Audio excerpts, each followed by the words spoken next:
On the celestial continent, in the howling forbidden land, atop a cliff, stood the ancient demon Chu, surrounded by numerous enemies. A strong bald man shouted, declaring that even though the demon Chu had spent his life killing people and committing evil deeds, today would be the day of his death. A woman was furious with the demon Chu because he had killed her sister. Everyone there was seeking revenge, as Chu was the greatest villain. Suddenly someone called out to him, and when he turned, he saw a woman flying on her sword. She asked if he was regretful now that everyone was against him. This woman was named Mengdi. She was the master of the rising sky peak of the Taisu Holy Land. Chu began to laugh and asked if she really thought he was remorseful, as he had spent his entire life cultivating and fighting, and among those in the same domain, Chu was still superior. He said that the only thing he regretted was how merciless time was, and that if he had another 1,000 years, no one would dare to go against him. This angered Mengdi, and she said that since Chu had no regrets, he could not blame her for being ruthless. She then began to use her sword technique. She called everyone else who wanted revenge against Chu and ordered them all to attack Chu together to kill him. Chu began forming several seals with his left hand. When Chu finished making the seals, he smiled.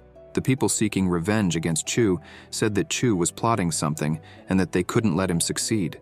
They used the heavenly Dharma, surrounded Chu, and struck at him. Using the 3,000 Worlds ability, Chu took the blow head-on. All wounded, Chu started laughing, and with a sinister expression, said that the emperor lamented not becoming immortal and achieving longevity. But he, Chu, would never lament anything.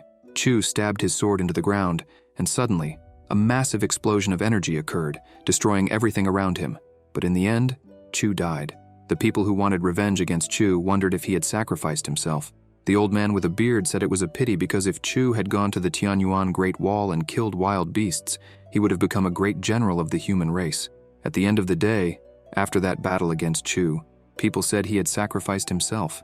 It was truly a pity. Chu's consciousness thought, did they really believe that I, known as the demon Chu, would die like this? In the Taisu Holy Land, there are 18 peaks, and the masters of the prosperous sky, rising sky, and sword sky peaks were the strongest in the entire Holy Land and were located in the upper holy domain. The masters of the remaining peaks were located in the lower holy domain. A month later, at Rising Sky Peak, in the mansion of the peak's heir disciple, Chu smiled and said he was back. Chu said that before he was reborn, he was a university student, and to resurrect, he had already thought of thousands of methods, so his death had been entirely calculated. Chu smiled and thought that his preparation had been meticulous. How could they think he would die so easily? Chu stood up and realized that he was in the Taisu Holy Land and said he was destined to be there. A system screen appeared saying, "User resurrection detected. System function has changed. Please choose one of the new functions below. 1. Destiny villain. As long as you commit evil, you will receive rewards from the system. 2. Well-trained villain. Having died once and knowing all the sufferings, you now choose to hide and cultivate in secret to become strong and then return to commit evil." Chu thought that in his past life, he chose to be the destiny villain and committed countless evil deeds, but admitted it had been a lot of fun. However, after everyone started hunting him, it became a nuisance. But in this reincarnation, he would choose a different path. He would become strong in secret and then destroy the world, aiming to become a sacred disciple. Chu chose the well-trained villain function. New function selected. Loading. New function loading complete. Chu tells the system to open the status panel and thinks about what his body would be like in this life. The system opens the status window. User. Chishu. Identity. Heir disciple of Rising Sky Peak. Domain.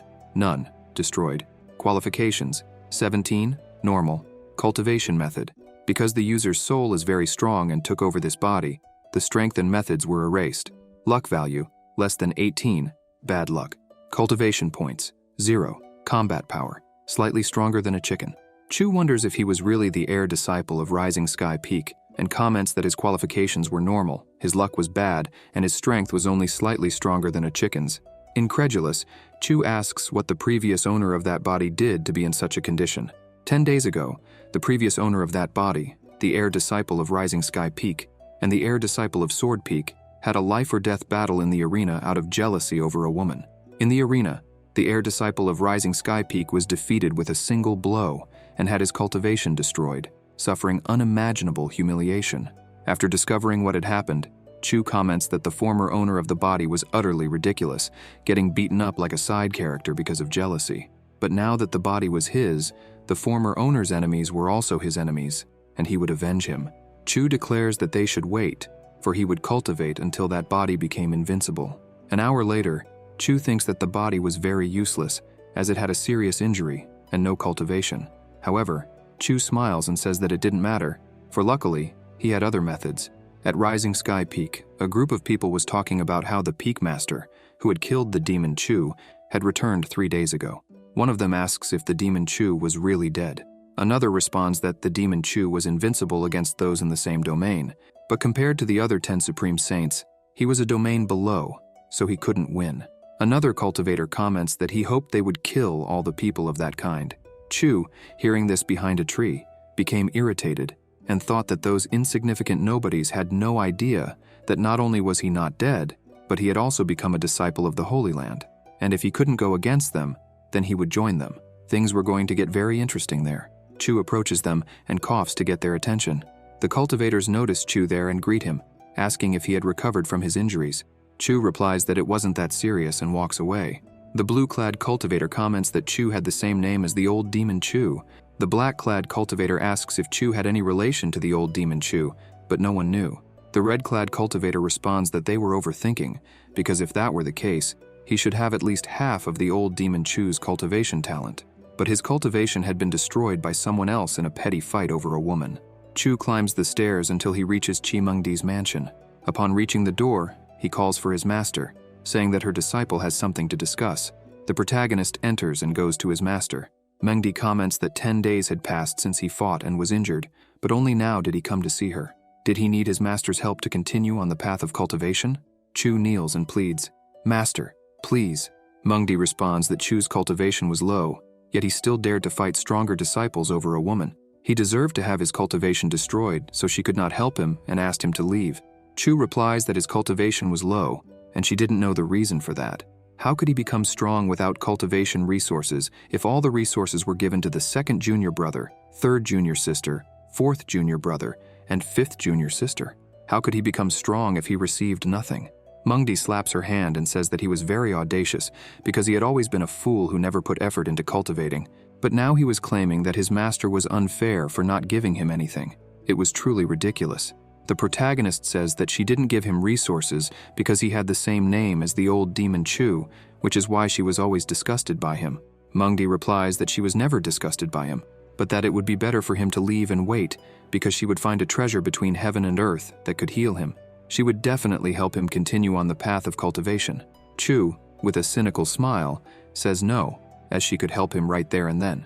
Mengdi asks how she could help him. The protagonist responds that it was said she had the heavenly fragrance body, and approaching her, Chu suggests that if they performed dual cultivation together, not only would he recover, but his cultivation would also greatly increase. Mengdi becomes serious and asks what he was talking about. The protagonist replies that he was suggesting dual cultivation with her, and kisses his master's hand, leaving her blushing and flustered. Mengdi, blushing, says he is an unfaithful disciple and asks if he wants to die. How dare he humiliate his master like this? Mengdi becomes angry and with her fingers points her sword at Chu, saying she would ensure that his limbs would be cut off and he would be expelled from the sect. Chu smiles and uses some seals.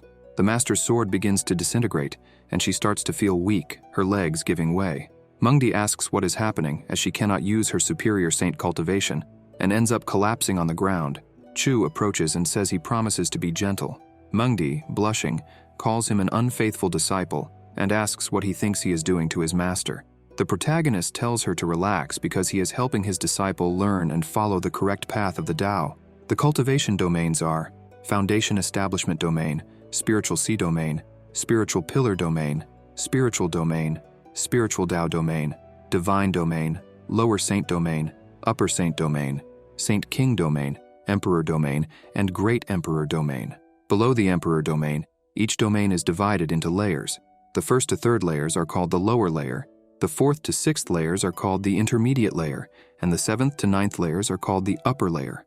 Mengdi calls him an unfaithful disciple and asks what he did to her. She wonders why she can't use her powers. It feels as if she is an ordinary person. The protagonist, in his thoughts, says it's obvious that he sealed his master's cultivation because on the day the superior saints were hunting him, before dying, he placed the celestial reincarnation seal on his body. It was an artifact he had received from the system for doing evil deeds.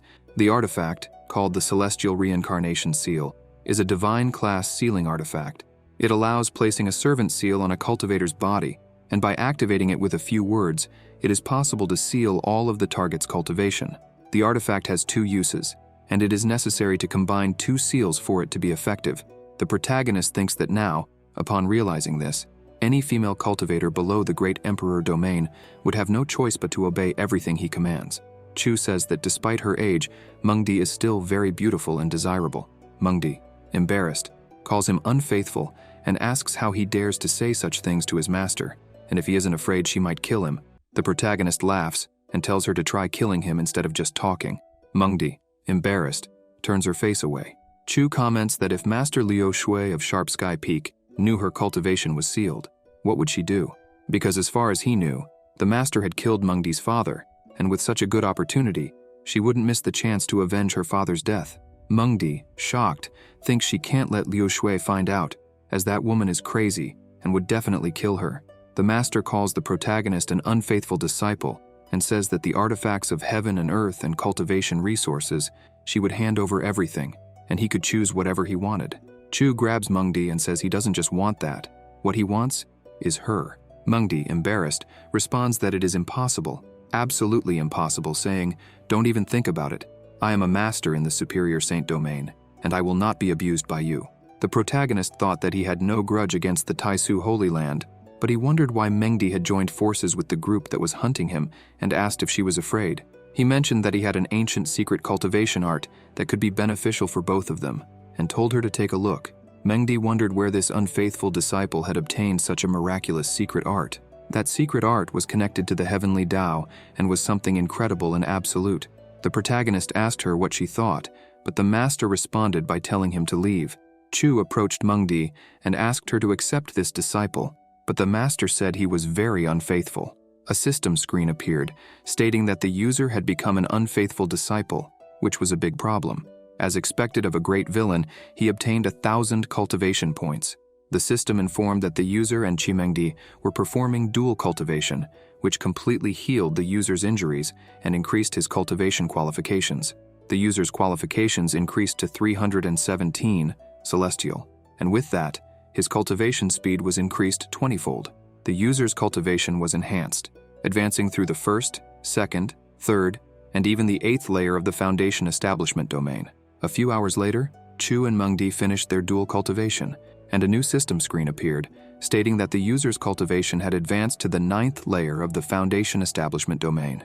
The protagonist then turned, thanked his master, and said they would see each other on other days, telling her to rest well.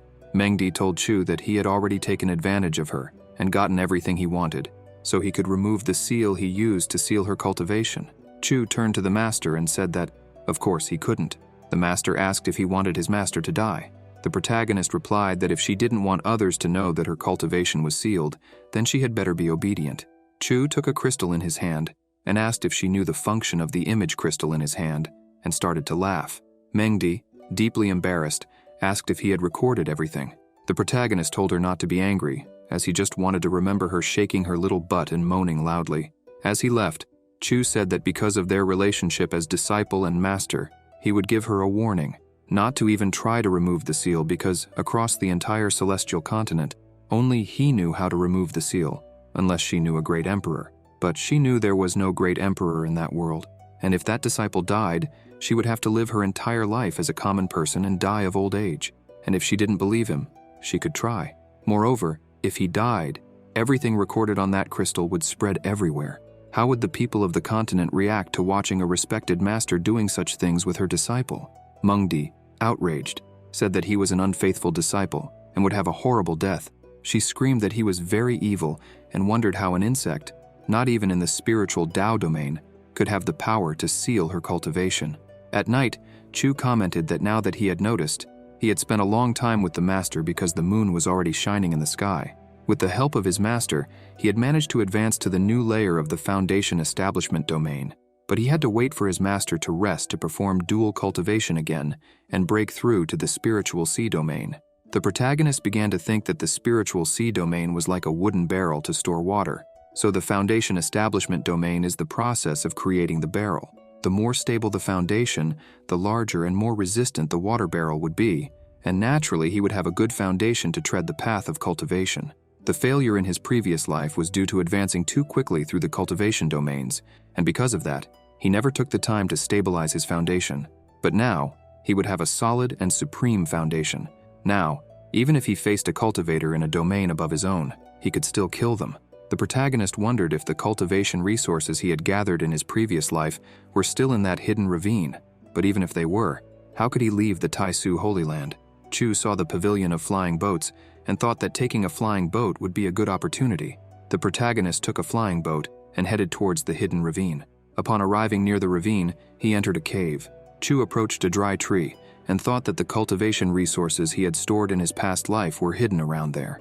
He disembarked from the boat and walked towards the dry tree. Chu bit his finger and began to write a seal on the stone near the dry tree. Suddenly, the stone disappeared, revealing a large chest with several pouches around it. The protagonist remarked that the resources he had stored were still there and hoped that with them, he could become stronger and regain his former glory. Suddenly, someone called the protagonist Trash Chu and said they never thought they would meet again. Out of nowhere, a flying boat with several cultivators appeared above Chu. One of the cultivators commented that, to his surprise, it was just Trash Chu, mentioning that he thought Chu was already dead, as he never imagined that Chu would recover and start walking around after just 10 days. This cultivator was Jiang Meng, the heir disciple of Sword Sky Peak. He remarked that the master of Rising Sky Peak took very good care of her disciple, to the point of using an artifact between heaven and earth capable of restoring his cultivation. Chu reflected that it had only been 10 days since Jiang Meng had destroyed the cultivation of the body he was using. That insect forced him to start cultivating from scratch and still had the audacity to offend him. Determined, Chu boarded his flying boat and said that later he would make Jiang Meng pay, declaring that in 10 days they would face each other again in a life-or-death battle in the arena. Surprised, Meng asked the other cultivators if he really heard that, and they, laughing, confirmed that Chu said he wanted to fight another life-or-death battle in the arena against Jiang Meng. They found it absurd that trash still dared to challenge Brother Jiang. Jiang, using the 1,000-mile sound transfer technique, began calling Chu trash and stated that on that day, he didn't kill him out of respect for the master of Rising Sky Peak. But now, after being challenged again, they would face each other in the arena in a life-or-death battle, with no remorse for being cruel. The people, shocked, questioned why Chu dared to challenge Jiang Meng again, speculating that he had gone mad. After all, his cultivation in the spiritual sea domain had been destroyed, so how would he face Meng, who was in a higher layer? Everyone predicted that there would be another massacre in 10 days. Chu, in his flying boat, stopped at Chimengdi's mansion. He commented that his master's mansion was full of spiritual power and decided to stay there to cultivate, believing that his master wouldn't mind since everything that was hers was also his. Upon entering Mengdi's mansion, Chu called her beautiful and said he had returned to see her again. Mengdi asked what he was doing there so late, and Chu responded by asking what she meant by that question.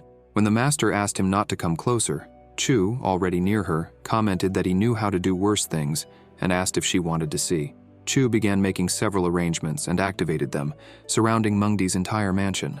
The master, surprised, asked if he had inherited the ancient Tao of arrangements, to which Chu replied that she had a keen eye and asked if she wanted to learn, questioning what she had to offer in exchange for that knowledge. Mengdi crossed her arms and said she wasn't interested in learning.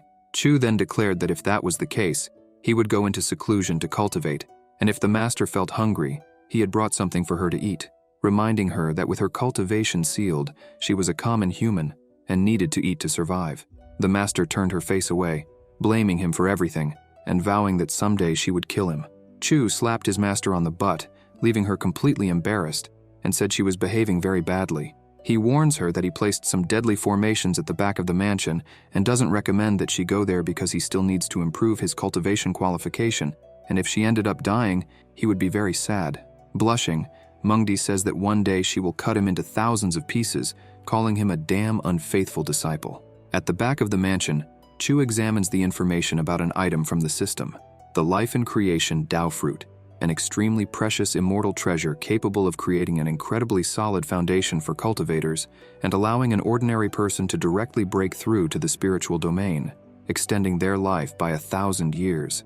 This fruit grew at the bottom of the celestial demon abyss, and could only be harvested after 10,000 years.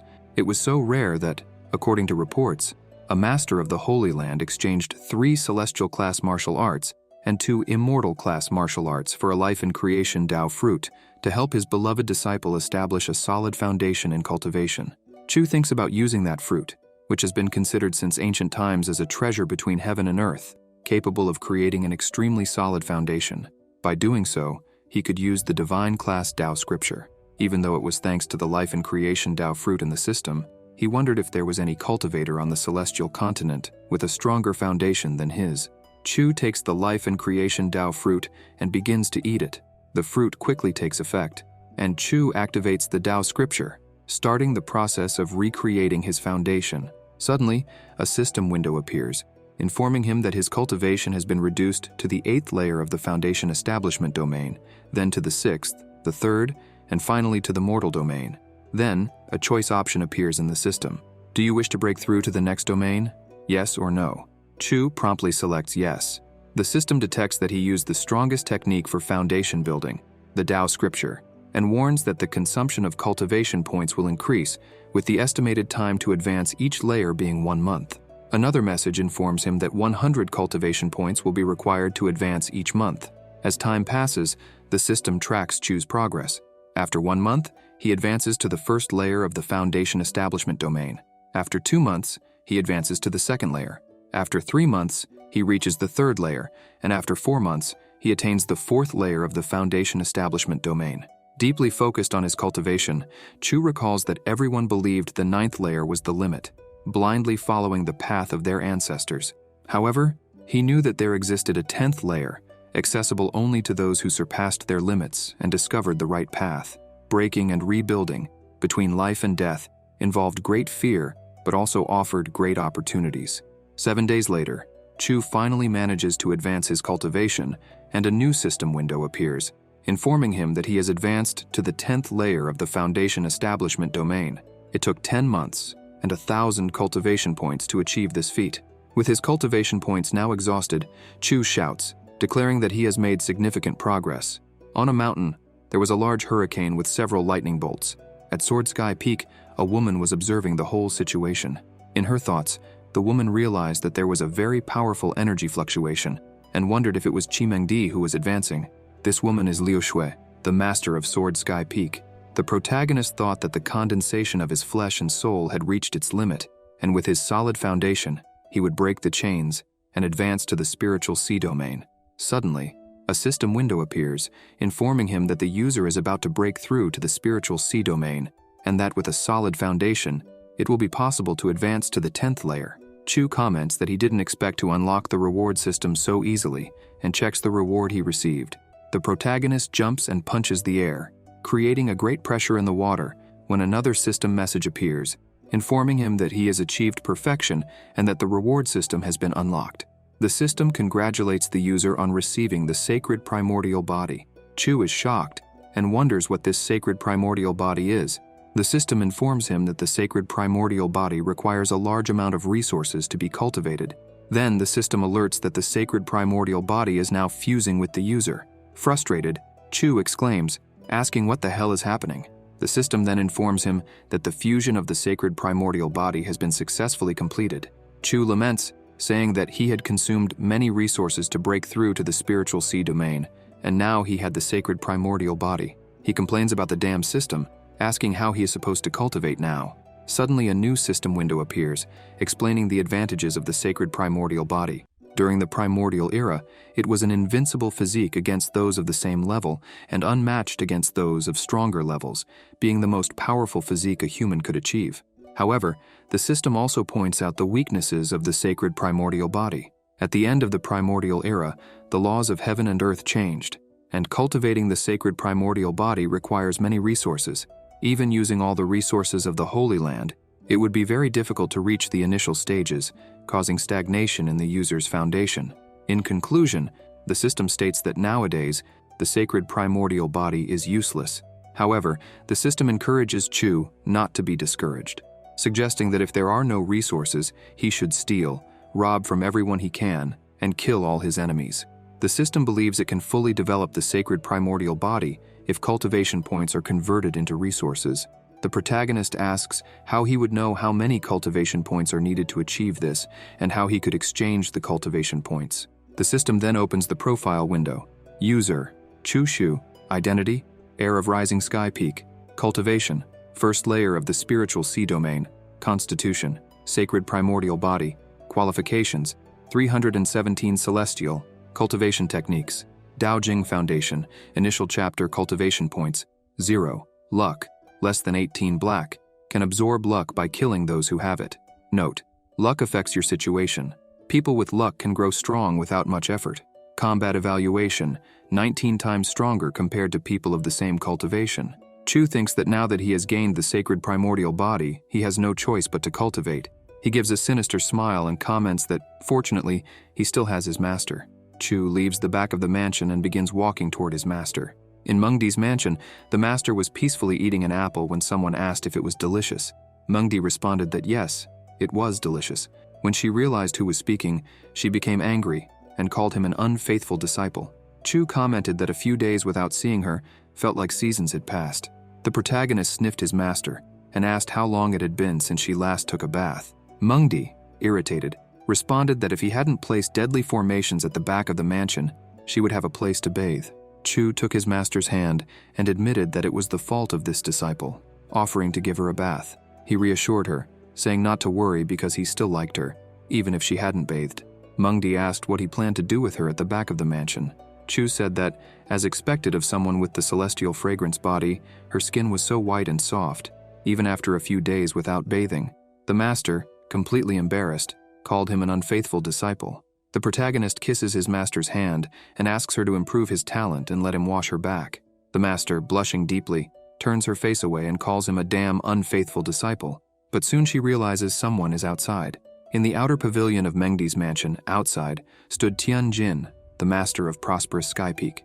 Jin calls out to Mengdi and asks if she had gone into seclusion to cultivate. Mengdi responds and apologizes, explaining that she had some issues with her cultivation and therefore couldn't come out to meet him. Suddenly, a system window appears saying, "My God, the user is very bad and has once again taken advantage of his master to perform dual cultivation. Reward received: Azure Blood Sword." Jin tells his sister that he has a 7th grade healing pill, made by Feng Tian's disciple from Red Sky Peak, that could help her. Another system window suddenly appears saying, "Dual cultivation successfully completed. User's qualification increased by 100. Mengdi, with a trembling voice, says that she doesn't need it, as all she needs is a few days of rest. Another system window appears saying, "Dual cultivation successfully completed. User's qualification increased by 100. Jin says that's fine then, and asks if she knew that her disciple, Chu Xu, had challenged Zhang Meng from Sword Sky Peak to a life-and-death duel. He had heard that his younger sister's disciple was lazy and untalented, and he feared that if Chu lost, it would tarnish the honor of Rising Sky Peak. Mengdi, still with a trembling voice, says that she is aware of the challenge and that her disciple is responsible for his own actions, so she will let him handle it. Suddenly, a system window appears saying, "User's qualifications have reached 617 celestial. Therefore, cultivation speed will be increased by 25 times. Tianjin says that his younger sister has her own considerations and that he was intruding.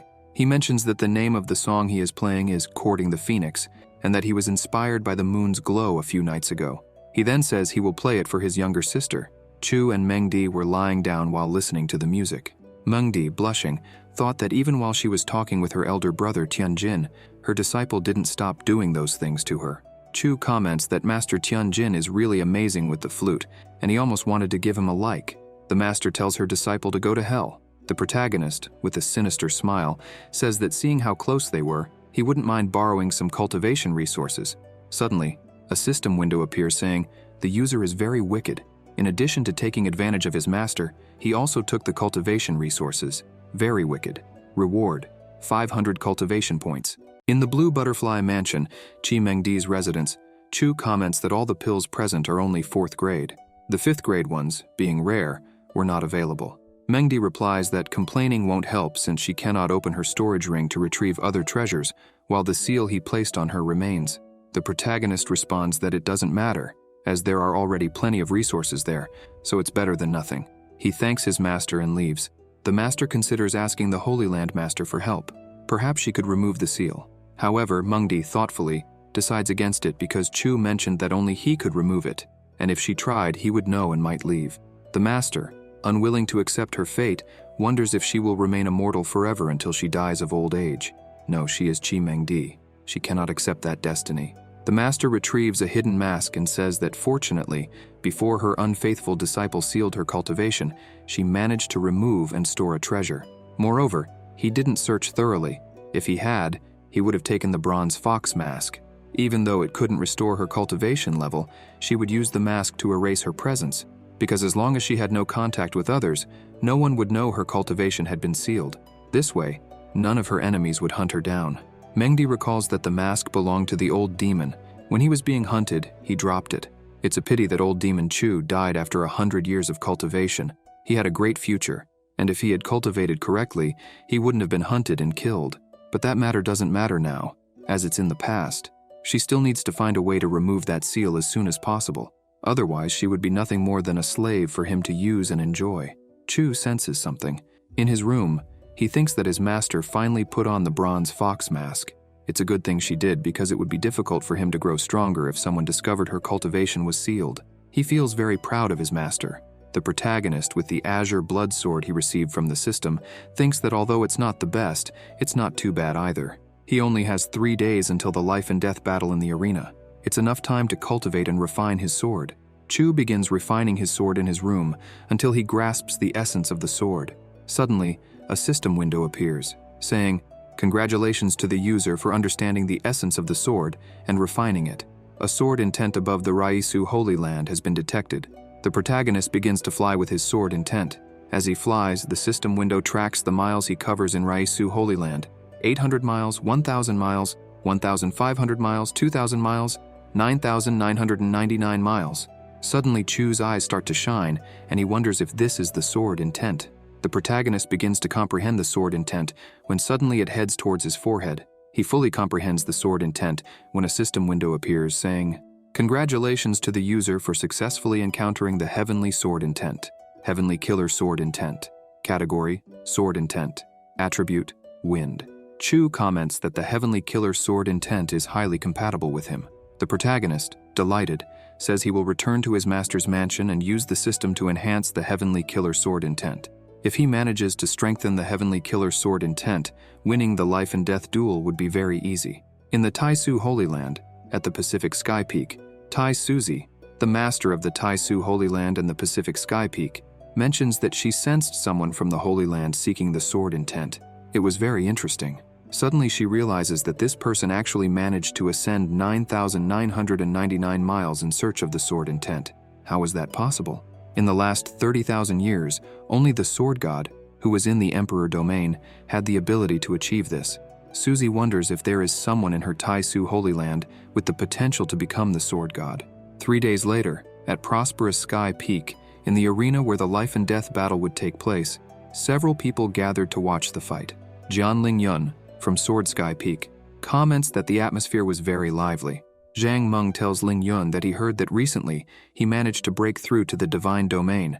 Lingyun responds that it was just the divine domain, nothing worth mentioning. Lingyun sees Shu Tianzhen, a disciple of Sword Sky Peak, and comments that he didn't expect her to show up there since she usually doesn't care about these things. Shu Tianzhen responds that this matter started because of her, so it was obvious she would attend. After all, Chu Xiu was dear to her, and she didn't want him to die there. Jian Lingyun, intrigued, thinks that Chu was a worthless person and had nothing special, but his younger sister Shu really appreciated him a lot. Meng comments to Tianzhen that it was impossible even for her to save a man who wanted to die.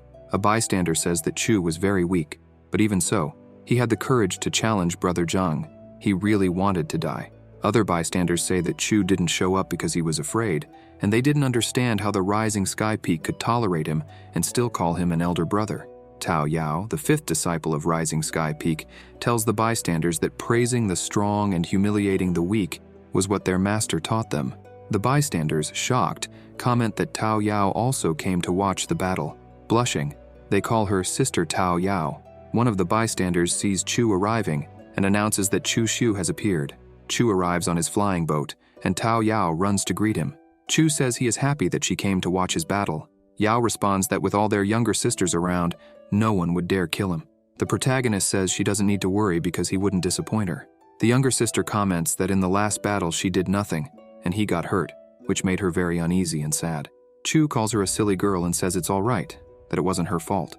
The protagonist turns and sees Shu Tianzhen, thinking that if he wasn't mistaken, she was the goddess of Sword Sky Peak. She had a good appearance, and her cultivation base wasn't bad at all. Tianzhen feels that Chu Xiu seems like a different person.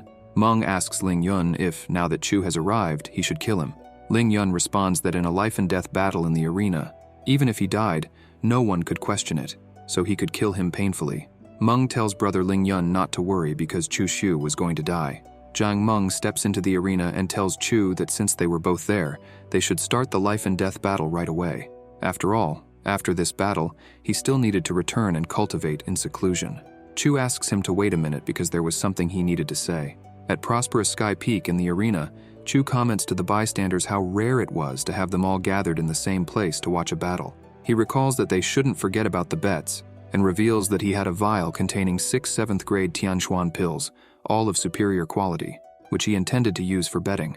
Suddenly, a system window appears informing him that the user was deceiving the brothers and sisters of the Holy Land, pretending to be weak to defeat a tiger and thus obtain more resources, with the system promising a reward of 300 cultivation points.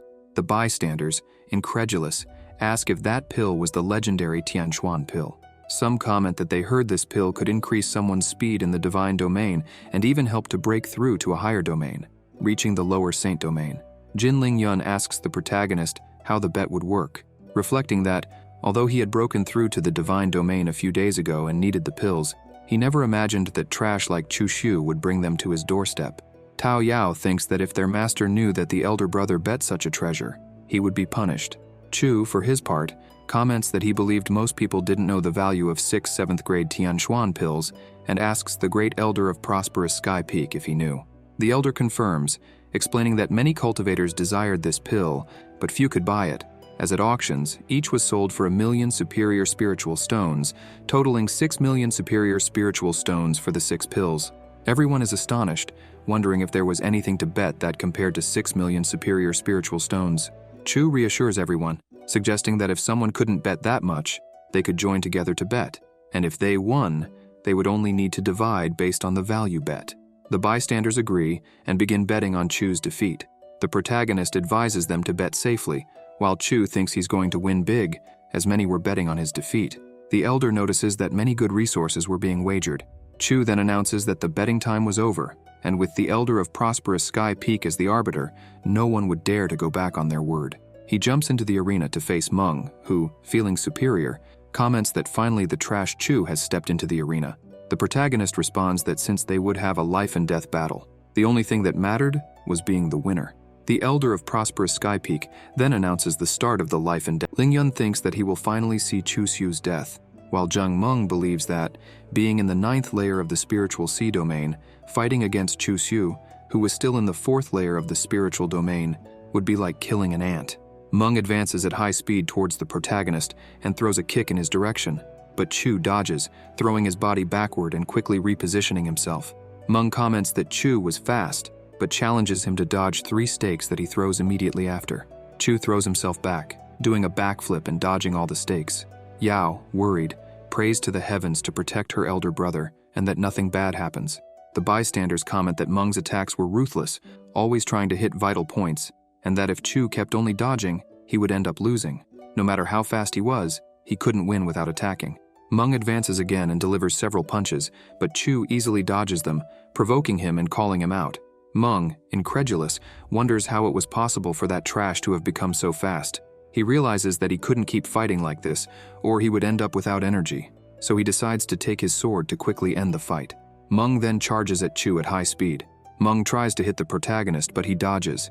Chu thinks that Meng wanted to suppress him using the sword's chi. The protagonist thinks this was perfect because he could take the opportunity to test his new sword. So Chu takes out his sword and unsheathes it. The protagonist makes a few slashes in the wind to test his blade. Zhang Meng, seeing Chu's back, laughs and thinks that finally, he had shown his weakness.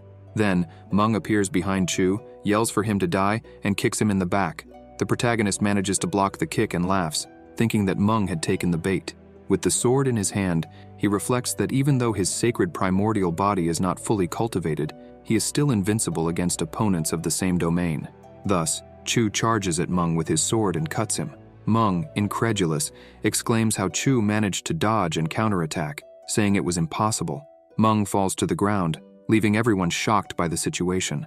Ling Yun, outraged, wondered how Chu had won. Everyone was indignant, questioning how it was possible that Zhang Meng had actually lost. The bystanders, shocked, commented that the trash Chu had really killed a disciple at the peak of the spiritual sea domain. But how was that possible? 20 days ago, Chu Xiu had his cultivation destroyed, so what had just happened? The elder declared that in the life and death battle, Chu was the winner. The bystanders began to cry, stating that they had lost 3,000 superior spiritual stones and mystic-class weapons, and they said it was an unfair defeat, vowing never to bet again. Suddenly, Chu began vomiting a lot of blood in the arena, and Tao Yao rushed over to see what was happening, asking if he was okay. The protagonist asked his younger sister to help him get out of there. With a smile, Chu thought that since he needed to pretend to be weak to defeat a tiger, he had to act convincingly and not show any flaws. In his thoughts, he apologized to his brothers and sisters, but stated that the weapons, pills, spiritual stones, and materials they had bet were now all his. Jin Ling Yun thought that Chu Xiu's injury was very serious, but he wasn't worried because he intended to make him vomit even more blood and suffer in pain. Ling Yun then told Cheng Ling Fei, a disciple of Sword Sky Peak, that if he wanted to save his sister, he should challenge Chu Xiu, and Ling Fei agreed. Ling Fei ordered Chu to wait a moment and asked if he had the courage to fight him.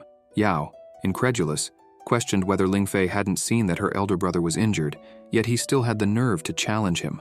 What was wrong with him? Ling Yun responded that the younger sister, Tao Yao's words, were a bit exaggerated because, in the arena, it was inevitable to be challenged by other disciples. Moreover, Chu Xiu had just won a bet and taken many resources from several disciples, and everyone believed that he had only won by luck. This left everyone dissatisfied, and they wanted to recover what they had lost. So why not let them get excited to recover what they had lost? It was only fair for Chu Xiu to participate in another battle. The bets would be the same as before, and if Chu Xiu won again, everyone would be convinced that it wasn't luck. Ling Yun asked the protagonist if he still had the courage to bet, or if he was afraid because he was sure that the elder brother of Rising Sky Peak was too cowardly to bet. The protagonist realized that he was being deliberately provoked. Chu then stated that he was injured and in the 4th layer of the spiritual sea domain, making it very risky to face a disciple in the 1st layer of the spiritual pillar domain. So he suggested increasing the bets by 30%. Suddenly, a system window appeared saying, "The user is a cunning and greedy fox, therefore receiving a bonus of 200 cultivation points." Ling Yun responded that this was fair, but in his thoughts, he considered Chu an idiot for being so greedy while being so weak. Since Chu wanted to die so badly, Ling Yun wouldn't blame him for ensuring that wish. Tianzhen thought that Chu Xiu didn't know when to stop. The protagonist then announced to everyone that he, Chu Xiu, accepted the challenge and would fight another life and death battle. He asked if they wanted to recover what they had lost, or if they would leave everything to him, and stated that the new bets were open, presenting a great chance to recover what they had lost and even make some money. The bystanders commented that this time it was absolutely impossible for Chu Xiu to defeat someone in the spiritual pillar domain, especially since he had just fought a battle and was injured. They began betting everything on Chu Xiu's defeat. Chu thought they were all fools, and thanks to this, he would make a great fortune. The elder declared that the life and death battle between Chu Xiu and Cheng Ling Fei had begun. Yao, worried about Chu, told him to be careful, but the protagonist reassured her, saying not to worry. Ling Fei then stated that he didn't want to step into the arena to fight him, but he didn't have much choice. Chu asked why, and Ling Fei responded that his younger sister had returned severely injured from a mission and needed cultivation materials and a very rare treasure to survive, and brother Ling Yun had that treasure. So for the sake of his younger sister, he needed to defeat him, and he apologized if he hurt him. After all, swords are blind and can easily injure someone. Chu replied that the story was very moving, but it was a pity because now that he had stepped into the arena for a life and death battle, it didn't matter if he lived or died. The protagonist charged at Ling Fei at high speed, running around him and attacked him from behind. Ling Fei defended his attack and asked how he dared to make a sneak attack. Chu appeared beside him and told him not to worry because he would take good care of his younger sister so that Ling Fei could rest in peace. Then, he stabbed him with his sword. The protagonist unleashed a chi attack on his back and sent him flying. Lingfei hit the barrier, dead. Chu commented that villains always die from talking too much. That was the truth of life. The protagonist sheathed his sword and said it was better to kill quickly to avoid giving time for retaliation. The bystanders were shocked and asked how that was possible, as Chu Xiu was only in the 4th layer of the spiritual domain. Yet he easily defeated Chen Lingfei. The skill Chu Xiu used, the mythical class Living Shadow, allowed him to summon 7 shadow clones and use each one to attack the enemy, something only someone who mastered the skill could do. The bystanders began to cry, having lost everything. One of them mentioned that he had borrowed 10,000 superior spiritual stones only to lose like this and end up in debt. Tao Yao told the protagonist that he was amazing, but Chu responded that it was just luck and not worth mentioning. The protagonist went towards the betting treasures and commented that it wasn't bad at all, as it had been a lucky day.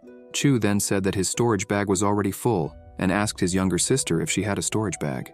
Yao replied that she did and tossed him a bag. The protagonist thanked Yao, who told her elder brother that there was no need to be formal and that he could take and use it. Chu asked if those were the 7th grade Tianxuan pills they wanted. The bystanders cursed Chu, asking for some mercy, saying that he hadn't come just to fight, but to rob them and boast. The protagonist stated that since there were no more battles, he would leave, and then he took his flying boat to depart. Suddenly a system window appeared, saying that the user was truly evil and cruel, signs of a true villain, and therefore was rewarded with 200 cultivation points. Yao, worried about Chu, said that he had offended Zhun Lingyun, who was treacherous, and that he needed to be very careful and couldn't let his guard down. In Chu Xiu's room, the protagonist thought that he had gained a total of 16 million in pills, treasures, and weapons, and imagined that if it were possible to sell everything to the system in exchange for cultivation points, it would yield many points. Chu began trading the weapons with the system when a window appeared saying that the mortal class thick sword had been successfully sold, and he had received 1 cultivation point. The protagonist got angry, complaining that he had only earned 1 cultivation point. Chu asserted that this couldn't be true, that the system had made a mistake, because the last time he had earned 5 cultivation points for trading something, so he didn't understand why he had only received 1 point this time. Suddenly, a system window appeared stating that as the user's cultivation level increases, the items also need to be of higher quality, and that a mortal class item would now only yield 1 point. Another system window appeared, stating that the cultivation points to be obtained can also vary based on quality. Then a new window popped up, saying that the user tried to be clever by offering low-quality items to accumulate many cultivation points, but that this wouldn't work. Suddenly, a system window appears, stating that spiritual stones cannot be used to exchange for cultivation points, and that insisting on doing so isn't worth it, because calculating large amounts is too bothersome. Irritated, Chu thinks the system is damn annoying. The protagonist remarks that in this case, he'll have to sell low-quality items at auctions or in city shops and use the money to buy high-quality items, trading them for cultivation points. That way, all gains would be maximized.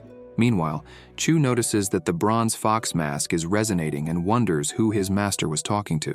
At the Pacific Sky Peak, Mengdi is conversing with the Sacred Land Taisu master, questioning if it's true that her disciple, Chu Xiu, ascended to the deepest parts of the heavens and entered the initial land to obtain a celestial sword intent.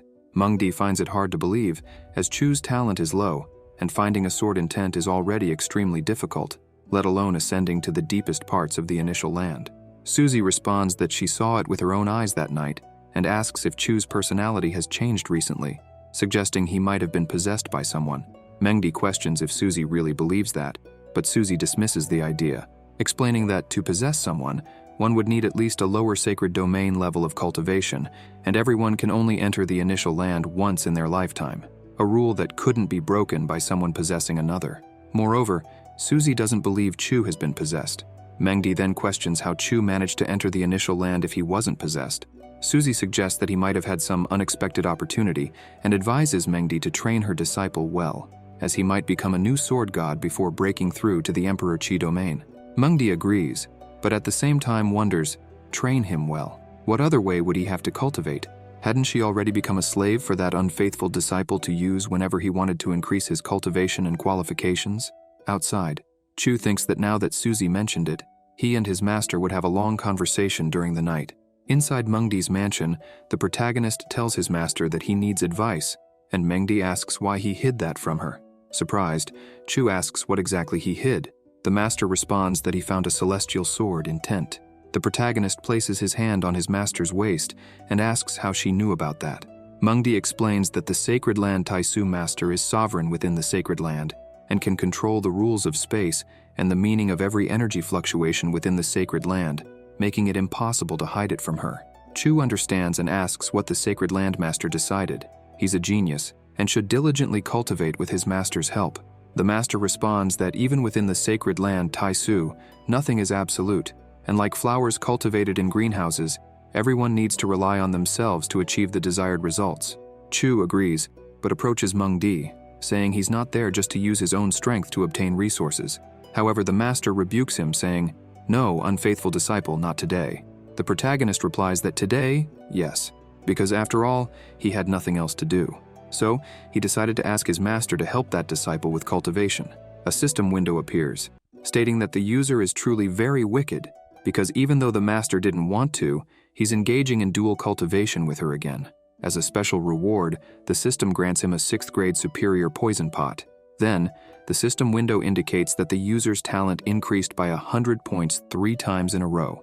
3 hours later, another window appears, informing him that the user's qualifications increased to 917 celestial, which boosted the cultivation speed by 31 times.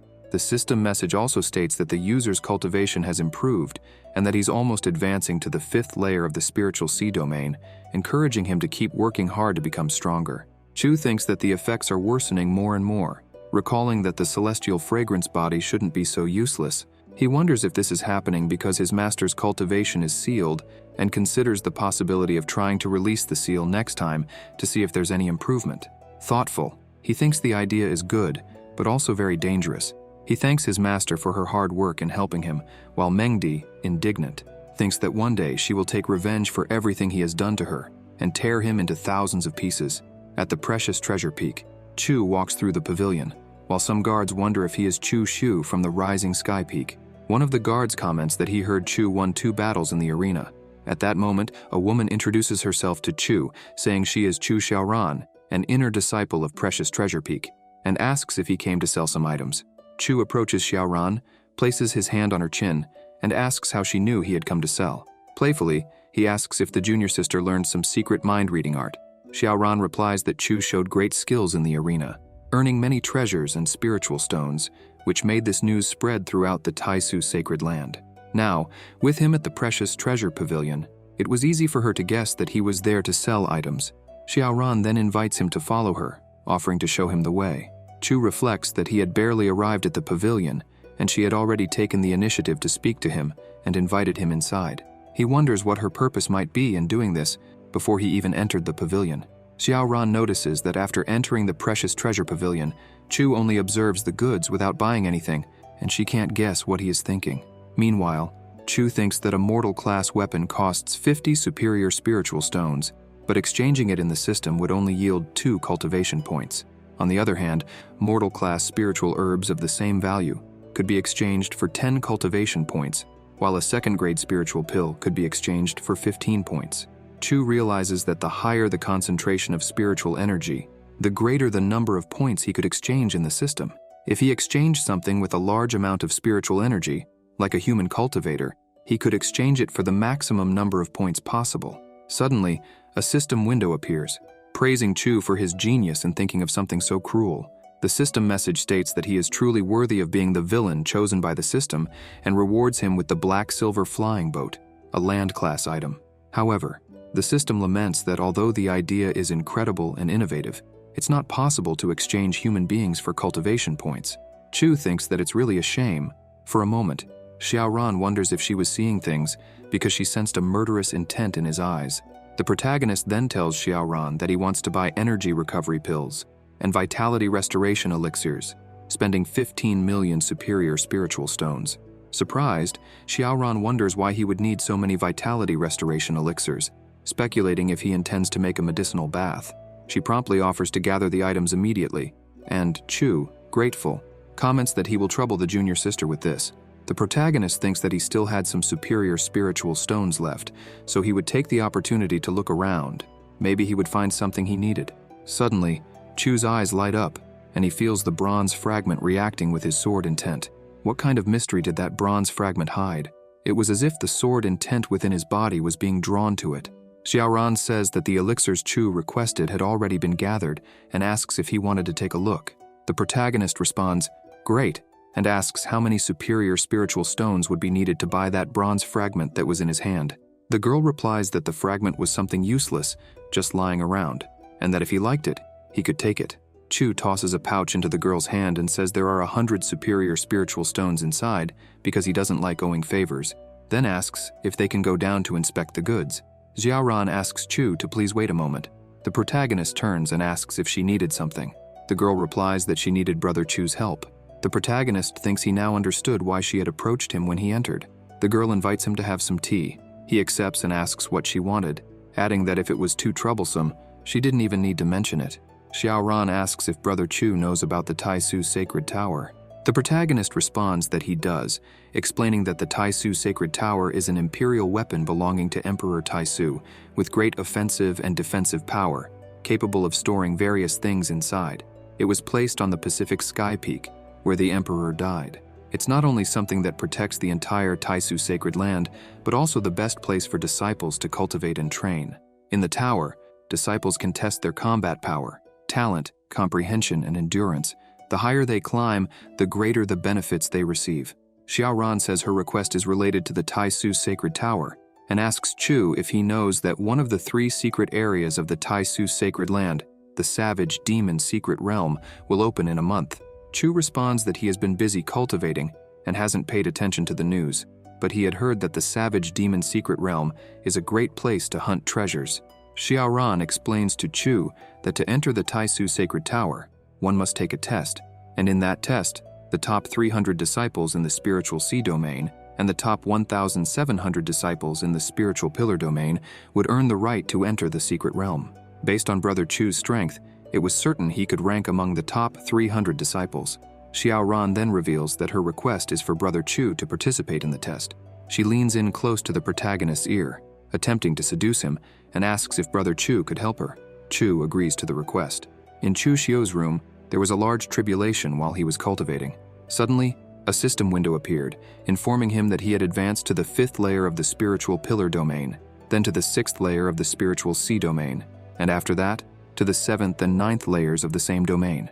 Curious, the protagonist asked the system what the conditions were to advance to the 10th layer of the Spiritual Sea Domain. The system replied that it couldn't find a method to help the user reach that layer, adding that, unfortunately, the user didn't have the necessary capacity and would fail to advance.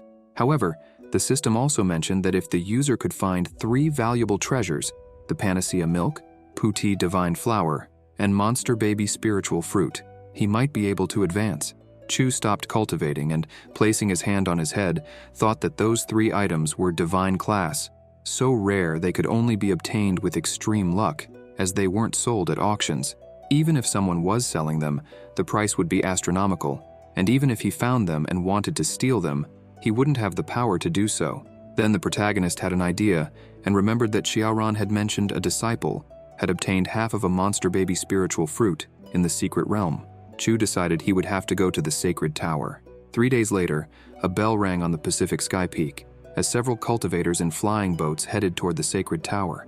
In the midst of the crowd, 2 masters were conversing. One old man commented that every 30 years, many disciples gathered at the peak to try their luck, and he wondered if any disciple that year would be able to break the floor climbing record. There was a board showing the top 10 best disciples who had attempted to climb the tower, with information about the participants. Mo Feiyan, an elder of the Pacific Sky Peak, was conversing with Huang Laotu, another elder of the same peak, and mentioned that a disciple in the Spiritual Sea Domain had entered the top 10. She asked Laotu who he believed would achieve a great feat. Laotu replied that he was betting on Yefan, as he had great potential, a solid foundation, excellent talent, as well as high endurance and luck. Feiyan agreed, saying that Yefan was worth watching. Suddenly, a flying boat cut ahead of the others at great speed. Feiyan asked whose flying boat it was, noting its incredible speed. Laotu responded that the young man was the direct disciple of the Master of Rising Sky Peak. Chu landed his flying boat and descended towards the sacred tower.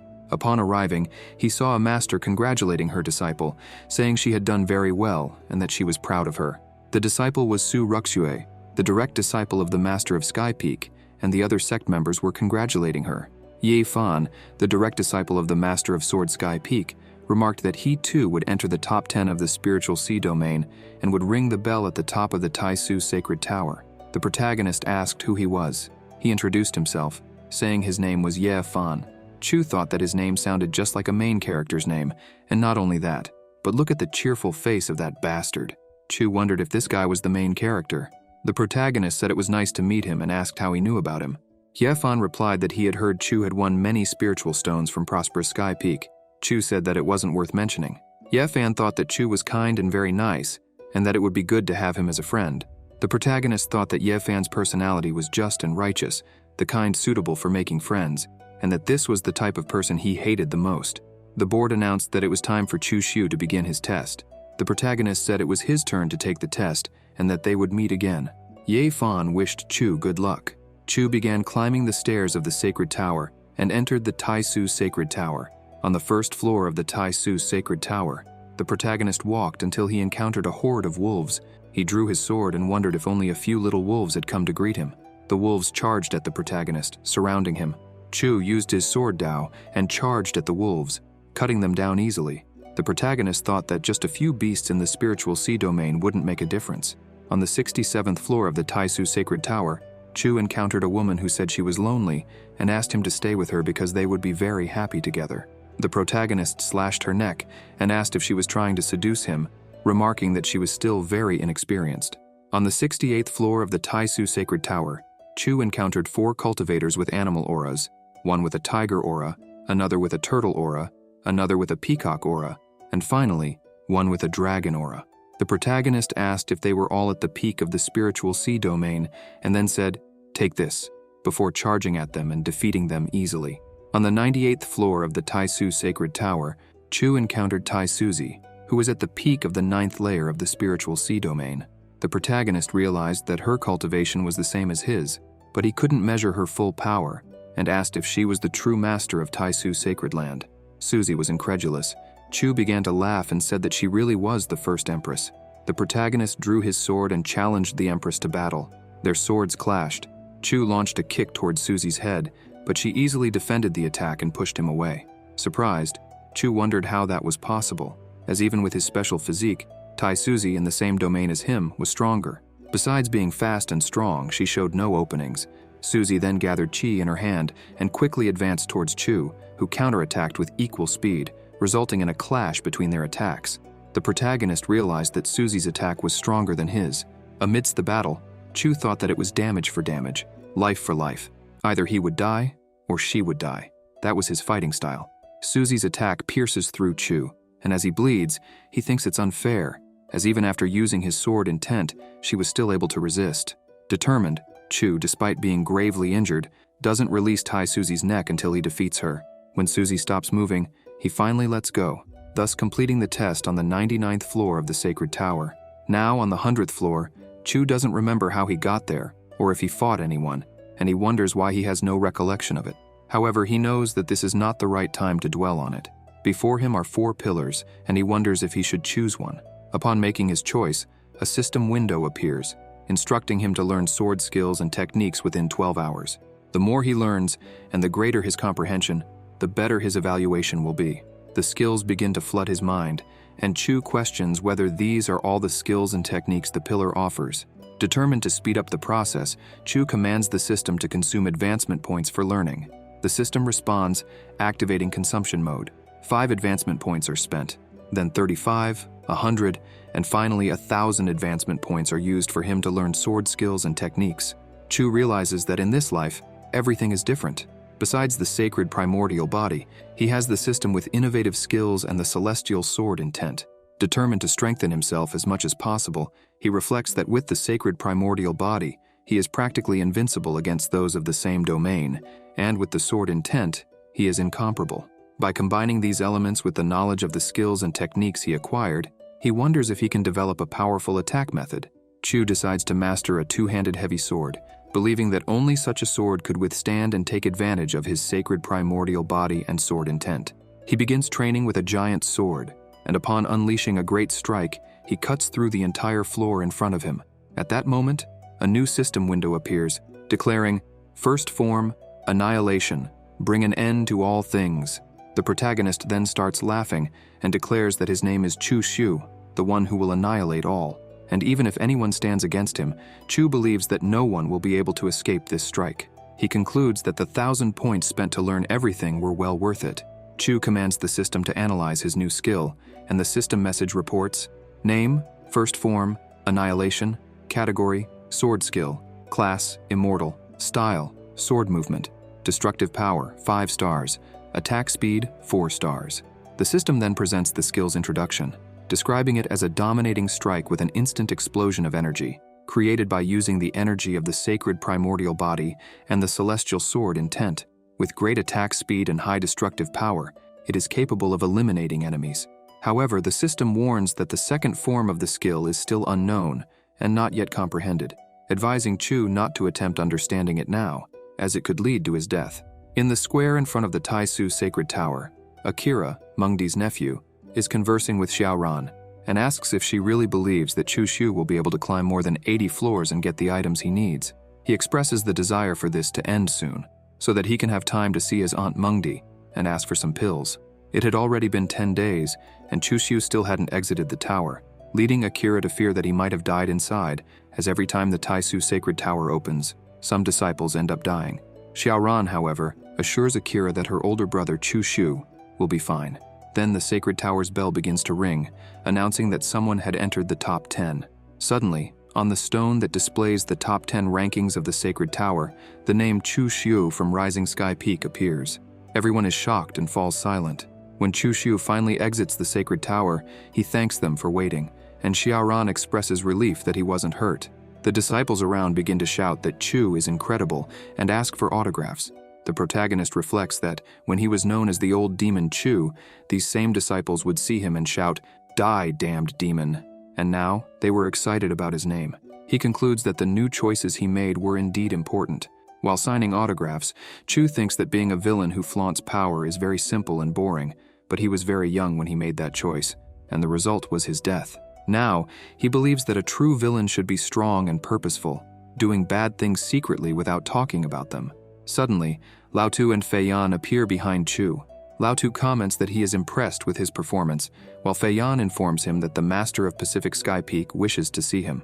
At the Pacific Sky Pavilion, Mengdi and Tai Suzy are waiting. Chu Xiu greets them formally. Chu Xiu, from Rising Sky Peak, greets the master of the Taisu Sacred Land and the master of Rising Sky Peak. Mengdi seems uncomfortable, while Suzy expresses satisfaction in seeing how far her disciple has climbed the tower, considering his performance impressive. Chu asks the master of the Sacred Land if, having completed the Sacred Tower, he will receive some kind of reward. He thinks that even if there aren't immediate benefits, things could get interesting. Mengdi tells Chu to be more respectful and not rude to the master of the Sacred Land. Tai Suzy, however, tells Mengdi that it's all right and asks Chu what kind of reward he would like to receive. The protagonist responds that if the master has panacea milk, puti divine flower, or monster baby spiritual fruit, any of those would suffice. Mengdi, indignant, thinks that the unfaithful disciple is truly very greedy. Tai Suzy explains that there are many treasures in the Sacred Land that defy heaven and earth, but none of them are what he desires. However, she could ask someone to go out searching for them, but she couldn't guarantee how quickly they could be found. Chu replies that he is willing to wait and thinks that it is very easy to converse with Tai Suzy. He considers that if he used the celestial samsara seal on her, he could have her under his command. Suddenly, a system window appears with the message that the user is truly very wicked, as, not satisfied with Mengdi, he now wants Tai Suzy. Without hesitation, Chu uses the celestial samsara seal on Tai Suzy. Another system window appears, informing him that the seal was successfully used and that Tai Suzy is now under the user's servant seal, still unaware of it. The system also informs him that there are no more uses of the seal left, as the first servant seal was on Chimengdi and the second on Tai Suzy. The system adds that the user can remove the servant seal whenever he wants, and that after the seal is recovered, the number of uses will increase by 1, allowing the activation and use of both servant seals simultaneously. Chu is shocked to learn that he can activate both seals simultaneously and imagines himself doing dual cultivation with Mengdi and Tai Suzy. Suddenly, another system window appears. declaring that the user is indeed the predestined villain, daring to imagine doing dual cultivation with the master of the sacred land and Chi Mengdi. As a reward for his evil thoughts, Chu receives the basic alchemy book. The system explains that the book is divided into 3 volumes, containing thousands of alchemy methods and poison formulas. Once fully mastered, it is possible to prepare poisons capable of killing even someone in the Emperor domain. If the 3 volumes are combined, it will become the Supreme Alchemy Book, created by the Alchemy Emperor of the human race many years ago. Chu thinks that this reward is incredible because only someone qualified as a true villain can poison others. Tai Suzy then mentions that the 8 trigrams ginseng has an excellent effect for strengthening qi and blood, and until he finds what he desires, she hopes this can help. Chu thanks her and says he will make good use of the gift. The protagonist and Mengdi prepare to leave, while Suzy, for some reason, feels a sense that something is wrong, but she doesn't know what it could be. Could someone be conspiring against her? Perhaps she has spent too much time in seclusion and is now having illusions. It was better to leave, clear his head, and relax. In the main cabin of the flying boat were Chu and Mengdi, with 2 women serving them. Chu asked the junior sisters to leave them alone, saying that the elder brother needed to talk with the master. Mengdi, with a trembling voice, responded with a no. The sisters asked, "Master of Rising Sky Peak?" Mengdi disguised her discomfort, coughed, and said it was nothing, telling them they could leave. The protagonist sealed the doors and activated a soundproofing system. Chu said that now it was just the 2 of them in the main cabin of the flying boat and that they shouldn't waste the beautiful scenery. Mengdi removed the fox mask and, calling him an unfaithful disciple, asked if he wanted to intimidate her again. She questioned if he really saw her only as a tool, something he could use whenever he wanted. The protagonist replied that, in his eyes, she was just a degenerate person who only thought about that. Mengdi retorted, "And isn't it true?" Chu then asked the master if she wanted him to remove the seal on her cultivation. The master trembled and said yes. The protagonist took the fox mask and commented that the artifact was very good. Even with her cultivation sealed, it managed to hide that from others, and not even someone as strong as Tai Suzy, the master of the sacred land, realized that Mengdi's cultivation was sealed. Mengdi called him an unfaithful disciple and remarked that his concealment skills were also impressive, but that after they slept together again, he would end up with a stained body because of her special physique. However, since he was very good at hiding, she believed he would also be able to hide the scent. Blushing, Mengdi thought that it was a good thing Chu knew how to conceal, or what had happened between them would be exposed to everyone in the sacred land. The master mentioned that he had brought up something about removing the seal on her cultivation. Chu confirmed this. Mengdi asked what the conditions would be, as he wasn't so kind as to do something without wanting anything in return. The protagonist handed something to the master and told her to try it first. Mengdi asked what it was, and Chu said she just needed to wear it, and she would be rewarded. Mengdi put on the stockings, but Chu took the opportunity to touch her. Blushing, the master asked what that unfaithful disciple was doing. The protagonist replied that she still called him unfaithful disciple after everything they had done and asked her to call him brother. Mengdi turned her head and told him to keep dreaming, saying that even if she died, she would never call him that. Chu commented that this made things difficult. 10 minutes later, Chu told the master to just relax and not worry. Mengdi told him to stop dreaming, reminding him that she was the master of Rising Sky Peak, and asked if he thought she would always be at his disposal. Chu approached his master and said she was very beautiful, but advised her not to shout too loudly, or all the disciples on the ship would know what they were doing. Completely flushed, Mengdi said he was exaggerating, but she ended up giving in and called him brother. Then, Mengdi called him unfaithful disciple again, and said that sooner or later she would kill him with her own hands. Outside the flying boat, at Rising Sky Peak, Chu was walking and thinking that it was thanks to Chu Xiaoran that he was able to participate in the Sacred Tower. But now, the matter of the Sacred Tower was already resolved. The information provided by Xiaoran was very detailed. The monster baby spiritual fruit was indeed in the savage demon secret realm.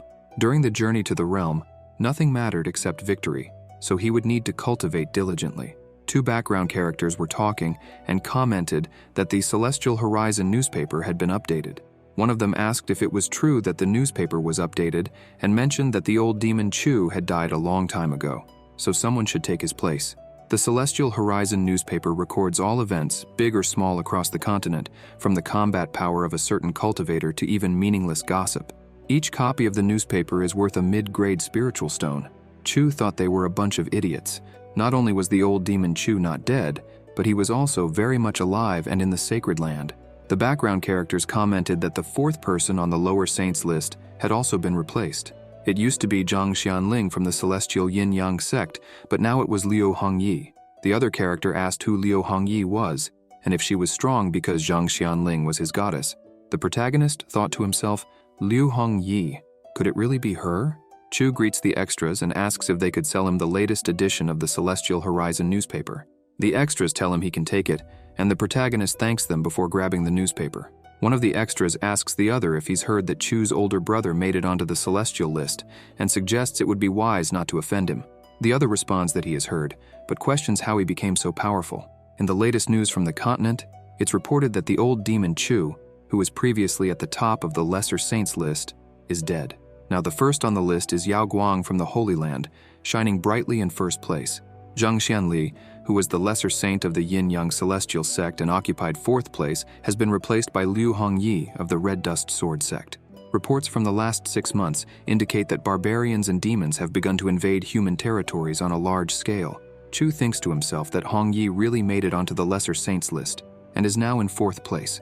The protagonist sees the wanted notices, which state that the lesser saint Liu Hongyi betrayed and attacked the Red Dust Sword sect, with a bounty of 1 million divine spirit stones on her head. According to the leader of the Red Dust Sword sect, they used a time-space artifact to discover what happened, and Liu Hongyi stealthily attacked and killed an elder who participated in the siege against the old demon Chu, apparently out of revenge. The Red Dust Sword sect issued a warning, urging their comrades to surround and kill this woman, reminding them never to underestimate the enemy. Chu remembers the girl and calls her foolish. The protagonist begins to recall his past when she introduced herself, saying her name and mentioning that her entire family was dead. Chu remembers introducing himself and saying that his family was all on the other side of the starry sky, so he couldn't see them anymore. The girl said that since he helped her bury her family, from that day on they would be family. He agreed with her, stating that from that day on, they would be family, and they made a pact. Back in the present, the protagonist uses sound resonance over several miles and asks his younger sister Tao Yao if she could help him find someone's whereabouts. Yao arrives at the place where Chu was and asks what he was thinking, watching the moon alone. Chu replies that he was just feeling a bit homesick. Tao Yao comments that it had been about 30 years since he came to the Rising Sky Peak, and that back then, the mortal realm where he lived, Qishan County, was attacked by demons, and it was the master who saved him and brought him to the sect. Time passes too quickly, Yao says, adding that the older brother was very lucky back then, as he was only 3 years old and managed to survive the demon attack. She mentions that, as the saying goes, if one doesn't die because of a disaster, they will have luck in the future. All blessings were with Chu.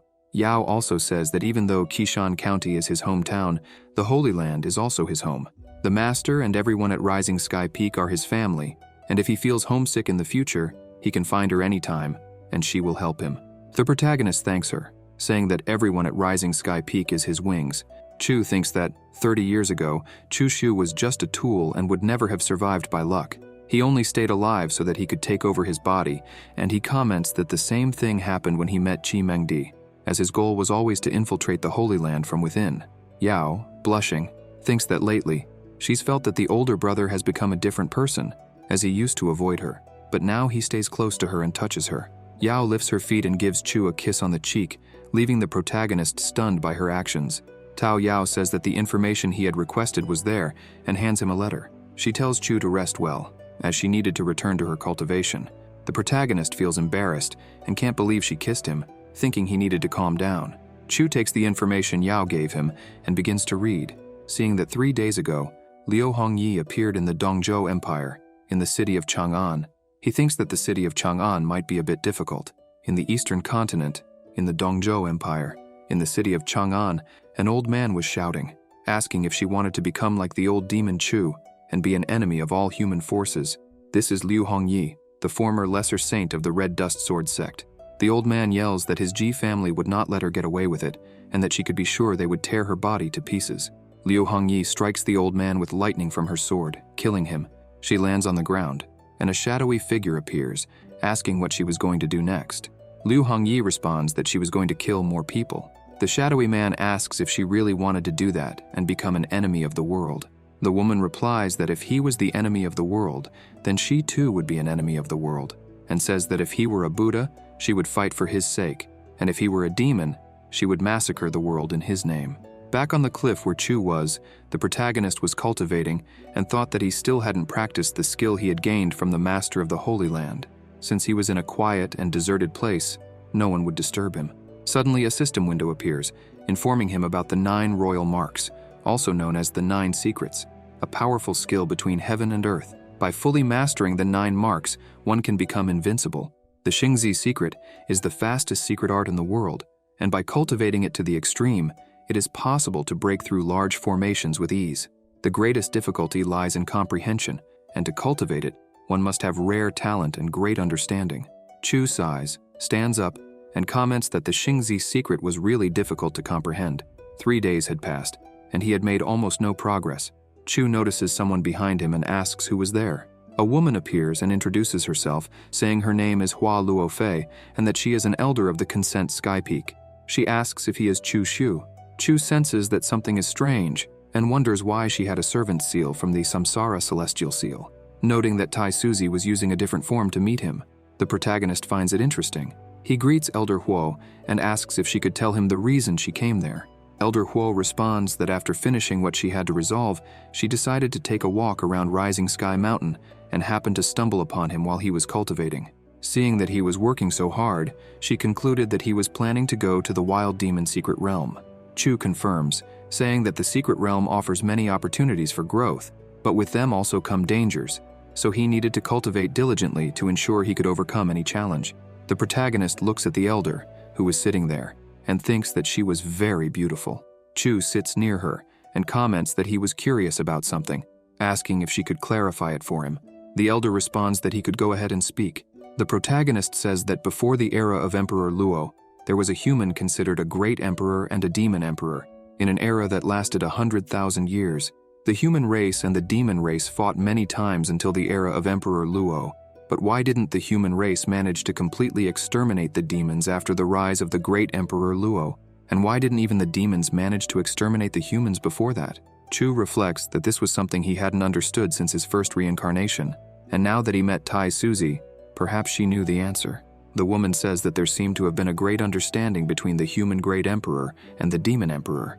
Even with the rise of a new great emperor, he could suppress the other side, but he could not use his great emperor powers to destroy the other party.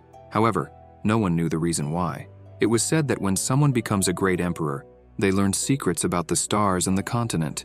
The protagonist comments that there could then be beings more powerful than a great emperor in that world. The woman responds that no one knows if there is a more powerful existence, but before the era of war, the primordial era, and the era of the great Emperor Luo, 17 great emperors had already emerged, yet they ultimately disappeared without leaving any trace in the world. Those who become great emperors possess exceptional talents, so why didn't they take the next step? Could it be that the path ahead doesn't exist, is destroyed, or there is no future to pursue?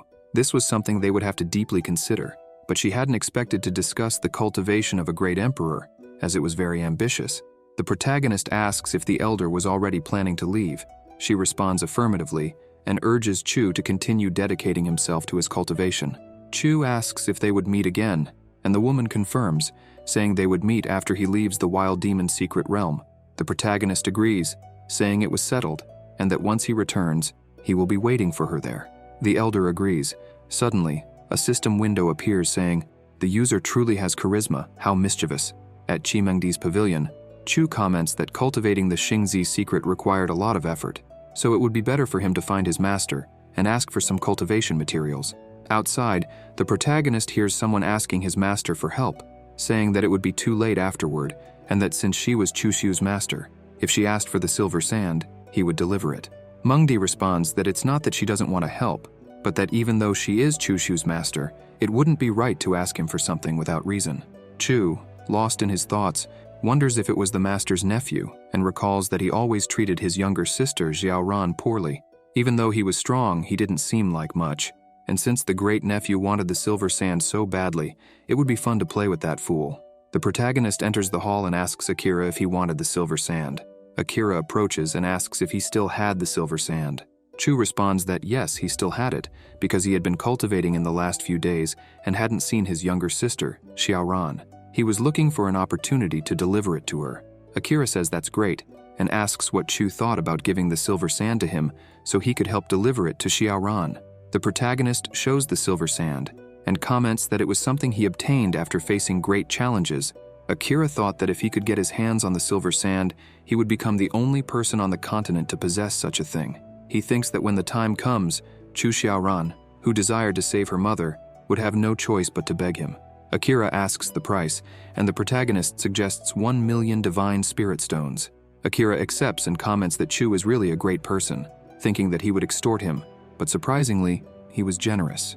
Chu comments that since Akira is his master's nephew, he considers him a precious friend. Akira agrees, saying yes, they were good friends. Chu mentions that he still had a bit more silver sand left, and asks if Akira still needed more, offering to sell everything at the same price. Akira replies yes, and asks how much he still had, thinking he needed to monopolize all the silver sand. Otherwise, it would be difficult to have Chu Xiaoran in the palm of his hands. The protagonist says he only had a few left and throws a pile on the ground. Akira, shocked, asks if that was just a few. Chu says that if he bought everything, he could keep it all to himself. Akira calls Chu Shu a scoundrel and asks his aunt if she wasn't going to say anything. Mengdi intervenes, saying that's enough, and that if Akira has already obtained the silver sand he wanted so much, he should leave. Akira calls for his aunt, but turns and leaves, all irritated. Mengdi asks her unruly disciple why he provoked Akira. The protagonist responds that he didn't provoke him, insisting it was clearly a fair deal, and then sits close to his master, asking why she had called him. The master, annoyed, calls him an unfaithful disciple again. Chu picks up a feather and playfully says, "Unfaithful disciple again," commenting that she needed to be obedient and call him brother. Mengdi retorts that it would only happen in his dreams. The protagonist starts tickling his master and comments that her body had become more voluptuous compared to 15 days ago, asking if she had perhaps gained weight. Chu asks his master to let her disciple check her body properly while continuing to tickle her. Mengdi grabs an apple and throws it at Chu, telling him to get out, asserting that she hadn't gained any weight. The protagonist catches the apple and starts eating it, asking if she had done what he had requested. The master responds that it was in the imperial palace and tells him to wait as she goes to retrieve it. In Mengdi's imperial palace, Chu asks his master where it is.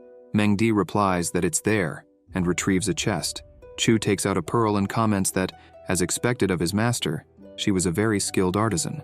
The master explains that besides emitting light, the pearl could also generate heat, and that using it to massage the acupuncture points on the soles of the feet would bring great benefits for recovery and cultivation. Mengdi, blushing, asks what he thought he was doing. Chu responds that she is an incredible woman. The master comments that he must have requested that just to play with her. Chu lays his master down and asks what she wanted. Mengdi, embarrassed, says she made a big mistake. Suddenly, a system window appears with the following information. User, Chu Xiu. Cultivation, 9th layer of the spiritual sea domain. Special physique, sacred primordial body. Qualification, celestial talent, 1,414 classes with cultivation speed increased by 33 times. Sword intent, celestial slayer. Sword intent, cultivation techniques, Tao scripture, initial chapter, well-trained villain's secret art. Techniques, basic alchemy book. Sword skill, first form of annihilation, immortal class, 1,124 uses needed to unlock the second form. Cultivation points, 215. Luck value, 82, white, with the ability to absorb luck from powerful individuals after killing them. Combat power, 35 times the combat power of a common cultivator in the same domain. Mengdi smiles and comments that finally, that unfaithful disciple had left. Just now, he got carried away with arrogance and removed her seal, and it seems he forgot to reactivate it before leaving. The master begins to cultivate, thinking that Chu really did forget to activate the seal and how good it felt to be able to cultivate again. Mengdi says, "Just wait for me," forming power in her hand. Suddenly the power vanishes from Mengdi's hand, leaving her startled. The master asks why the seal had activated. The protagonist uses a sound transmission talisman and tells her not to misunderstand, but just to inform her that even if they are apart, he could still seal her whenever he wanted. Mengdi grabs a doll resembling Chu Shu in one hand and a stake in the other, starting to say, "Damn unfaithful disciple. Die, die, die." When Mengdi notices something, she questions why she was feeling some movements in her abdomen. 7 days later, in front of the portal to the wild demon secret realm, several cultivators were waiting for the secret realm to open. Tai Suzy explained that the secret realm would remain open for 30 days, and at the end of that period, everyone should gather at the initial teleportation point, or they would be trapped for several decades until it opened again. She also mentioned that after leaving the secret realm, everyone would have to contribute a portion of the gains obtained, with rankings based on these contributions. The 10 disciples who contributed the most would receive corresponding rewards. The protagonist thought that regardless of the rankings and rewards, he only wanted to get the monster baby fruit that was in the secret realm. Suzy instructed the cultivators to wait until the teleportation array was activated. After that, they could enter the secret realm. Amid the cultivators, Ye Fan appeared, calling out to Chu Shu and asking if he was also going to enter the secret realm. The protagonist replied that he was, just like Ye Fan. Ye Fan thought that venturing with Chu, who was destined to be the protagonist, meant the journey would be anything but peaceful. Chu asked what Ye Fan was thinking about and if something was wrong, to which Ye Fan responded that it was nothing and suggested they go, as the secret realm was about to open. The protagonist agreed and started walking, while Ye Fan, with a look of disdain, watched Chu's back. Suddenly, a sound transmission instructed Ye Fan that once inside the secret realm, at the first opportunity, he must eliminate Chu Shu and leave no evidence. It would be better if Chu died in the secret realm because, once it closed, no one would care. And even if the master of the Holy Land used time regression, no one would know what happened. In an ancient forest, atop a millennial tree, a woman was seated, giving instructions to Ye Fan through the sound transmission. The woman's name was Liu Shui, master of the Sword Sky Peak. She thought of Qi Mengdi and remarked that she had arranged for several disciples to eliminate Mengdi's beloved disciple once he entered the secret realm. Liu Shui reflected that Mengdi shouldn't blame her for being cruel. After all, it was Mengdi's fault for allowing her disciple to become as treacherous as she was. In the distance, Liu Shui saw 2 cultivators flying on a flying boat. One was Zhan Lingyun, the heir disciple of Sword Sky Peak. The other was Xiao Yifeng, the second disciple of Rising Sky Peak. Lingyun told Yifeng that as the elder brother on the peak, he was supposed to be a brother to Chu Shu. He questioned whether it was really a good thing to do that, and whether Yifeng didn't fear provoking the wrath of the master of Rising Sky Peak after Chu Shu's death, given that he was the current genius of the peak and a candidate for the sacred sun. Yifeng replied that a dead genius isn't considered a genius, and the greatest kindness is to be killed by a brother. Besides, Chu Shu was causing too many problems for everyone, so eliminating him as soon as possible was the right choice. Liu Shui thought she wasn't the only one who wanted to eliminate Chu Shu, and agreed with them because Qi Mengdi wasn't a good person, and neither was her disciple. The protagonist was waiting for the secret realm to open when Yao and Xiaoran called out to Chu Shu. Yao asked Xiaoran why she was there too, and Xiaoran replied that, of course, it was to wish her elder brother Chu good luck. Chu, in a playful tone, asked if by any chance the 2 lovely younger sisters had important matters to resolve. Suddenly, a system window appeared stating, "The user has a lot of luck in love, perhaps on the path to becoming the true king of a harem." Tao Yao handed a sword to Chu and said it was the sovereign dragon sword that he had asked her to find, and fortunately, she had found it in the past few days. So she rushed to deliver it, hoping it would be useful. Suddenly, a system window appeared with the description of the sovereign dragon sword. Category: heavy sword. Class: earthly. Function: infused with true qi or spiritual energy, can increase cutting damage. Description: this sword was created from the spine of an ancient beast, the Azure Dragon. It is resilient and heavy, a weapon with dominant power. However, if the person wielding it does not have sufficient strength, it could cause damage to the meridians. Chu took the sovereign dragon sword and tested its aura, saying the sword was excellent, thanking Tao Yao, who responded that she was glad to have pleased her elder brother. The girl told Chu to be extremely careful after entering the secret realm because, since the secret realm opened only once every few decades, it was likely full of wild and ancient demon beasts. She also advised him not to take unnecessary risks. Chu patted Yao's head and thanked his younger sister for her concern, assuring her that he would be very careful. The girl, relieved, said that now she wouldn't have to worry. Chu then turns to Xiaoran and asks what she had come to do. Xiaoran replies that she had found some materials for setting up arrays, which could be very useful inside the secret realm. The protagonist thanks Xiaoran and comments that she was very kind. Xiaoran in turn thanks Chu and says that thanks to the silver sand he gave her, her mother had awakened. She asks if when he returns, he could come to her house for some tea, as her mother wanted to thank him personally. The protagonist responds that she is indeed very kind and that after he returns, he will definitely visit her and bring a gift for her mother. The portal to the secret realm opens, and Tai Suzy announces to the cultivators that the teleportation array was activated and the disciples who had earned the right to enter should prepare themselves. The protagonist tells the younger sisters that he is leaving and bids them farewell. Yao comments that Chu was really in a hurry, since she hadn't even finished speaking. Xiaoran says that there were essential items in the secret realm, so it was obvious that Chu was eager to enter. Tao Yao, irritated, frowns and tells Xiaoran to stay away from her elder brother, saying not to act as if she understood him so well. Xiaoran, surprised, asks what Tao Yao meant by that, asserting that she and brother Chu Shu had an honest and transparent relationship. Nothing dirty, as Yao thought. Why should she stay away from him? Xiaoran also comments that Yao shouldn't be so impatient and angry, because if she keeps it up, she'll end up with wrinkles. Tao Yao, visibly annoyed, asks if she was being impatient and angry. Xiaoran responds that Tao Yao was acting like a jealous girlfriend, so it's no wonder brother Chu left quickly. Tao Yao, irritated, ends up releasing her aura and asks if Chu Xiaoran was provoking her, scaring those around her with her presence. In the wild demon secret realm, several cultivators were discussing how vast the place was.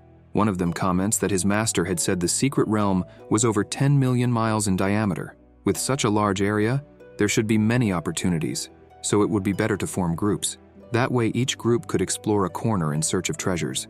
Meanwhile, the protagonist, away from the group, pondered whether he should look for Ye Fan. He believed that by traveling with Ye Fan, he could take advantage of his protagonist's aura and significantly increase his gains. Suddenly, a group of extras shouts upon spotting Chu Shu, urging everyone to attack together. Chu, incredulous, wonders what he could have done to offend someone, as he couldn't remember anything recent. Suddenly, a system window appears, asking, couldn't the user be a bit more perceptive? The extras draw their weapons, surrounded by aura, and charge at Chu. The protagonist starts running, realizing he couldn't fight against so many opponents. He quickly grabs his flying boat, commenting that the best strategy in such a situation was to retreat. Chu jumps onto the boat and takes off at high speed. The extras shout that he was fleeing, but the bald extra reassures the others, saying that before entering the secret realm, brother John Ling Yun had given them an aura tracking compass, and it had already locked onto Chu Xiu's aura. Even if he fled to the ends of the earth, it wouldn't help. In the depths of the wild demon secret realm, there was a monster baby spirit fruit on top of a mountain. However, to reach it, the protagonist needed to face a giant python, an emperor-level demon beast. The python opens its mouth to attack Chu, but he activates the Xingzi secret and charges at the giant python, easily cutting off its head and defeating it. Suddenly, the dead snake begins to transform into a black flower.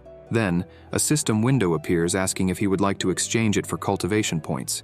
Chu accepts the exchange, and a system message informs him that the exchange was successful, and he obtained 70,000 cultivation points. The protagonist sighs, commenting that he had finally gathered the 500,000 points. Suddenly, a new system window appears, asking him to choose one of the options to be improved: Celestial Slayer Sword Intent, Dao Scripture, First Form of Annihilation, Sword Skill, Xingzi Secret, or the Basic Alchemy Book. Due to Chu's unique constitution, his innate talent was enhanced, and his understanding of the Xingzi Secret deepened, granting him new insights and greater comprehension. He remarks that he successfully improved the Xingzi Secret technique and decides that it's time to retrieve the monster baby spirit fruit. Chu ascends the mountain with his flying boat to where the fruit was located. Upon observing the color of the fruit, he realizes that it hasn't ripened yet. A new system window appears, informing him that his luck is too low and that the monster baby spirit fruit has not ripened. Despite having fought a great battle against the giant python, the fruit still hadn't matured, which he considers a great misfortune. Frustrated, Chu comments that since the fruit hasn't ripened, there's nothing he can do about it. Suddenly, another system window appears, saying, "Damn, you shouldn't be plotting things, you villain. You really are the old demon." The protagonist was searching and gathering spiritual herbs when a group of extras appeared, commenting, "Senior brother Chu Shu is also here." The leader of the group, Chen Mufan, asked Chu if he was there alone. The protagonist, in response, simply asked if they were also there to kill him. Mufan, through a sound transmission to his group, instructed them to hide their killing intent and not let Chu notice, as he was very fast, and if he tried to escape, they alone wouldn't be able to stop him. "First, let's try to stall him until the others arrive so we can surround him," the group members responded. "Understood, leader." Mufan, feigning innocence, asked what the meaning of that was, as it was a great offense to kill fellow disciples. and asked Chu if someone was chasing him. The girl in the group, curious, asked who would dare to chase a great disciple like senior brother Chu and suggested that he tell them who was after him, as perhaps they could help. Chu sighed and said that he didn't know the identity of the pursuers, but that there were indeed some people after him. The girl then took the protagonist's hand and asked if he wanted to join them, saying that if they encountered the pursuers, they could help him. The other group members assured Chu that if he joined them, no one would dare lay a hand on him. The girl, with a sweet expression, thought to herself that they were acting like pros, while Chu reflected that this junior sister seemed very capable. The girl used a sound transmission to calm her group, saying that although Chu seemed like a pervert, he had a big heart. The other extras commented that showing concern for his safety was really amusing, but little did he know that they were also after him. However, they couldn't blame him after all. They were very convincing. The chubby one in the group commented that Chu was a genius who had surpassed limits, undoubtedly a pillar for the future of the Holy Land, and that even if they all were killed, the senior brother would be safe, as the losses for the Holy Land would be too great. The girl told Chu to stay with them, assuring him that they would help him. The protagonist, touched, responded that he was deeply moved by everyone and that, since that was the case, he would agree to join them. The girl hugged Chu, trying to seduce him, and assured him that he didn't need to worry, as they were all like a family in the Holy Land, while pressing her chest against Chu's arm. The protagonist then asked everyone to follow him and commented that he had a roasted lamb that was prepared by his junior sister Xiaoran, and that she had given it to him before he entered the secret realm. He mentioned that even if he wanted to, he couldn't eat it all by himself, but fortunately, they found him there, so they could eat together. The group of extras was left speechless. The protagonist served the girl and said that since they had met, it must be fate, so they should enjoy themselves, eat and drink until they were happy. Mufan commented that brother Chu didn't need to be so polite. Chu began to drink the wine. The girl thought that there was no poison in the wine, and another extra commented that the wine was wonderful. The protagonist said it was excellent wine from his master's cellar, which he had taken secretly, and suggested that they eat the roasted lamb and drink plenty of alcohol, as those are the things a true man does. The extras remarked that the meat was also delicious. Chu then said that since it was good and tasty, they should have more, and if it wasn't enough, he had more in his storage ring. After the banquet, Chu calls the group together. The group of bystanders comments that Chu could speak. The protagonist mentions that Yifeng and Ling Yun had offered so many benefits that they were willing to kill him. The group of bystanders is shocked, and Mufan asks when he had noticed, while grabbing his hammer. Chu replies that it was obvious from the moment they showed up. Mufan charges at the protagonist with his hammer and attacks him. Chu uses the Xingzi secret technique and dodges Mufan's attack with ease, telling them they'd better check their bodies. The group of bystanders notices a mark growing inside their bodies and asks if he had poisoned the wine. The protagonist responds that his poison wasn't in the wine. Suddenly, a system window appears saying, "I'm cracking up. Our poison is absolutely authentic and contains no traces. Even if you check the wine, you'll never find anything." Chu asks the bystanders if they want to stay alive, as he could give them a chance. Mufan asks Chu what they should do. The protagonist throws a scroll with instructions to the group and tells them to follow the directions he had given. He had a bottle with 10 antidote pills that would keep them alive for 3 days, and after they completed the task, he would remove the poison. A girl, incredulous, asks how they could be sure he would remove the poison.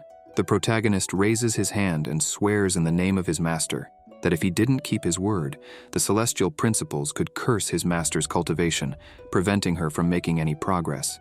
Mengdi was eating an apple when she suddenly sneezed and wondered if someone was mentioning her name. The group of bystanders says they have a deal and expect him to keep his word. Chu takes his flying boat and says he'll be waiting for good news from them. Later in the forest, several cultivators gather with their flying boats. Suddenly a man appears, asking Mufan why Chu wasn't there with him. This man was Yan Ping, a core disciple at the peak of the 9th layer of the spiritual domain. Mufan asks him to calm down, as he was about to explain. An hour earlier, they had met Chu Shu, but as soon as he saw them, he fled extremely quickly, and they couldn't catch him. Ping asks why they were summoned there, and Mufan responds that when Chu escaped, he dropped that scroll. Ping asks what it was, and Mufan explains that the scroll contained information about the location of the rare monster baby spiritual fruit, which grew in that world, and that the fruit was on top of the mountain. Yan Ping states that a spiritual item is essential for cultivation, confirming that the spiritual fruit was really there, and questions why they didn't take it for themselves, saying he didn't believe in their good intentions, and asking what they were planning. Mufan responds that the environment where the spiritual fruit grew was extremely dangerous, and even if the 5 of them went, it would be like walking to their deaths. They needed Ping's help and others, and if they managed to get the fruit, it would be great if they could share part of the achievement. Ping agrees to the deal and takes the map, saying that, since the map was obtained by Chu, it wouldn't be good if he was ahead of them, so Ping would take some people to collect the spiritual fruit. Meanwhile, Ping thought that Chun Mufan was still a child for expecting them to do the work and still share a part of it. The protagonist, from a distance, sitting in a tree, observed several people arriving at the location where the spiritual fruit was. Ping instructs his group not to spread out too much, as the mist blocked divine consciousness. The girl in the group tells Ping not to worry. Yan Ping's group looks at the monster baby spiritual fruit and comments that it seemed like a fusion of a soul and a demonic fruit. They believe that if they could get that fruit, they could directly break through to the divine domain, and that even if they sold it, it would be worth 10,000 divine spiritual stones. Everyone was eager to get rich. Ping asks everyone to wait a moment because the color of the fruit wasn't right. It seemed like it hadn't ripened yet. He had seen illustrations of the spiritual fruit in ancient scrolls and knew that a ripe fruit would have a blood-red color and emit a sacred aura. If they consumed an unripe fruit, they would be overwhelmed by yin energy and die. The girl asks what they would do since their time in the sacred realm was limited and they couldn't wait for the fruit to ripen. She suggests that maybe they could take the fruit first and figure out what to do with it later. Suddenly, a red aura begins to circulate around the fruit. The girl covers her mouth and nose, realizing it was an illusory array, and wonders how it had happened. One of the bystanders behind her inhales the aura and begins to scream in pain. Driven mad, he grabs the girl by the neck, screaming that he was going to kill her because she had killed his mother, calling her a damned beast. Ping's group starts attacking each other. Some accuse others of stealing their women, while others argue about the rare treasure, causing a true massacre. Ping realizes something is wrong and asks them to stop, but the blood from the bodies on the ground begins to be absorbed by the monster baby spiritual fruit. 30 minutes later, the protagonist appears after the massacre is over. He hadn't imagined that for the monster baby spiritual fruit to ripen, it needed to absorb the life force of human beings. Chu notices that the fruit still needed more life force to fully mature. He sighs, thinking it wouldn't make a difference to wait a few more days.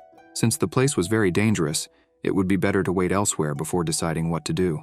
2 days later, the girl from Mufan's group asks if something had happened on the mountain. Why had everything gotten so quiet? Had something happened to Ping and the others? Mufan comments that the monster baby spiritual fruit wasn't something common people could obtain, and fortunately, they hadn't followed him to the top of the mountain. The girl asks how, without obtaining the spiritual fruit, Chu Xiu would remove the poison. Chu appears where the group of bystanders is and says they hadn't climbed the mountain. Mufan replies that they had sent some people to collect the spiritual fruit according to his instructions, and even though they didn't manage to get the monster baby spiritual fruit, they did their best and hoped Chu would remove the poison. The protagonist thinks they were cowards who failed to obtain the spiritual fruit, sacrificed their elder brothers and sisters, and still had the audacity to ask for something. Suddenly, Chu senses a demonic aura approaching. The protagonist asks if they had brought those demons there. The group of bystanders responds that they hadn't brought any demons since they had no connection to the demon race. A group of demons mounted on bulls was quickly approaching.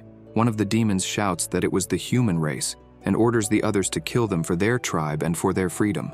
Chu thinks that 10 days had passed since they entered the secret realm, and this was the 3rd time he had encountered the demon race. Judging by the situation, it seemed like the other races there were hunting them. The protagonist uses the first form, annihilation, and charges at the demons with his sword. Mufan, astonished, comments that Chu was incredibly fast. The protagonist delivers a powerful blow to the bull's head, easily defeating it. The demon, shocked, thought that the combat strength of that human was too high for them to face alone. Chu defeats everyone effortlessly and asks why there was a group of demons there. The demon, terrified and trembling, responds that he wouldn't talk. The protagonist then says he would start torturing him slowly until he couldn't bear the pain and started talking, pointing his sword at the demon's neck. The demon, horrified, says that they were originally sealed in the savage demon secret realm by Emperor Taisu and were ordered by a divine domain demon to ambush them there. Chu thinks, a demon from the divine domain. It seems the depths of that secret realm are truly treacherous. The protagonist mercilessly slashes the demon's throat. The other demons, upon seeing the scene, are shocked and ask if Brother Niu had really died like that. Chu tells Mufan that he entrusts the remaining low-level demons to him and that, with his skills, dealing with them shouldn't be a problem.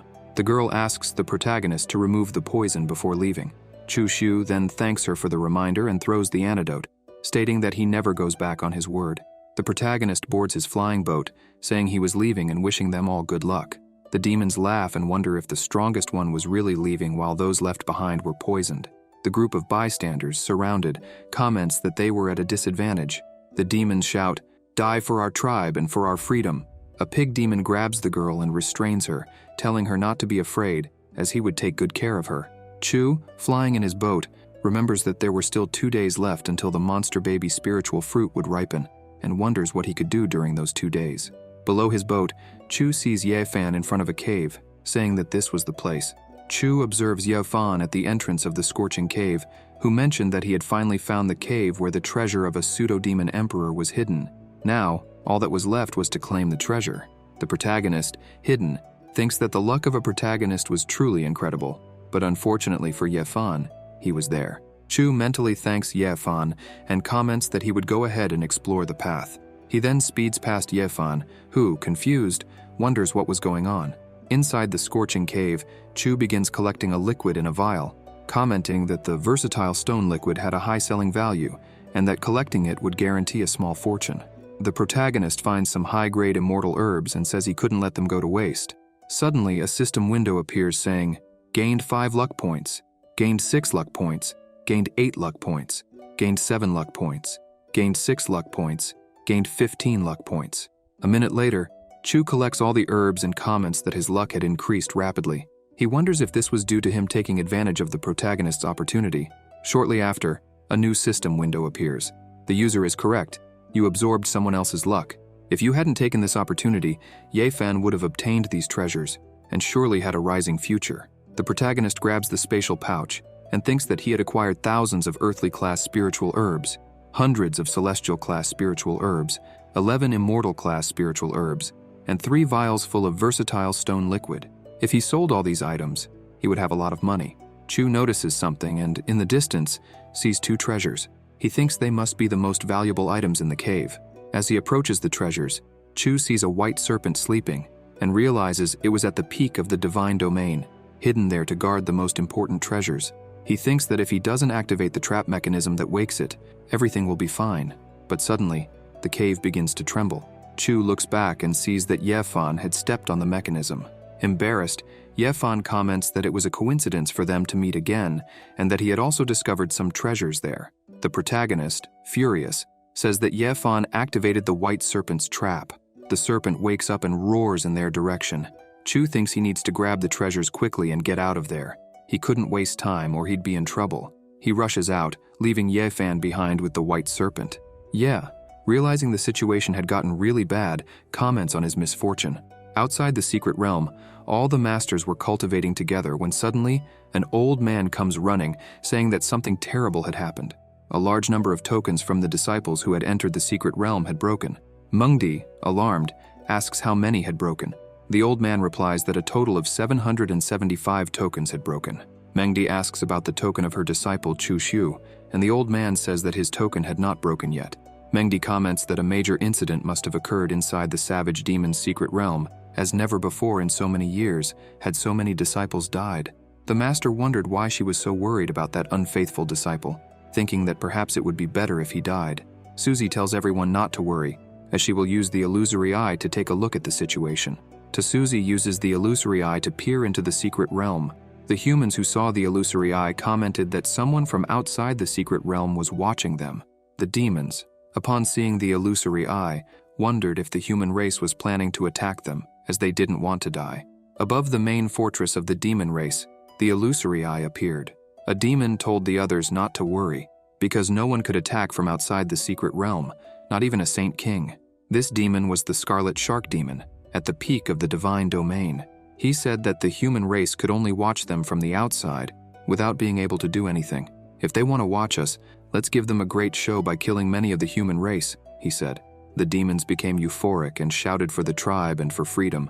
The Scarlet Shark, holding a mirror in his hand, noticed that the mirror was reacting. He commented that the other half of the mirror had appeared, and that if they managed to retrieve this other half, they would be able to break the seal of the secret realm and escape from there. Humans, upon seeing the demon clan through the illusory eye, spoke of the clan rebelling. A woman questioned how a demon, trapped in the secret demon realm, could manage to advance to the peak of the divine domain when there was a limitation within the realm. Mengdi asked Tai Suzy whether, with the crown of the ancient sacred lord, they should activate the teleportation array within the sacred realm so that their disciples could return. Suzy questioned if Mengdi was concerned about her own disciple. Mengdi, in her thoughts, said she wasn't worried about that unfaithful disciple, but rather about the other disciples. Suzy reassured her, stating that she had already made the necessary preparations and that in 2 days, the teleportation array would be activated, forming a passage connected to the secret realm. Mo Feiyan remarked that if they couldn't hold out for 2 days, it would indeed be disappointing. Mengdi, concerned, wondered where her unfaithful disciple was, though, in her thoughts, she believed it would be better if he died at the hands of a demon in the wild demon's secret realm. Meanwhile, a horde of demons chased after Su Rukshu, who was carrying a woman on her back. Chu, seeing the scene, thought that if he allowed someone to die when he could save them, all of his plans would be ruined, as they were being watched by the illusory eye. The protagonist drew his sword, and in his mind, told the 2 women to consider themselves lucky. He positioned himself between them and the horde of demons. Su Rukshu looked back and asked who he was. Chu responded that he was there to help with the demons. Rukshu realized he was Chu Shu, the boy rumored to have reached the top of the sacred tower, but she wondered what he could do, as he was only at the peak of the spiritual sea domain, while the weakest of the demons' clan chasing them was at the spiritual domain. The protagonist charged toward the demons with his sword enveloped by sword intent. The girl, seeing this, thought that he couldn't possibly defeat the group of demons, and that fighting in such a situation was equivalent to heading towards death. Su Rukshu shouted for Chu not to go, but suddenly, she was astonished by the sight of Chu quickly and effortlessly defeating all the demons. Shocked, she thought that Brother Chu was incredibly powerful, and it wouldn't be an exaggeration to say he was the reincarnation of the demon god.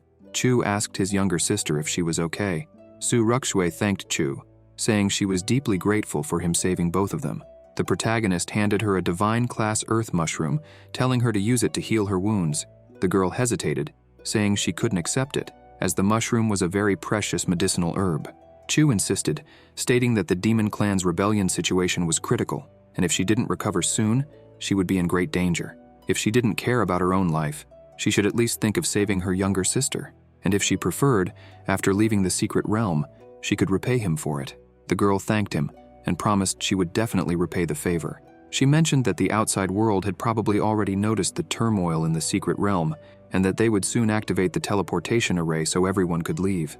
Chu commented that even with the medicinal herb, it would still take time to recover, so it would be best for her to go to the plaza where the teleportation array was and wait for it to be activated. The girl asked if Chu wouldn't come along, but he replied that he wouldn't, as he still had some important matters to attend to, and from then on, they would follow separate paths.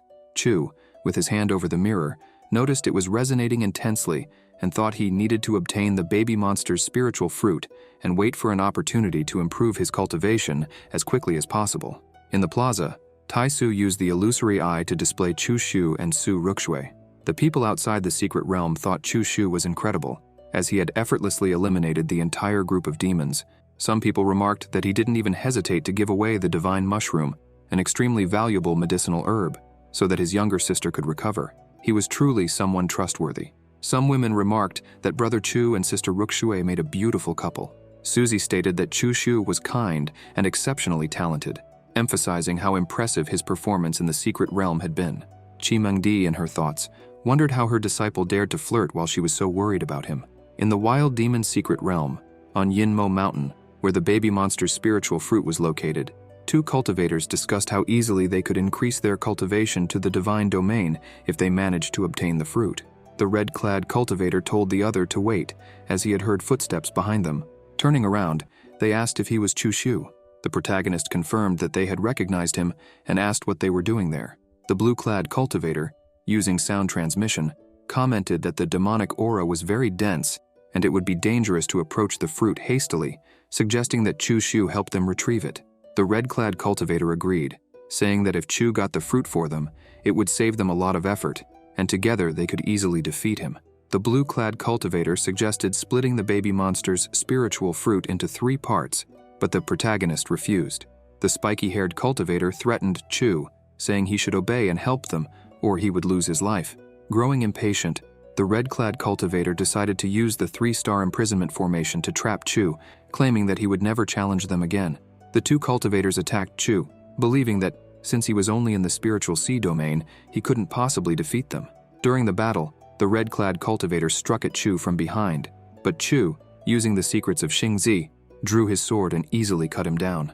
The spiky-haired cultivator, enraged, charged at Chu, but Chu attacked with high speed, impaling him with his sword, saying that he should be less hypocritical in his next life. With the 2 cultivators defeated, the baby monster's spiritual fruit began to absorb their life force, rapidly maturing. Chu harvested the fruit and stored it, reflecting on how difficult it had been to obtain and wondering how long it would take for another to grow.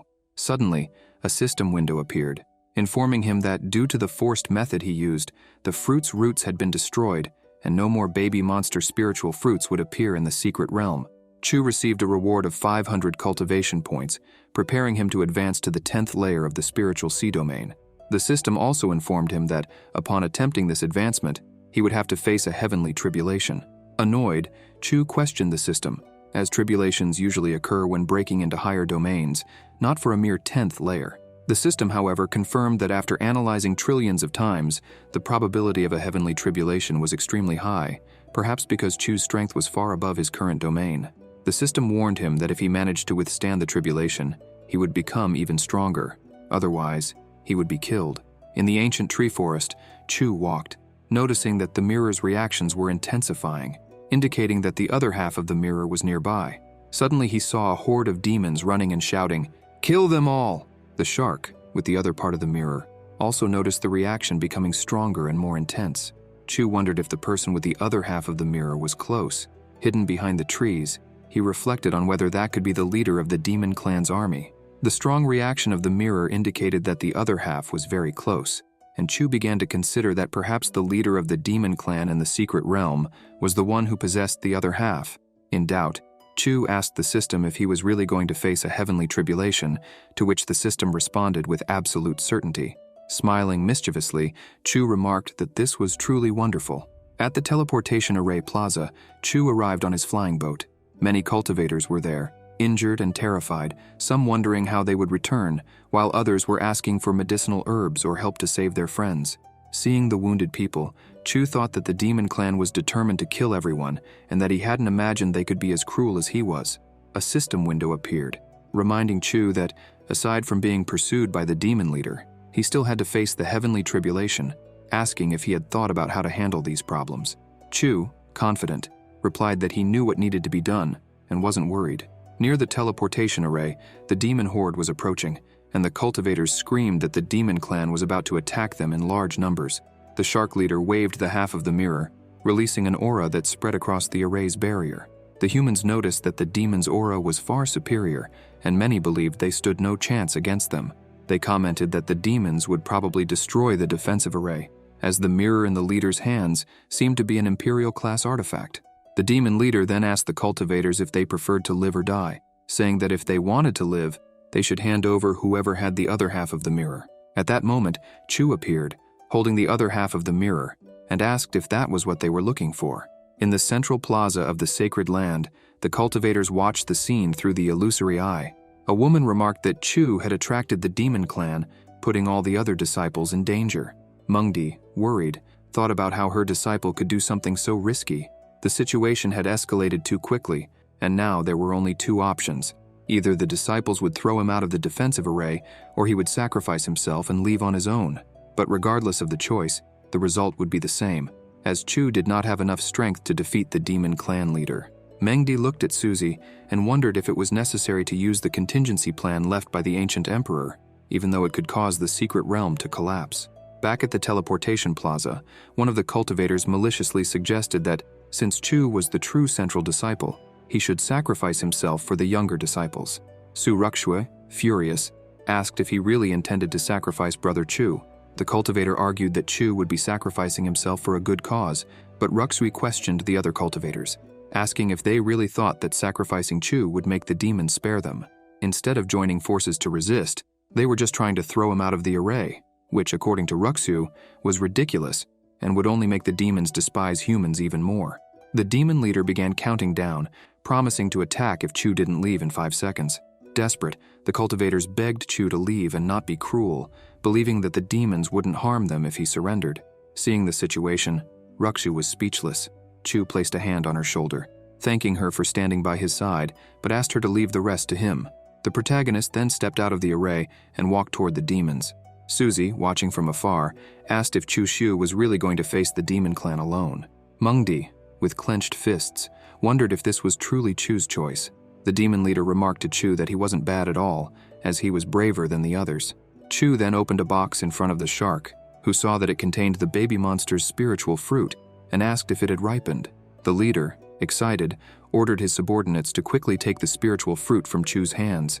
The demons surrounded Chu Shu and charged toward him, while the shark leader promised rewards to whoever could seize the fruit. However, Chu bit into the fruit, commented that it tasted good, and asked the system to activate the Tao scripture. A system window appeared, informing him, "It has been detected that the user possesses the primordial sacred body. The Tao scripture will be activated, and 10,000 cultivation points will be consumed." Thus, 10,000 points were consumed, and the advancement process began. Your sacred body has undergone a transformation. You have reached the true peak of the spiritual sea domain and broken through to the 9th layer of the spiritual pillar domain. The heavenly tribulation is about to begin. Please prepare yourself. The window informed him that the heavenly tribulation would begin in 10 seconds. Suddenly, an aura began to form around Chu, above a lotus flower. He shouted for the demons to taste the heavenly tribulation. The tribulation then descended upon them, blasting all the demons away. After the celestial tribulation descended, it defeated all the demons, leaving only the shark. With the power of the celestial tribulation, it ended up hatching the egg he had found in the cave along with the mirror, bringing forth a bird. The protagonist, holding the bird, realized that the shark had taken advantage of the situation to launch a sneak attack. Chu grabbed his sword and cut down the sword of the demon leader. The bird, astonished, remarked that Chu Shu was very powerful. The shark, upon losing its sword, grew furious and charged at the protagonist. Chu easily cut him down, defeating him.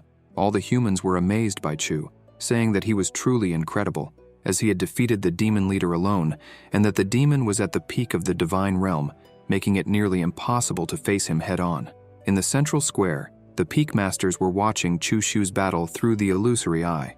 The masters were shocked by Chu's intelligence, using the celestial tribulation to kill the demons, and they commented that they had never seen such a terrifying tribulation before, questioning how he had managed to achieve this since he was only in the spiritual sea realm. Tai Suzy asked Mengdi if she had seen that. Mengdi replied that the protagonist possessed the legendary sacred primordial body and the Tao scripture, and it was no wonder that his cultivation was so slow at first. Suzy said that it was truly surprising how Chu Shu managed to overcome the sacred primordial body, which made cultivation impossible, and that, to this day, the Holy Land had not yet chosen a holy son. When he returned, she would make Chu the holy son of the Holy Land. Mengdi was astonished, and Suzy asked if she had any objections. Chu's master said that the matter of the holy son should be discussed with all the peak masters, and besides, the protagonist's cultivation was still very low, so most of the other masters would not accept it. Mengdi, irritated in her thoughts, questioned how that unfaithful disciple could become the holy son, and what kind of unbalanced logic was this. Tai Suzy said she understood her concern, but with today's performance, she believed the other masters would agree with her suggestion. Besides, he had a good personality and was very kind. Mengdi thought, good personality and kind? That's because she doesn't know that he's always taking advantage of her. At the teleportation plaza, Su Ruxue approached Chu and asked if he was all right. He thanked Ruxu for her concern and said he wasn't hurt. Ye Fan, watching from afar, sighed, thinking that Chu was really powerful, and once again he found himself merely a spectator. Chu noticed Ye Fan and asked what that thing on his shoulder was. Fan replied that it was a spirit beast he had tamed. Seeing this, Chu wondered if Fan had managed to defeat the serpent that guarded the treasures. It was expected of the protagonist. He had managed to tame the spirit beast, even though Chu had absorbed most of his luck. Ye Fan, curious, also asked what was on Chu's shoulder. The protagonist explained that it was Ji Tai Mei, who, as he could see, was just a chick, but could be considered a pet. The bird Tai Mei, indignant, protested that it deserved more respect and said it hadn't given permission to be called a chick, adding that all its family were chicks and chickens. Chu, impatient, grabbed the bird in his hand and began squeezing it to make it stop talking, while commenting that the teleportation array should be activated soon. He called Fan to rest and returned to the Holy Land. Ye Fan remarked that Chu's spirit beast was very interesting. 3 days later, in the Holy Land, in Chu's room, the protagonist spoke to the system, saying that he still hadn't received his reward for breaking into a higher realm. The system appeared and announced, "Yes, user, it has been detected that you have broken into a higher realm. You will receive a special reward. Ancient Battle Law, Sacred Strengthening Part 1. Ancient Battle Law, Sacred Strengthening. Type, Martial Technique. Class, Divine. Description: after cultivating the Battle Law, the Ancient Sacred Strengthening will help the user reach the lower Saint Realm. Does the user wish to use the Battle Law now? The system also detects that it's possible to upgrade the Ancient Battle Law, Sacred Strengthening, and asks if the user wishes to proceed with the upgrade. Chu agrees. Later, exhausted, the protagonist comments that upgrading the Battle Law and breaking through to a higher realm were completely different things. The feeling of being completely drained was horrible, and he decides to stop. A system window pops up saying, "The upgrade of the Battle Law is interrupted. 100 cultivation points were used to initiate the upgrade." While eating some elixirs, Chu reflects that he would need to prepare more elixirs next time he attempted to upgrade the Battle Law. He picks up the mirror and says he's ready, asking the system if it knows how to use the artifact. The system window responds, "The user has found an artifact. This mirror is a high-class artifact, at least a Saint King class or even Emperor class. However, it is not yet complete. The mirror has 2 functions. First function, blue light, domain suppression, which can slow down the enemy's movement or even immobilize them during combat. Second function, communication. The user may use a high-grade spirit stone as a test. Chu then inserts a spirit stone into the mirror, activating a panel on the artifact. Sequences. Welcome to Primordial. The order is extremely advanced and your permission level exceeds that of common people. We will unlock the following functions for free: Chat Channel, Starry Sky Plaza, Secret Land, Private Commercial Space, Training Field, Cultivation Ready Land, 10,000 ethnic groups, Battlefield, and other functions to be unlocked. To activate the teleportation function, a large amount of energy will be consumed. Please prepare lower and higher spirit stones. The protagonist, amazed, comments that he has obtained something truly incredible and presses the Chat Channel option. In the channel, he sees several people chatting, with clans he had never heard of before, as well as many things he didn't know about, such as primordial stones and a continent called Great Plains, non-existent in the Tianqiang continent. Suddenly, Tao Yao enters Chu's room, asking if he had recently tamed a spirit pet. In Chu Xiu's house garden, Yao, holding the chick in her hand, says that it was very cute. The bird, irritated, tells the girl to show more respect or it would eat her. She starts laughing, replying that someone so small couldn't possibly eat her. The chick, angry, declares that when it becomes enlightened, it would make her a slave and the protagonist its mount. Tao Yao asks Chu if he has finished his seclusion. She had heard that he had tamed a spirit pet and came to check, but didn't expect it to be so interesting, then questions where he found such a second-rate pet. The bird, exalted, claims that they were going too far because it was an elder, not a simple spirit pet. Chu tells Yao not to mind the bird and throws it aside, asking if there was something she wanted to talk about. Tao Yao thanks him for his hospitality and makes a request. When he has time, could he tell her younger sisters what he saw inside the secret realm, as they were very curious. The protagonist agrees, and Yao hands him a token, asking him to accept it. She comments that it's already late and that she would leave to rest. Chu smells the token, catching the scent of peach blossom, but thinks that although the smell was nice, it didn't compare to his master's. Chu, remembering something, approaches the bird. The chick, startled, asks what he wants. The protagonist replies that it still hasn't explained what it is and what the connection is between the egg hatching and the mirror. The chick responds that according to its memories, it was a member of the Divine Crow clan, but it had no idea about the connection with the mirror. Chu, pensive, comments that he really thinks it's a member of the Divine Crow clan. The bird declares that the Divine Crow clan is one of the Emperor clans, and it would be better if Chu knelt down. The protagonist simply says that he left some food ready for it. The chick then reveals that someone had come to see him earlier, but left after realizing that Chu was in seclusion. When asked who had visited him, the bird replied that he believed her name was Hua Luofei, and she had said she would meet him at the same place in 3 days. The protagonist began walking outside when the chick commented that it was already late and asked where he was going. Chu turned around and in an enigmatic tone responded that curiosity killed the rooster, asking him not to ask too many questions. Meanwhile, the protagonist reflected on the energy he had spent improving his constitution and decided it was time to find his master to replenish his strength. In Mengdi's chi chamber, she was sleeping peacefully until she sensed the presence of her disciple.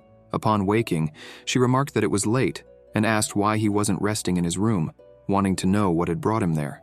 Chu, smiling, replied that after so many days without seeing her, he believed his master must have been missing him. He admitted that he didn't consider himself talented and asked her to teach him some lessons. As he observed his master, the protagonist thought that the heavenly fragrance body was truly impressive, as even just sitting there, Mengdi naturally exuded a strong and irresistible fragrance. He approached and sat next to her. Mengdi lightly scolded him, telling her unfaithful disciple to mind his manners. Chu, however, confidently argued that with her beloved disciple there was no time to waste, and he invited her to bed. 6 hours later, a system window appeared, announcing, "It has been detected that the heavenly fragrance body seal has been lifted. Your talent has increased by 200. The same message appeared 2 more times, then informed him that Chu's talent had reached 2,214. After dual cultivation with his master, the protagonist dressed and left, leaving Mengdi smiling contentedly. Outside, Chu felt exhausted, his legs trembling, and murmured that his master was a real fireball, while thinking that maybe it would have been better to leave her cultivation sealed. Suddenly, another system window appeared. "I didn't think the host of the sacred primordial body wouldn't be able to handle the pressure. User, you disappoint me. Even though you're an old demon with unparalleled talent, you couldn't last 6 hours with your master and left clinging to the walls." Annoyed, the protagonist told the system to screw off and wondered what was wrong with his master. He hadn't sealed her cultivation, but even so, she was extremely proactive. 3 days later, Chu waited for Elder Luofei while roasting some meat at the usual spot where they met. He reflected on how, over the past few days, he had managed to increase his talent with his master's help, and would soon be advancing further in his cultivation. Chu wondered what Sister Hua wanted when she called him, and decided that later he would test her, as he couldn't keep forcing situations with someone indefinitely. Suddenly, a spirit rat appeared, attracted by the smell of the meat, its mouth watering. The protagonist gave the rat a sinister look, immediately scaring it away. Shortly after, Elder Hua appeared and remarked that Chu was very wicked for frightening the little rat. He, however, explained that she had misunderstood, as the rat was just shy. He had only looked at the creature. Hua sat down next to the protagonist, and without beating around the bush, asked what he was thinking, questioning whether he liked looking at her that way. Chu, with a slight smile, asked if anyone was courting her. Luofei then remarked that cultivators became more beautiful as their cultivation improved, and that someone's appearance grew closer to the natural path to the heavens. However, her appearance was not the most beautiful in the cultivation world, so naturally, no one would court her. Chu smiled and said that it was because others were blind, as in his eyes, she was the most beautiful woman he had ever seen. This memory even made him recall a poem. Hua, curious, asked what poem that was. Without hesitation, the protagonist recited, "The clouds think they are clothes. The flowers think they are beautiful. The spring breeze touches the chest, and the dew falls at dawn. If I hadn't seen the beauty of the clouds at the mountain peak, I would find you under the moonlight." Surprised, Hua admitted that she didn't imagine he knew how to write poems. She praised the poem but said she wasn't as beautiful as he had described. While she spoke, Chu laughed to himself, thinking that memorizing those literature books hadn't been in vain. The protagonist then posed a question, "What if I courted you? Because honestly, I really like you." Hua was momentarily speechless but soon replied with amusement, commenting that he was very young, yet still wanted to court her. She asked if he had any idea how great her age was. Chu, with his eyes resting on her chest, joked, "Yes, it is really great." Blushing and embarrassed, Hua scolded him, saying she hadn't imagined he was so bold. However, he responded casually, stating that he was just admiring the beautiful woman in front of him and that she couldn't deprive him of that right. Besides, he mentioned that age wasn't an issue, quoting the saying, "Women who are 3 years older than men are like bars of gold." The elder, laughing, replied that she was likely about 3,000 years older than him. The protagonist, with a teasing smile, said, "Women who are 3,000 years older than men are immortal." Chu continued, saying that marrying her would be his greatest happiness, and he assured her that he was being truthful, because even the most precious pearls from the snowy mollusks couldn't compare to her. Hua, laughing, asked if he was trying to seduce her.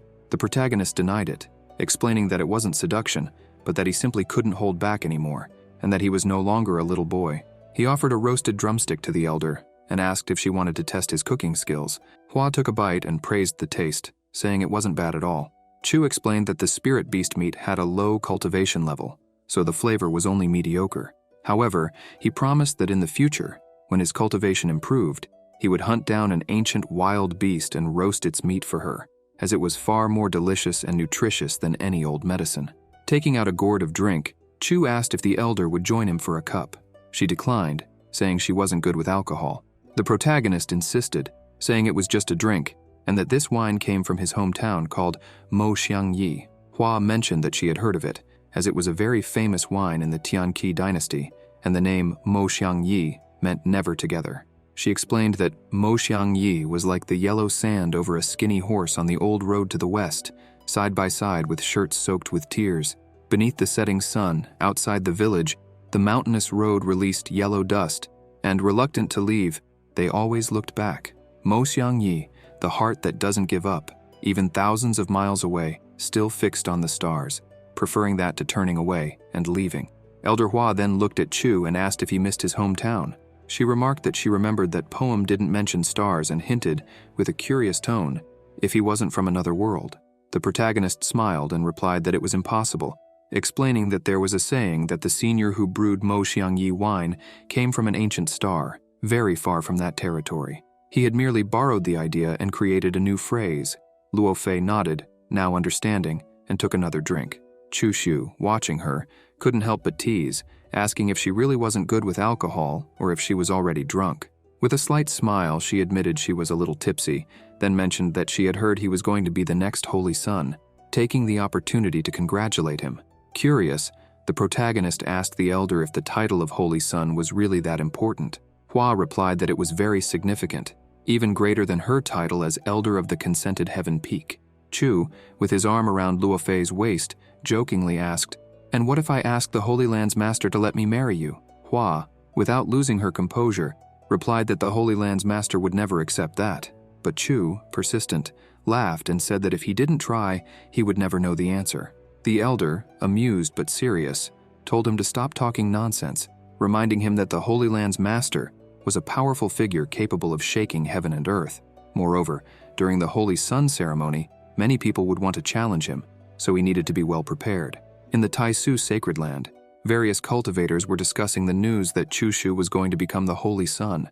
While some affirmed that Chu had proven himself worthy of the title, others pointed out that he had advanced to the spiritual pillar realm, but questioned the fact that there were disciples with higher cultivation than him. They wondered why he had been chosen as the Holy Sun. At Rising Sky Peak, Xiao Yifeng was furious. He believed that, after having fought countless battles to become a direct disciple, he deserved more than Chu, who had been silently selected. Outraged at the injustice of the heavens, Yifeng, with hatred in his eyes, vowed to destroy Chu Shu.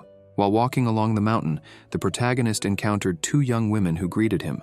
Continuing his path, he spotted a small cottage where he overheard two women discussing how Master Fourth Blade, from the Infinite Blade Kingdom, had brought his two favorite disciples, Long Qingfeng and Long Shuiwei, twins with the twin blade physique. They claimed the twins would defeat the Holy Sun and pave the way to the heavens, proving themselves the strongest of their generation. The woman in white mentioned that, besides the Infinite Blade Kingdom, there was also a young man with the Divine Emperor physique from the Jiang family, who also wanted to defeat the Holy Sun so that he wouldn't be recognized. The woman in red added that cultivators with special physiques were heading to Taisu Sacred Land, and the woman in white concluded that even the Tai Yi Path Constitution, considered invincible, had reappeared, marking the beginning of a new era with elites gathering. The woman in red questioned whether Chu Shu, the Holy Sun, would be able to face such elites. The woman in white replied that it would be difficult, and feared that he would be easily defeated at the ceremony, staining the honor of the sacred land. Chu, reflecting on his sister Hua's words, thought that the ceremony would be filled with battles. At the top of the mountain, the protagonist recalled his connection with the Infinite Blade Kingdom, especially 20 years ago when the Holy Sons were also twins. Feng Tingyang, the brother, was arrogant and looked down on everyone, including a sectless individual whom he reprimanded. Later, he blocked his entry to the Yi Huang Tower, but ended up being killed by that individual at Westlake. The twin sister, Feng Xiao Yi, attempted to avenge him, and he still remembered the fury in her eyes before decapitating her. After the incident, The Infinite Blade Kingdom pursued him relentlessly, and he suspected that the new twins on their way were heirs of that generation. Suddenly, a system window appeared. "User, you are a Holy Sun killer." In the scroll pavilion, Chu explained that the light was a 5-element formation at the peak of the 7th grade, containing prevention, trap, illusion, death, and life. It was the 5 points formation. As long as the victim was alive inside it, the formation would never stop recovering, and even a superior saint would die if trapped. However, a woman, the guardian elder Sujin, corrected him, stating that the formation was created by the emperor, and that no matter how hard a superior saint tried, they would emerge severely injured. The protagonist introduced himself as the direct disciple of the Master of Rising Sky Peak. Sujin, in turn, introduced herself as the guardian elder of the scroll pavilion. Chu requested that she open the pavilion doors for him, and as he pondered this, he noted that there were beautiful women all over the sacred land. Inside the scroll pavilion, Chu read the rules panel. Inner disciples could enter the 1st to 4th floors, outer disciples, the 1st to 2nd, direct disciples, the 1st to 5th, elders, up to the 7th, and peak masters, up to the 8th floor. Only the sacred master and the ancient sacred masters could enter the 9th floor. On the 5th floor, the protagonist spotted Ye Fan talking with an elder. He complained that the 3 Kings cultivation technique was cheap, but he didn't have enough contribution points. The elder, unfazed, told him that if he didn't have enough points, he should earn more and come back. After managing to do so, Fan asked the elder if she could perhaps overlook it this time. The elder replied no, and he returned the manual, leaving disappointed. Chu then greeted Ye Fan, who mentioned that he had found a body cultivation technique that he really wanted, but didn't have enough contribution points to borrow it. It was frustrating, and Fan asked if, by any chance, Brother Chu had some extra contribution points to lend him, promising to return them later. The protagonist explained that he also needed to borrow some scrolls, and feared he wouldn't have enough contribution points for that, so he apologized. Fan said he would try asking another disciple, and Chu thought about how much Fan desired that body cultivation technique. Had he really found something good? Chu Shu went to the elder and asked how many contribution points would be required to read the 3 Kings body cultivation technique. The elder replied that it would take 50,000 contribution points for that scroll, but if he wanted, he could read it for free, as long as he didn't take it out of the pavilion. The protagonist thanked her for her kindness, but stated that it wouldn't be right to break the Sacred Land's rules. In his thoughts, Chu knew that his reputation granted him certain privileges within Taisu's Sacred Land. The elder then took the scroll, handed it to Chu, and said that rules were rigid, but people were flexible. She instructed him to take the scroll and find a cultivation room to study it. Chu thanked her once again. Inside the cultivation room, Chu sat at a table and began analyzing the heavenly grade body cultivation technique. As he flipped through the scroll, he wondered why Ye Fan wanted that manual so much. Soon he noticed that some pages were thicker than others, and he began to question how Fan had noticed the irregularity if he hadn't even opened the book. Could Brother Fan have some kind of golden eye? Suddenly, Chu discovered a celestial silk hidden in the scroll. Legends spoke of it as an extremely strong and invaluable substance, something exceedingly rare, not seen for millions of years. Although there was little silk, the notes indicated that its strength was extraordinary. Chu thought to himself that he had done very well to find it. Chu begins cultivating the technique, focusing on understanding it when suddenly a system window appears, stating that the user has comprehended the intent behind the human emperor fist and can now use cultivation points to continue experiencing an epiphany during his advancement. The human emperor. Fist is a divine class fist technique, with a final move capable of breaking any ability with a punch, possessing 6-star destructive power. A cultivator in the Emperor realm had written the final technique, the Human Emperor mantra, on celestial silk, hoping some lucky individual would find it. However, the physical requirements for cultivating a fist technique are high, as a fist can harness true ferocity to destroy any formation. In his thoughts, the protagonist noted how powerful the technique was, capable of breaking abilities and destroying formations. He planned that once his cultivation was higher, he would combine this technique with his sword, thus becoming invincible. Chu then had an idea, and remembered that Ye Fan seemed to be quite friendly with Jianling Yun. So why not send a great opportunity as a gift? With this intention, he drew a fake map with a location, warning that it was a very dangerous place and not advisable to venture there alone. Chu believed that Fan carried great luck and wouldn't die alone, but he knew Jianling Yun's fate would be different. He hid the map in the manual Ye Fan wanted and returned the scroll to the elder. Later, Chu Shu walked toward his master's mansion, thinking that he was in a good mood, so it would be a great opportunity to learn a few lessons from her. As he looked through the window, he saw his master repeating, "Unfaithful disciple, unfaithful disciple, unfaithful disciple," while sticking a needle into a small doll that looked like him. Chu thought she was a little crazy and decided he needed to scare her a bit. Suddenly, he entered the mansion, catching Mengdi by surprise. Startled, she wondered how her disciple had managed to arrive at that exact moment. Chu walked over to his master, sat next to her, and, in a teasing tone, asked what she was up to. She quickly hid the doll and blushed. Taking advantage of the situation, Chu placed his hand on her waist and asked if, upon seeing him, she shouldn't greet him with open arms. In the Scroll Pavilion's cultivation room, Yev Fan finally picked up the scroll he had wanted so badly and found the false location Chu had hidden. Upon seeing the map, Fan believed it was a treasure and read the description, which advised him not to venture there alone. Later in the Thousand Deaths Mountains, Yev Fan was speaking with Ling Yun, saying they had arrived and that the treasure should be inside those mountains. Fan reflected that, although he had recently broken through, he still wasn't strong enough. That's why he invited his older brother, Ling Yun, who was strong, to try to recover the treasure together. Fan thought that by doing this, Senior Ling Yun would be grateful and indebted to him. Ling Yun, on the other hand, praised Yev Fan, saying he wouldn't forget his contribution. He imagined that, upon obtaining the treasure, he would increase his cultivation and then crush Chu Shu like an insect. Inside the dark cave, filled with spiritual bats, Yev Fan felt that something was wrong with the place. Ling Yun questioned whether Fan was sure the treasure was really there. Fan, however, believed that great dangers always accompanied great opportunities. Suddenly, loud screams echoed through the cave. Yev Fan, injured and terrified, crawled out, looking back into the cave and thinking that, luckily, he had a teleportation talisman. Otherwise, he would be dead. He apologized to Ling Yun, wishing him to rest in peace, regretting not being able to save him. Frustrated, he threw the fake map on the ground and angrily exclaimed, "Go to hell!" At Rising Sky Peak, Xiao Yifeng was shouting, questioning how Jian Ling Yun could be dead. The woman present, Wu Hongying, the third disciple, replied that apparently he had gone on an adventure with Yev Fan, the direct disciple of Tianjiang Feng, and ended up dying in a great formation. Wu also mentioned that Jian hadn't seemed very well lately and suggested he should have visited the master, as she might have had some medicine to help him. Xiao, however, insisted that he had been feeling fine. At that moment, the protagonist arrived and asked what they were talking about. Yifeng, in a sarcastic tone, responded, "Well, look who it is, the big brother who's going to participate in the Holy Sun ceremony." He remarked that the protagonist seemed to have had a streak of luck lately, and with a mocking smile announced that he had good news. Jian Ling Yun was dead. Chu, visibly disappointed, couldn't understand how that could be considered good news. Jian Ling Yun was an important figure in the sacred land, and everyone should be mourning his death.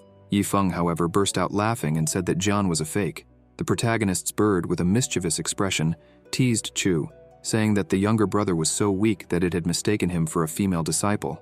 Irritated, Xiao Yifeng asked where that chicken had come from and how it dared to insult him. In response, he threw a needle toward the bird, but Chu easily deflected it, sending it back toward Yifeng. Surprised, Xiao was shocked to realize that Chu had managed to return the needle. He wondered when Chu had become so strong and began to suspect that he was practicing some secret art. With a serious look, the protagonist warned Xiao Yifeng, asking if he thought killing his pet in front of him would be that easy. Yifeng provocatively asked if Chu wanted to fight. Before the situation escalated, Wu Hongying intervened, holding the protagonist's arm and asking him not to misunderstand the situation.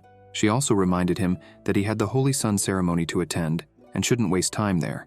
Yifeng, meanwhile, opened his arms and said that, being a generous man, he wouldn't argue with a chicken.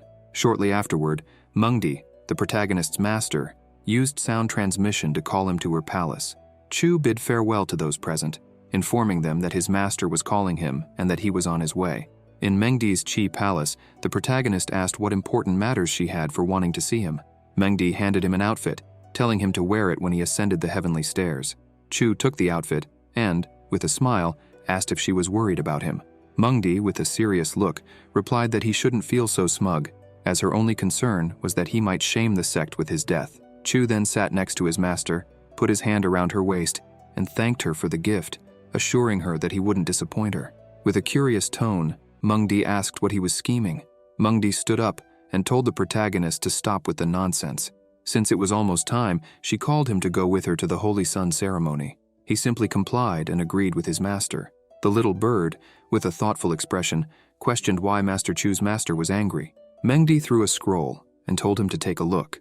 Chu opened the scroll and saw the names of several people, along with their clans, constitutions, and rankings. He asked who these people were, and his master explained that they were the challengers he would face when ascending the heavenly stairs. That was the most she could do to help him.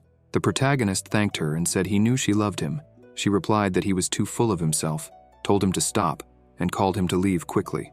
At Taisu's sacred land, at the site of the Holy Sun ceremony, many people were present and watched as he and his master arrived in their flying boat.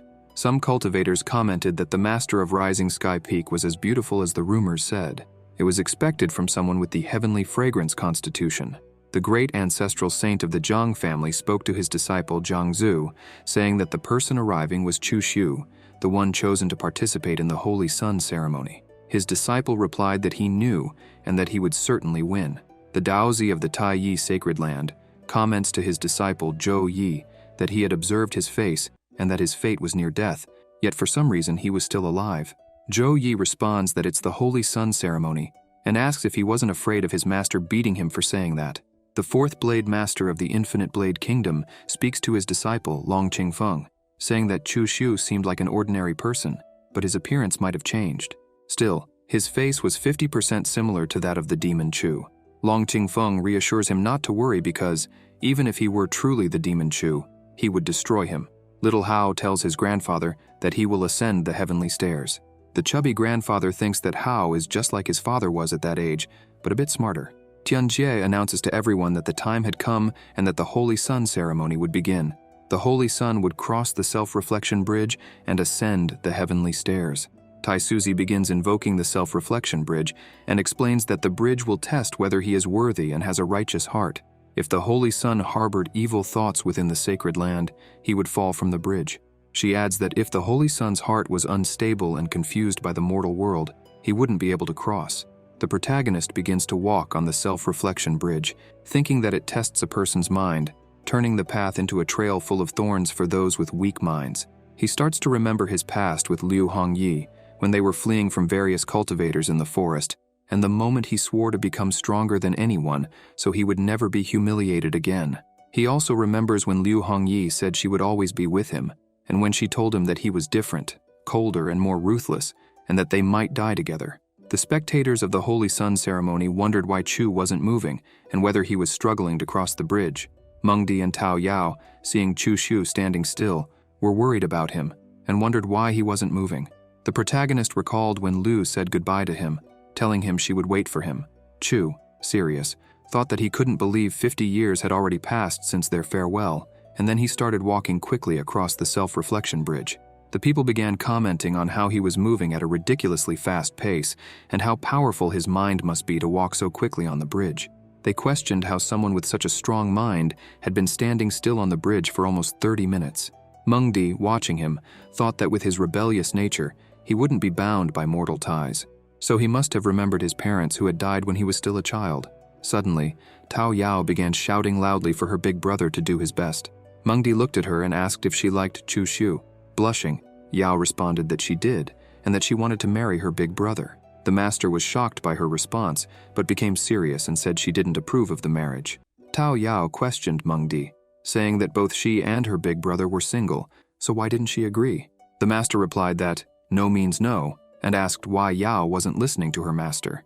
Mengdi created an illusion of Chu Xiu with her power, saying that he wasn't a good guy.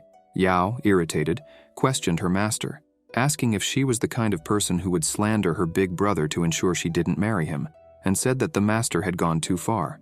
Mengdi asked Yao why she didn't believe her. Tao Yao, without hesitation, responded that she believed in her master, but not as much as she believed in Chu.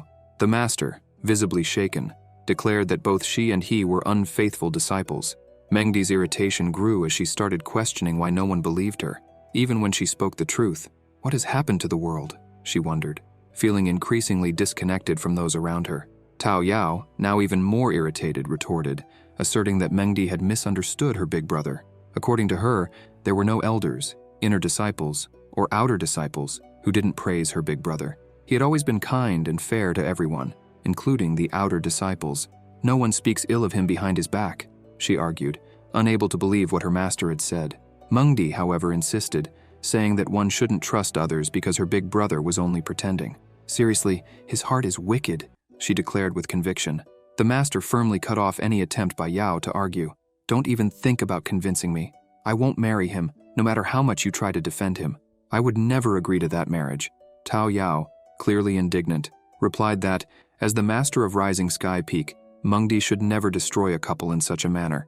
At that moment, shouts echoed through the area. The cultivators announced that the Holy Sun had passed the self-reflection bridge and that it had taken him only 1 hour to complete it. Tianjie, astonished, remarked that senior brother Chu must have broken the old records. He then turned to Mengdi, praising her disciple. Your disciple is truly incredible. His heart is as firm as a rock. What method did you use to teach him?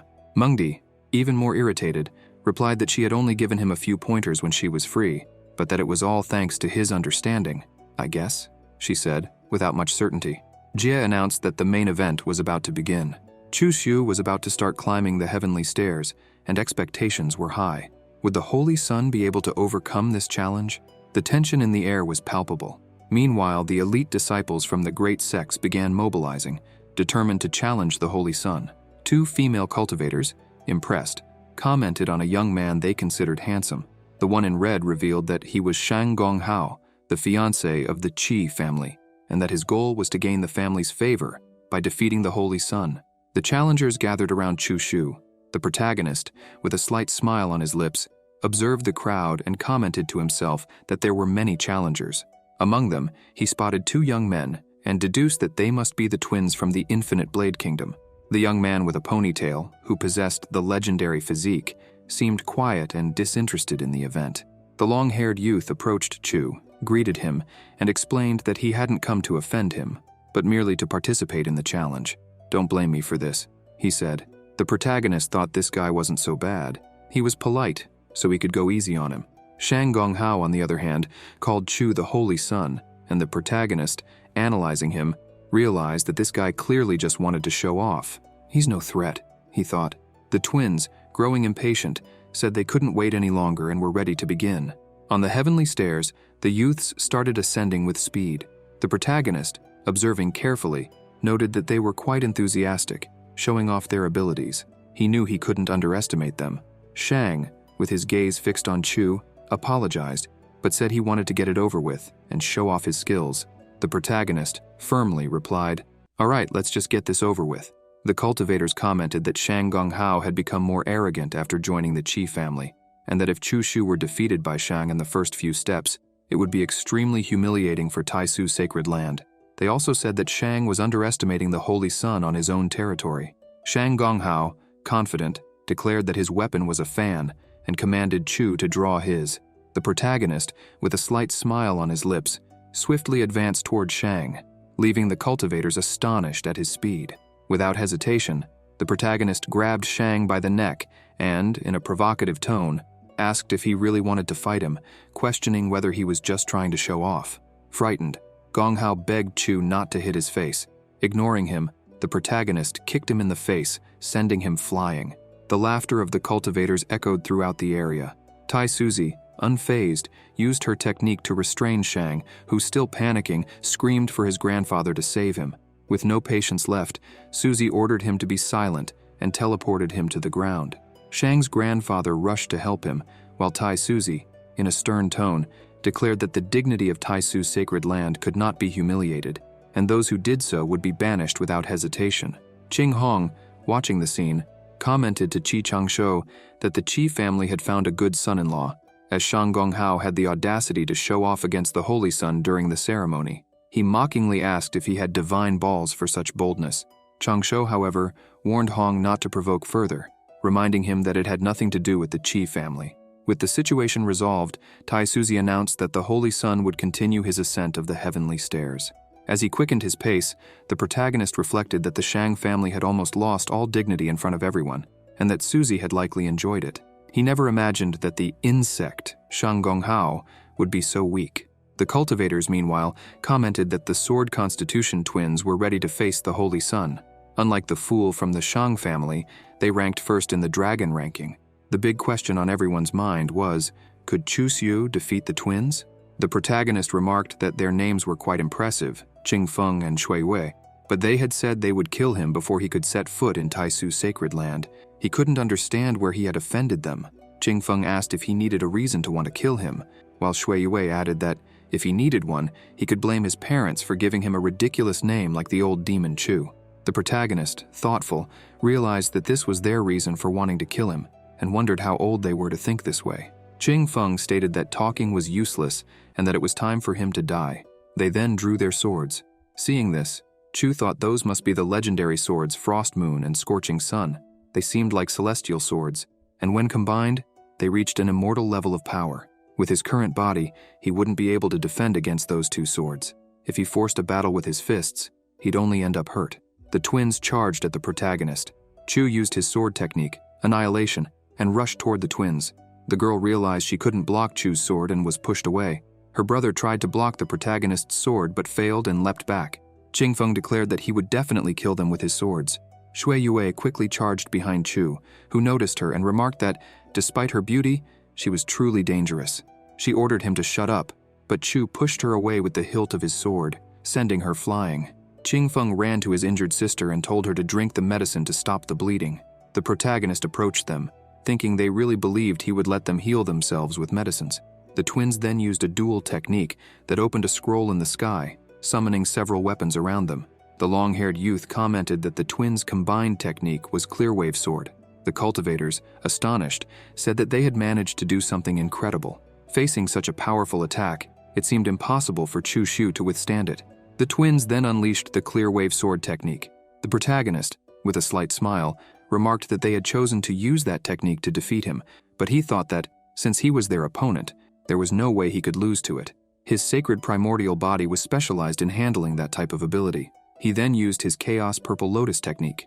Chu declared that now that the Purple Lotus had appeared, the twins would be defeated. Suddenly, he exploded the twins' Clearwave technique, causing a massive explosion and shockwaves that reverberated throughout the area. The female cultivators, shocked, commented that Chu Shu had managed to suppress the twins. As they observed the Purple Lotus surrounding him, the onlookers questioned what it was, as it emitted a golden aura with the image of a purple lotus. The master of the Infinite Blade Kingdom wondered if Chu possessed the sacred primordial body, which seemed impossible. How could he have such a thing? The protagonist walked forward with his purple lotus toward the twins. Qingfeng urged Shui Yue to get out of there quickly, as the lambskin drum would only hold for a short time. Shui Yue replied that there was no way to escape.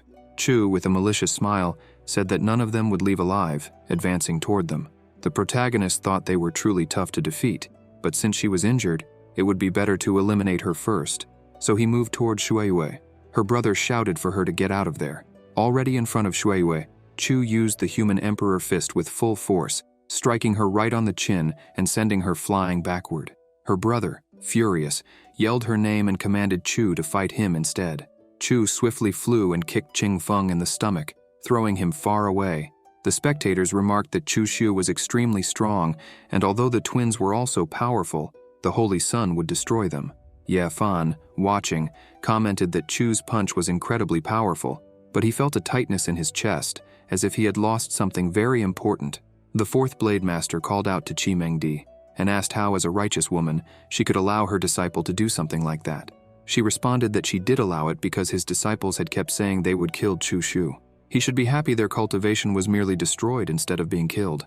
Tao Yao, irritated, questioned if he wasn't being too arrogant for complaining that her older brother Chu had been a bit cruel. Xiaoran remarked to the fourth Blade Master that his two disciples were very talented, and that, even with their cultivation destroyed, if they kept working hard, they could recover more than half. It would just take time. Mengdi added that if the fourth Blade Master had nothing more to say, he should sit down and continue watching the ceremony. Xiaoran then commented to Yao that her older brother was very strong and amazing, and that she liked strong men. Yao called her a slut and told her to stop hitting on her older brother. Xiaoran, with a sarcastic smile, said that the protagonist was a strong and skilled man, destined to have many women, and that there shouldn't be a problem if he also ended up with her. Mengdi, deep in thought, wondered since when that unfaithful disciple had gained so many admirers. Tao Yao shouted at Xiaoran, "What are you saying? Do you have a death wish?" Her master ordered Yao to control herself.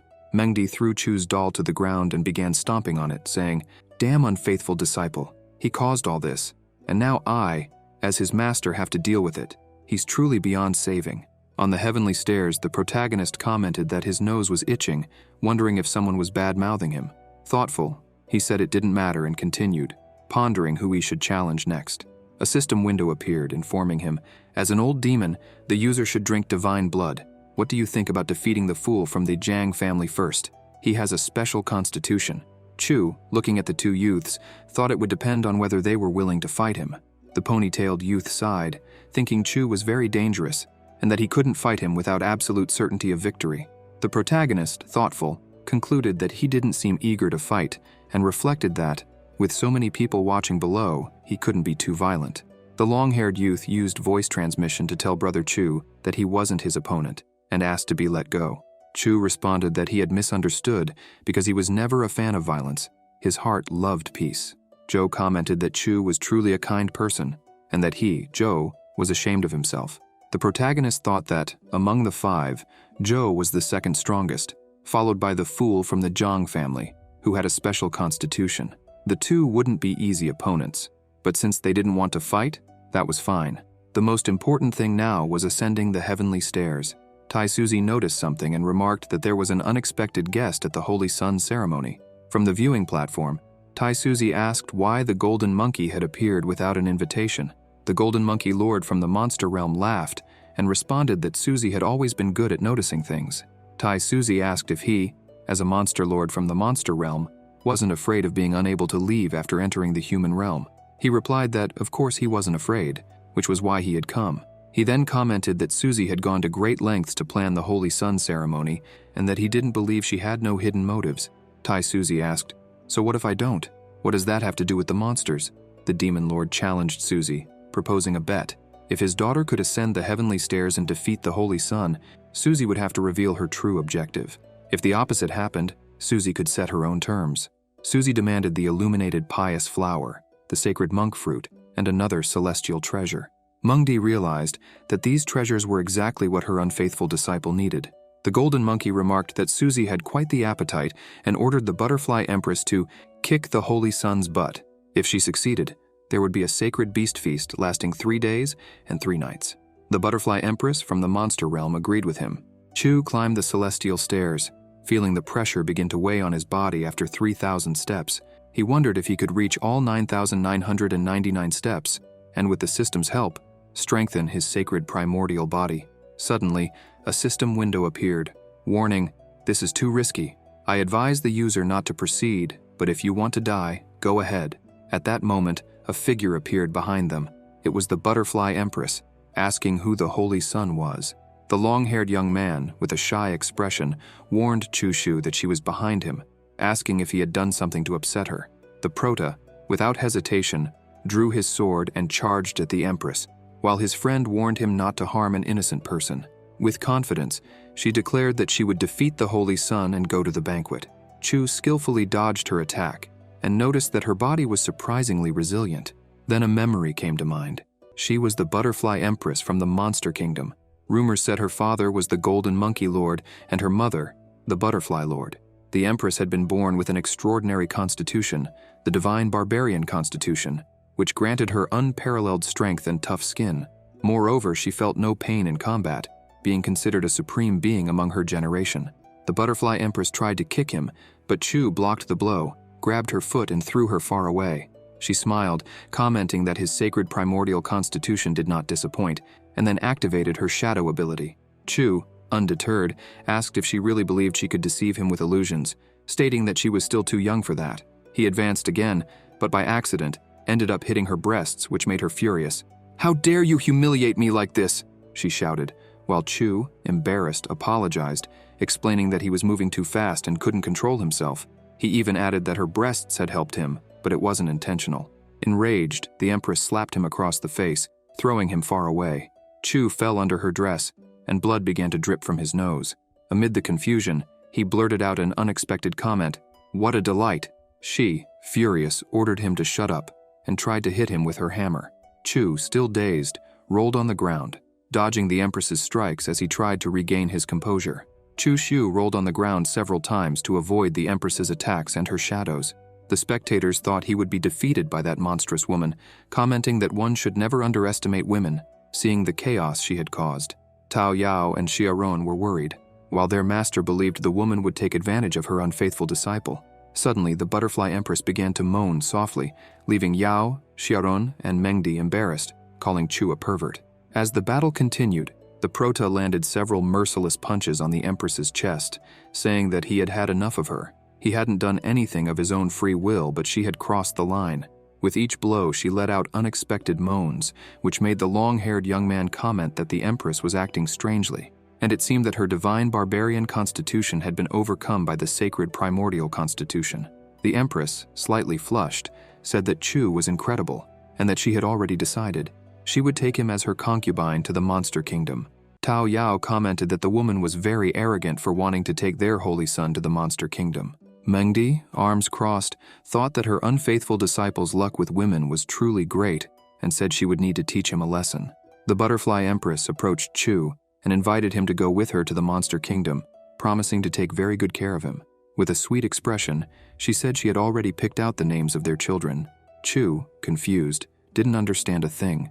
The long-haired young man congratulated him on forming a new bond, saying that she seemed like a good girl. The Prota, however, replied that he would not go with her, as he needed to continue climbing the celestial stairs.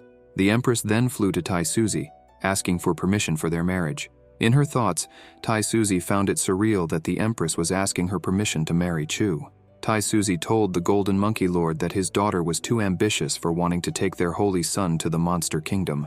The Golden Monkey, with his hand on his head, said it was all a misunderstanding, that his daughter must have hit her head, and that he would take her home. He opened a portal with his hand and pulled the empress, telling her to leave with him. She, pouting, asked her father to wait, as she hadn't yet asked Tai Suzi what she needed to do to allow the marriage. The monkey, exasperated, asked how she could embarrass him like that, while she retorted that the rest might be weak and useless, but Chu Xiu was different, and she liked him.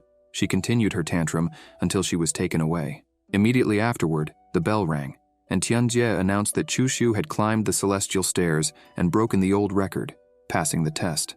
The ceremony was about to begin. At the top of the stairs, Chu reflected on how much his body had improved during the climb, and with the help of his system, he was sure he could advance. The spectators commented that he had broken the old record and climbed higher than any other holy son.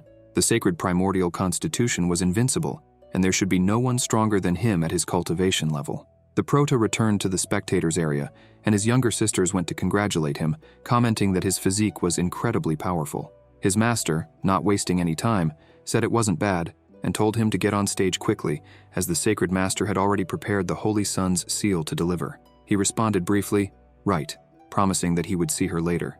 Meanwhile, Mengdi watched and wondered what her unfaithful disciple might be planning.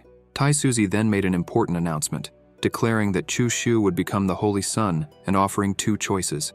The first option was that the sacred land would provide all the cultivation resources, and he would be protected by great cultivators with a bright and peaceful future. The second option, however, would be more challenging. The sacred land would provide no resources, and Chu would have to forge his own path, fighting to protect himself and eliminating his enemies, with an uncertain but limitless future. The female cultivators around murmured among themselves. It was obvious to them that he would choose the first option, full of guarantees and protection. One of them stated that if it were her, she would also make that choice. However, another retorted, saying that this kind of mindset was what prevented them from becoming strong. Chu, reflecting on the options, acknowledged the benefits of the first, but knew that he would lose his freedom and have to carry many secrets. With great masters protecting him, he would become vulnerable and exposed. On the other hand, the second option, although more dangerous, would allow him to maintain his autonomy, but at the cost of the resources he would receive. With a mischievous smile, Chu thought of his master Mengdi and the elder Hua, considering that he could obtain resources from them. Determined, he responded to Tai Suzi, stating that he chose the second option, as he had no fear of challenges. No matter what he desired, he wouldn't need anyone to achieve his goals. He would take it with his own hands and his sword. His path was unstoppable. He would destroy mountains, fill oceans, and eliminate anyone who dared to cross his way. Tai Suzi, intrigued, asked if he was really sure of his choice, and Chu confirmed with conviction. She then handed him the Holy Son's seal and told him to accept it. Immediately, the spectators at the ceremony began shouting, "Long live the Holy Sun," proclaiming that Chu was invincible. Shortly after, Tai Suzy announced the end of the ceremony and invited all representatives of the sacred lands, primordial families, and great sects to proceed to the Pacific Sky Peak. However, the Prota interrupted her, asking her to wait a minute. Then, with courage, he mentioned that Elder Hua from the Consent Sky Peak was still single, and he wanted to know if the Sacred Master could guarantee her hand in marriage. Tai Suzy, visibly surprised, questioned if he really wanted her to arrange someone else's marriage. Blushing, Chu pointed a finger at himself. Suzy, perplexed, asked if he liked Elder Hua, to which he replied with a serious expression that he did. Curious, she asked him why he was fond of her, and Chu began to explain that Elder Hua was kind, caring, serious, mature, and, above all, very beautiful. Trying to maintain her composure, Tai Suzy said that she couldn't make such a decision on her own, stating that the decision would be up to Elder Hua. However, if she accepted, Suzy promised to guarantee the marriage. Chu, surprised, asked if she was serious, and she confirmed. Suddenly, a system window appeared saying, "The user is pretending to be a love-struck boy." The Prota, irritated, responded in his thoughts, telling the system to go to hell, claiming that even he wasn't laughing. However, another system window popped up, displaying outrageous laughter, clearly amused by the situation. In Chi Mengdi's room, she asked her disciple what he had discussed with the Sacred Master. Chu replied that it was nothing important, just a few questions about cultivation. He wondered why his master smelled so nice. Mengdi then commented that if it was about cultivation, why hadn't he asked her instead of bothering the Sacred Master? Chu questioned her, and while doing so, placed his hand on his master's leg. She called him a disloyal disciple and asked if he was already behaving this way just because he had become the Holy Sun, questioning if he even deserved the title. Chu, annoyed, asked what she was talking about, saying that he was only there to ask for guidance on a technique. Why would that be wrong? She then asked if he thought she didn't know what he was really thinking. The Prota threw his master onto the bed and asked why she didn't just say what he was thinking as he began to run his hand along her leg. She responded that she wasn't going to say and told him to get off her. Chu, moving his hand higher, asked if she was willing to let him leave and continued moving his hand up, causing Mengdi to let out several involuntary moans, leaving her embarrassed.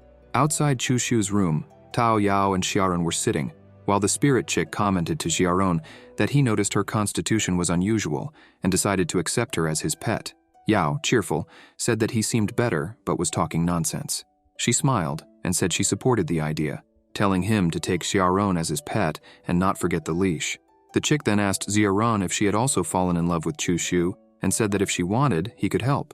She replied that it wasn't a good idea. The bird questioned how that couldn't be something good, while Chu watched them from a distance. Tao Yao, irritated, told Xiaoran not to dare make a move on Chu. How could she have such filthy thoughts about her older brother?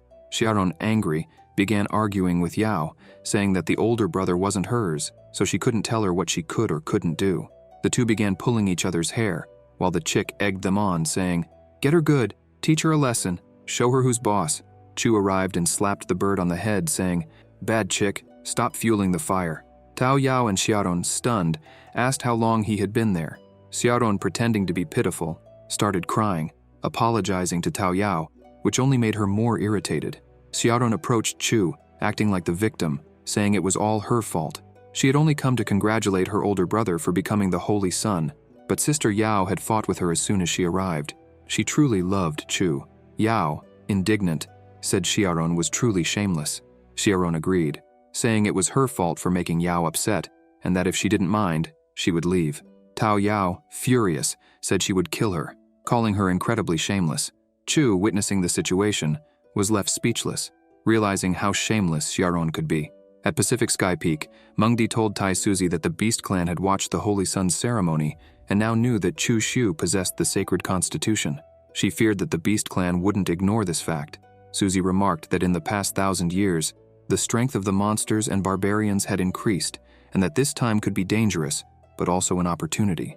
Suzy continued, saying that if they removed the Great Saint's seal, the ancestral star Tai Chi would open earlier. Mengdi, astonished, thought that if she took advantage of this opportunity, she could gain a chance to break through to the Saint King realm. Suzy affirmed that Mengdi couldn't miss this chance and instructed her to take the divine puti flower, which Chu Shu needed, and deliver it in his place. Mengdi, with a disappointed expression, thought how unlucky she was to have to see her unfaithful disciple again.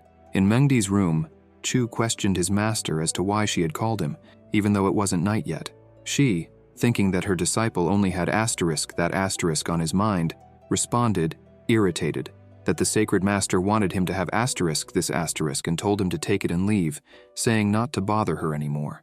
Chu smiled and said he would never disturb her, and getting closer, asked why, since he was already there, they shouldn't try that technique from the previous night. She told him to get lost, saying it wasn't nighttime yet and that he shouldn't be irresponsible. The Prota approached his master, placed his hand on her waist, and said that soon it would be night, throwing her onto the bed and climbing on top of her. Later, after dual cultivation, Chu asked the system to show his profile. A system window announced, User, Chu Shu, Cultivation, 9th layer of the spiritual pillar domain. Constitution, Sacred Primordial. Talent, 2500, Celestial class, with cultivation speed increased by 33 times. Sword intent, Celestial assassin. Sword intent, cultivation technique. Initial chapter of the Tao scripture. Sacred body method, superior. Secret arts, 9 royal marks. Xingzi secret. Techniques, basic alchemy. Sword skill, first form, annihilation, immortal class. 1,124 remain to unlock the second form. Luck value, 1,575 blue, 5,890 light purple.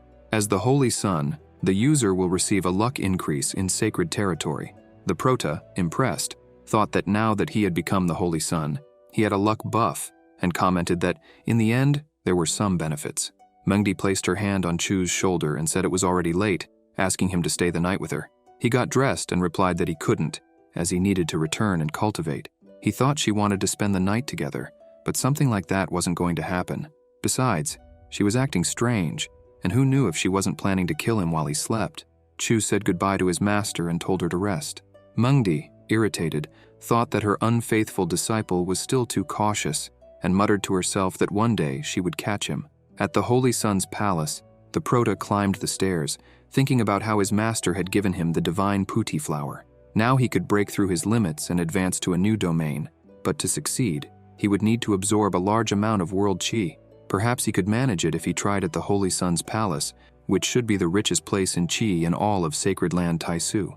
Upon arriving at the palace, Chu saw the maids and thought that the sacred land was truly amazing, as even the maids were beautiful.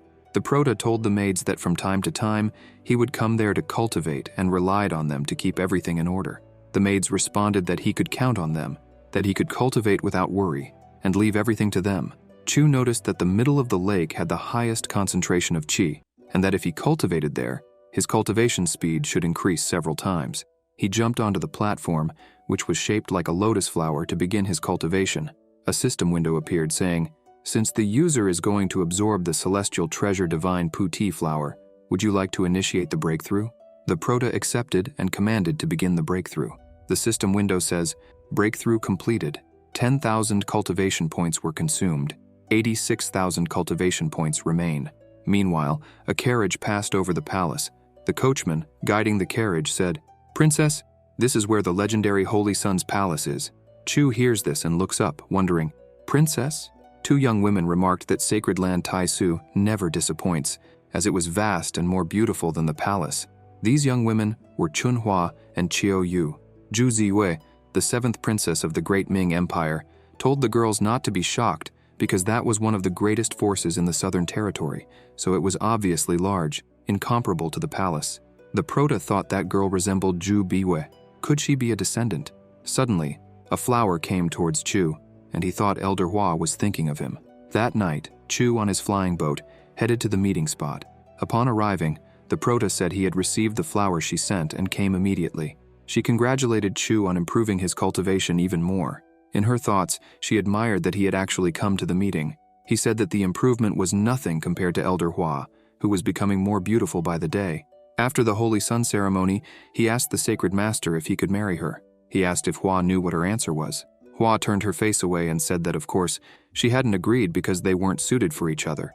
Chu took her hand, looked deeply into her eyes, and said that the sacred master had promised to ensure the marriage if she accepted. Hua, blushing, turned her face away and asked if he thought she would accept. The Prota said it was a shame because he would be leaving sacred land to train, and if Sister Hua accepted, they wouldn't know when they would see each other again. She said he had just advanced and was already leaving.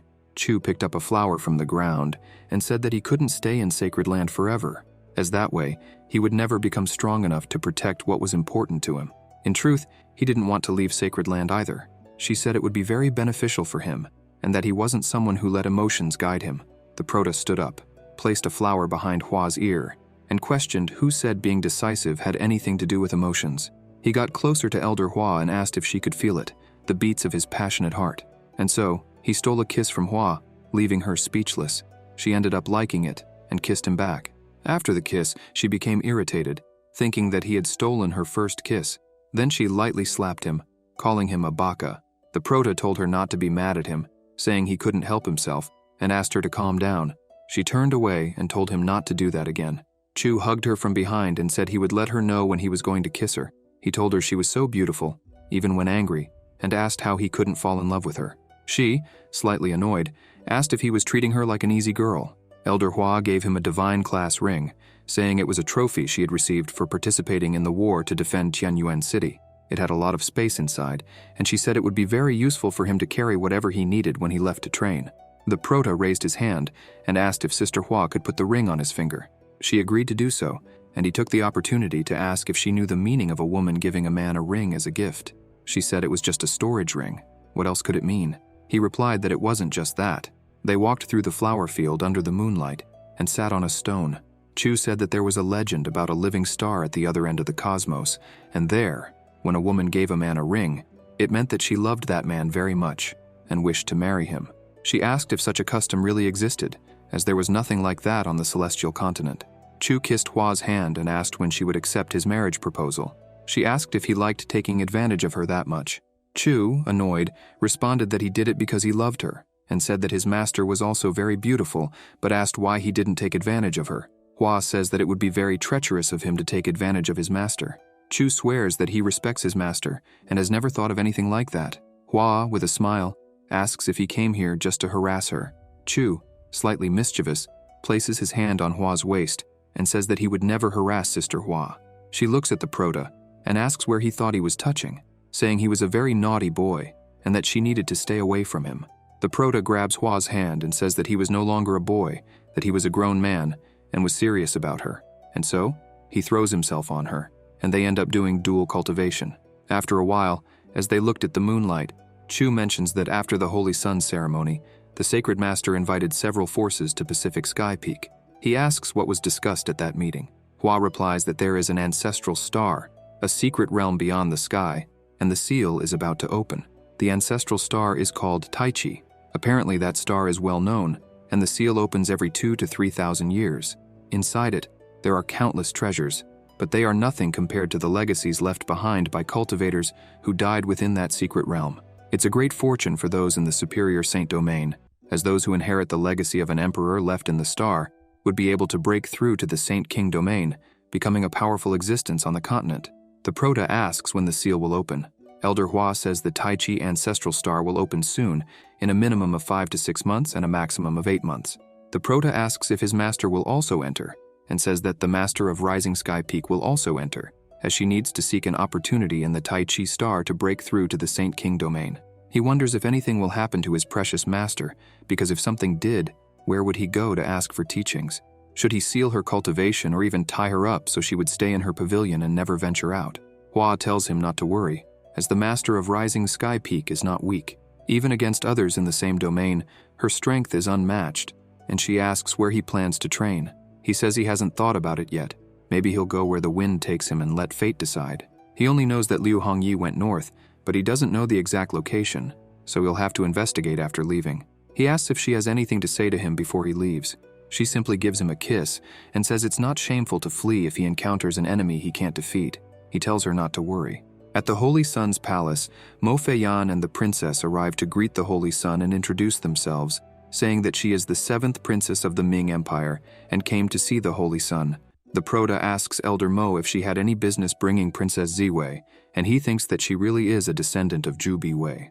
Elder Mo says they heard that the Holy Sun was about to embark on a journey, and coincidentally, the great Ming Empire is about to have a new emperor ascend to the throne, and the Sacred Master wishes for him to accompany the 7th princess to represent sacred land Taisu at the ascension ceremony of the new emperor. He thinks that Sister Hua really wanted to keep him far away and occupied, avoiding danger. The Proto responds promptly, saying that he had no set destination, so why not visit the Ming Empire?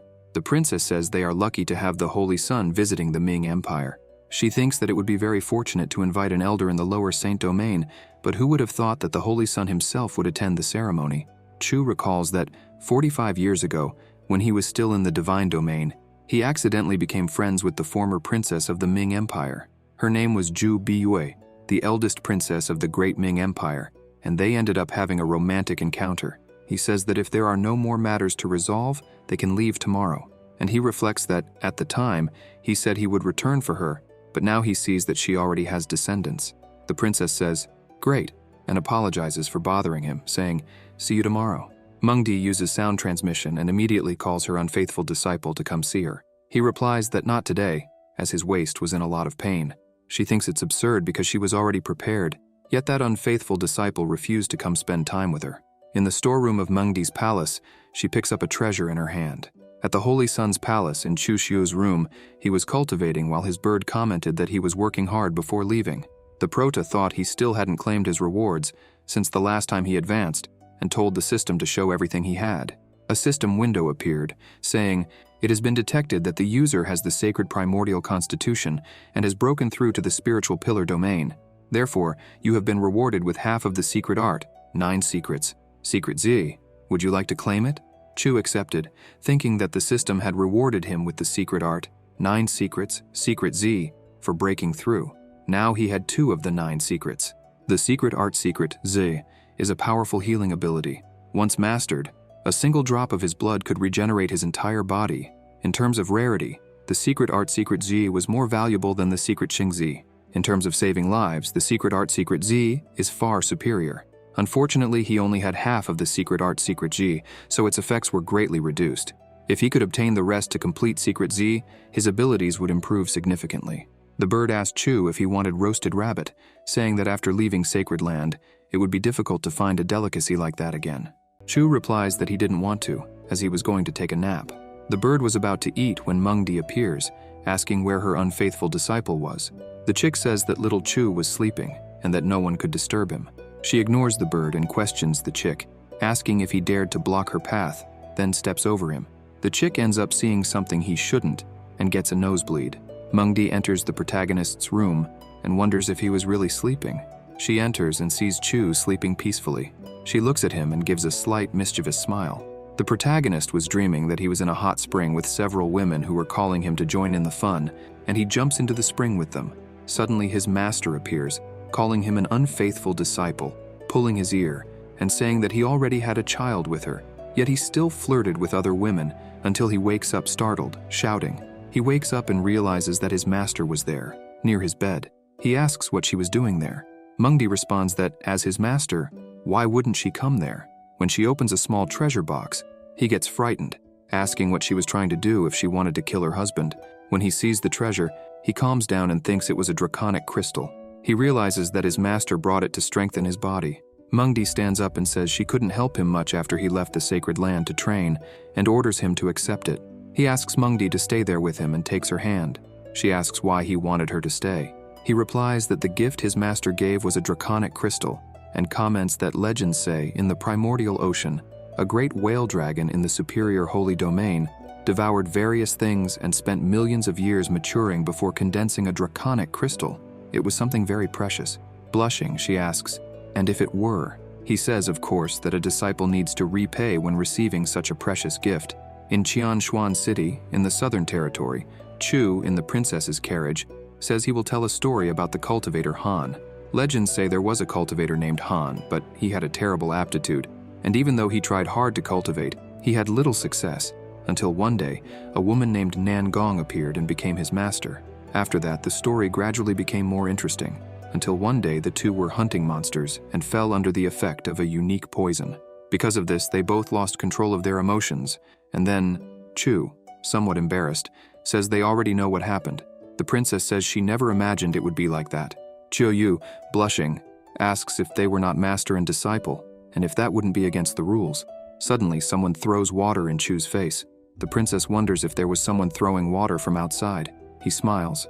wipes his face and says that must be it, and that water ended up splashing inside. Mengdi, disguised outside, thought, this unfaithful disciple is so shameless. At Qingshuan Inn, a woman welcomes them, tells them to feel at home, and leads them inside. The protagonist asks the princess what her relationship with Zhu Biyue was. She asks if he knew her aunt. He says he heard about her along with another senior and thought she was her daughter, as they looked very similar. He then asks how she was. Zhu Biyue, with a downcast expression, says that a few months ago, her aunt died on the way to the monastery on Cloud Cliff Peak. She waited for decades for someone.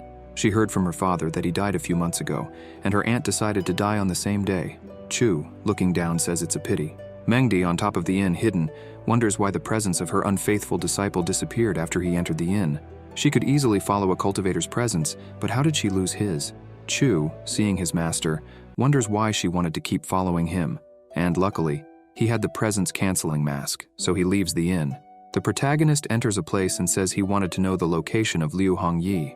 The woman in the red hood says the price is 200,000 divine spiritual stones. Chu thinks that it would take 200 million superior spiritual stones to exchange for 200,000 divine spiritual stones. Chu comments that the Tianji Pavilion never shows mercy. The woman responds that their information is absolute. He argues if she knew how many people were looking for Liu Hongyi. Chu offers 300 drops of 10,000-year-old stalactite, thinking he got those stalactites in the secret realm, so he could use them.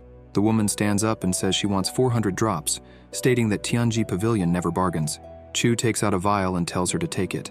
She grabs the vial and says it's not bad, then asks if he needs any other information. The protagonist replies that he has some information to sell and asks if she's interested. Curious, the woman asks him to tell her more.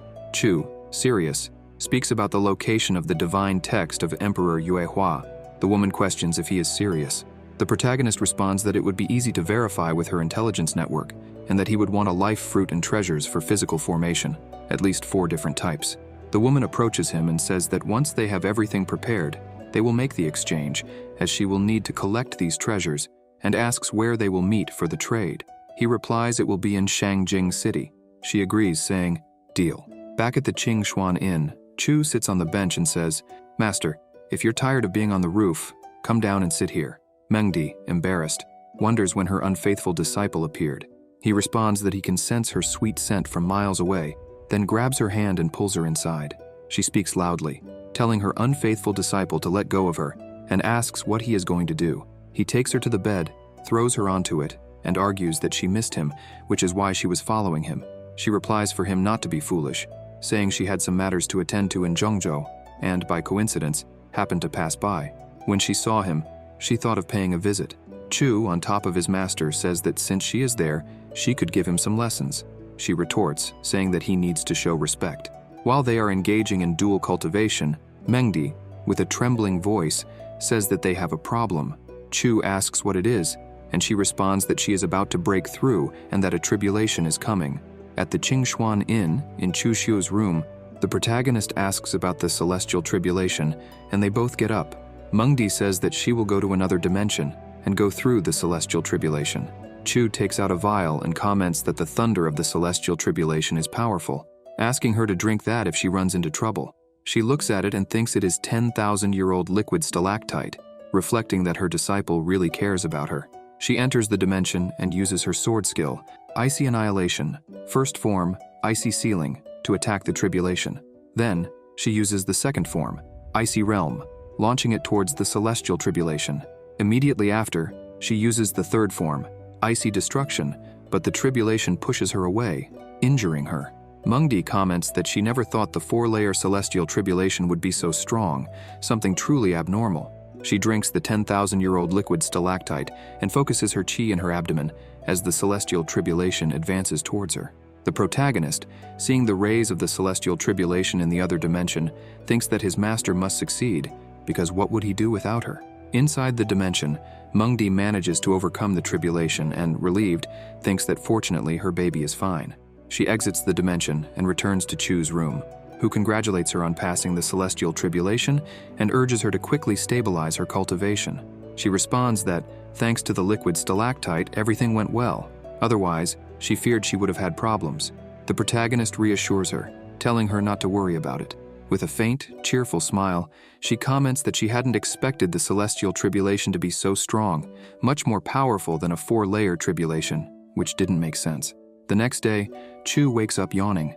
Princess Ju Biyue comments that his face doesn't look too good.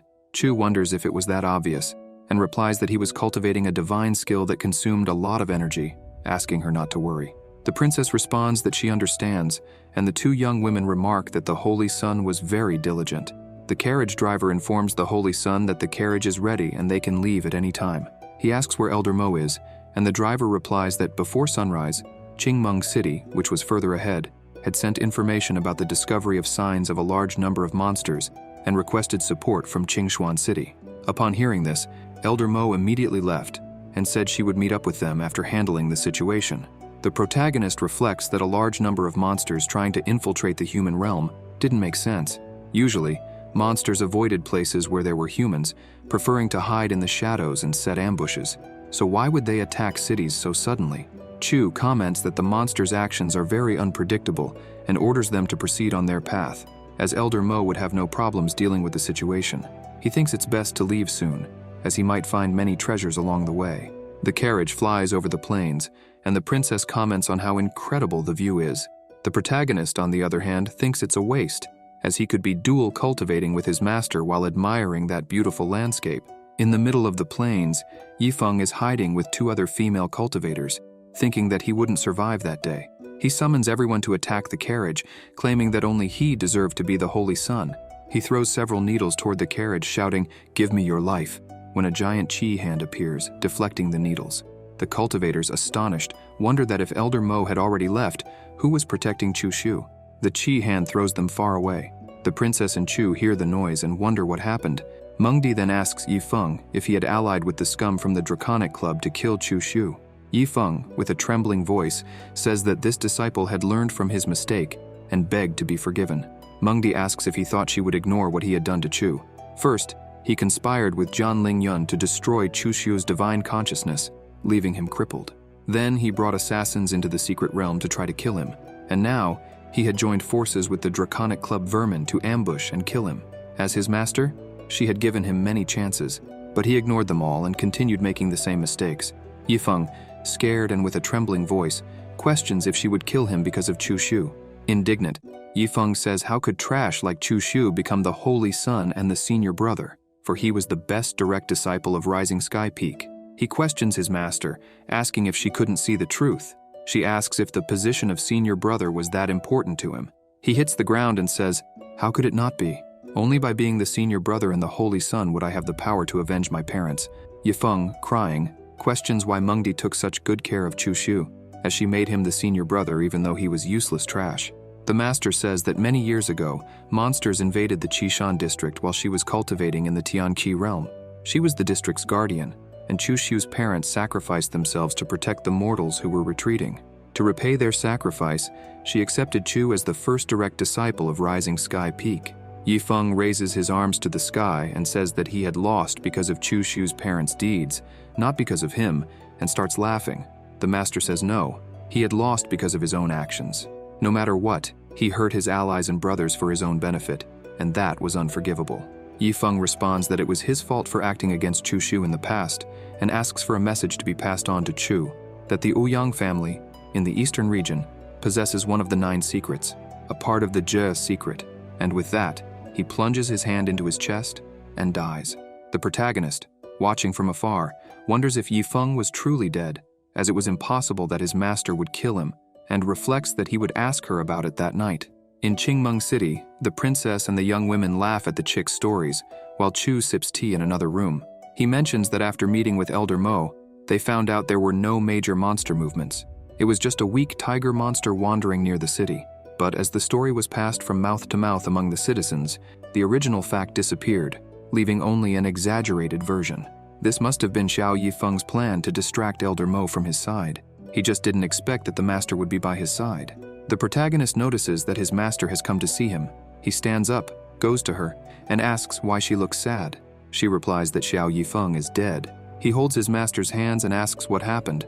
A system window appears saying, "User, you are a bastard."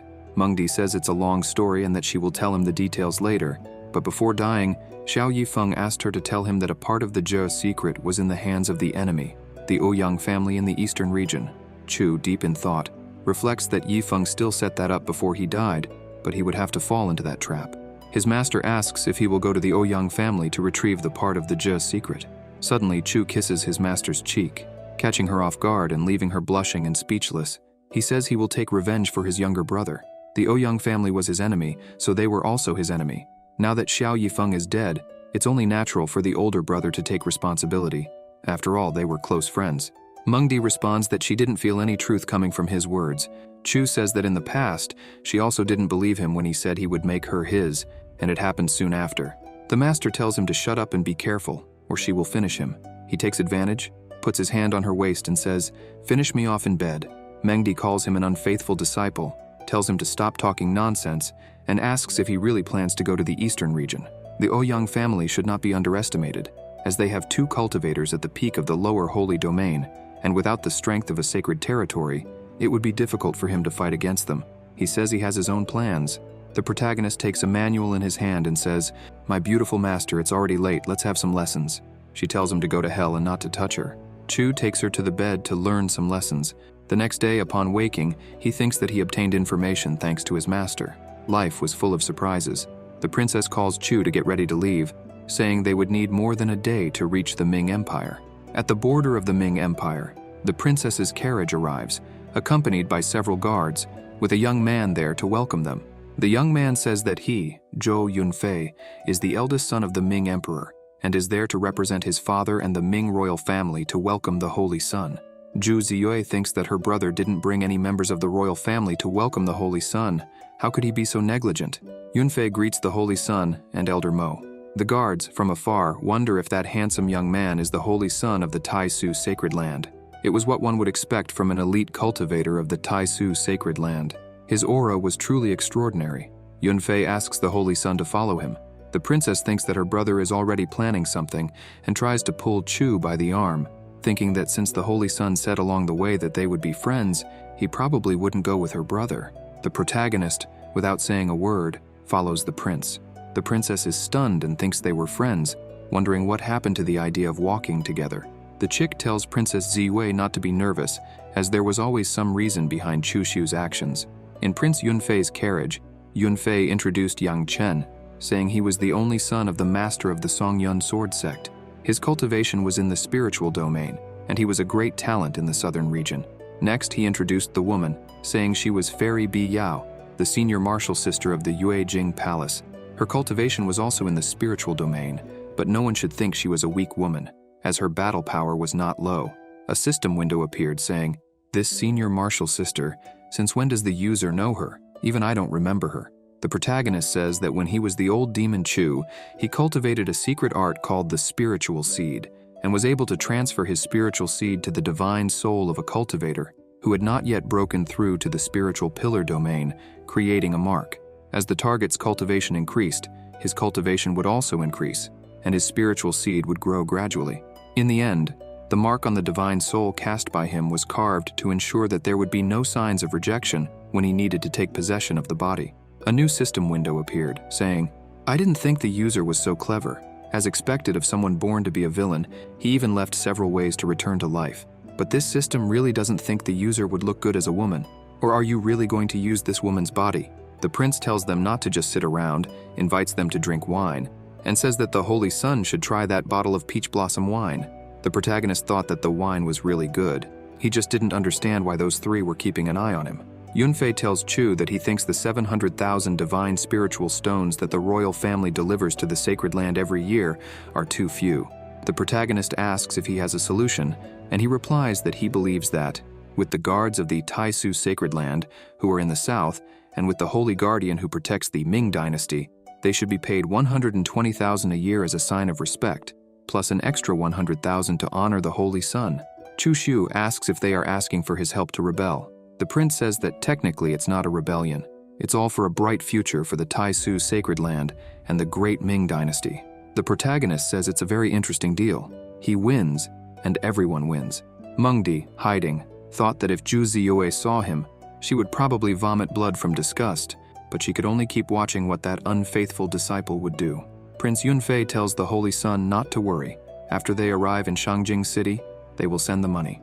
He thought that now that he had the Holy Son of the Taisu sacred land on his side, with his help, changes in the dynasty were about to happen. He comments that once they arrive in Shangjing City, he and Brother Yang will no longer interact with the Holy Son, so as not to arouse suspicion about their identities. Therefore, they would need to trouble Fairy Biao to serve the Holy Son. She says that young Master Zhou is very kind. In the princess's carriage, the protagonist says he wants to change routes, as he wants to take a look at Yunya Peak. Ziyue asks what he talked about with her brother. He replies that they discussed how to overthrow the Ming dynasty. The princess asks if he, the Holy Son, is going to help Zhou Yunfei's group. Chu says, of course he won't help, and that even without his help, they had already planned how to steal the throne when the new king ascends. To them, he was just a tool to stand on the new king's ascension platform. In other words, he was merely a pawn in their plan. Ziyue speaks loudly and asks the Holy Son to help save the Ming dynasty. Qiu Yu comments that even though King Zhenbei is powerful, he alone cannot resist. Now that they are planning to rebel, only he can save them. The protagonist says he has a habit of making fair trades and, if he helps, asks what she would do for him. A system window appears announcing, "Damn, the user is very cunning. Who would have thought he would make a deal with both sides, one after the other? For being so shameless, the system will reward you with 200 cultivation points." Zhu Ziyue, a little shy, says she would do anything he asked. Mengdi and the bird are astonished. The protagonist, irritated, flicks the princess's forehead, asking what she was thinking. The girl asks if he didn't want her body. Chu says, "Where is your mind to think of that?" The protagonist thinks that, as much of a bastard as he was, he couldn't lay a hand on his wife's niece, not to mention that her aunt died waiting for him. The master, hidden, thought that the girl was still too young, yet she was already thinking about that. Why didn't she learn to be reserved like that venerable one? At Yunya Peak, the coachman announces that they have arrived. The princess gets off the carriage and says that the Holy Son could go and take a look around by himself.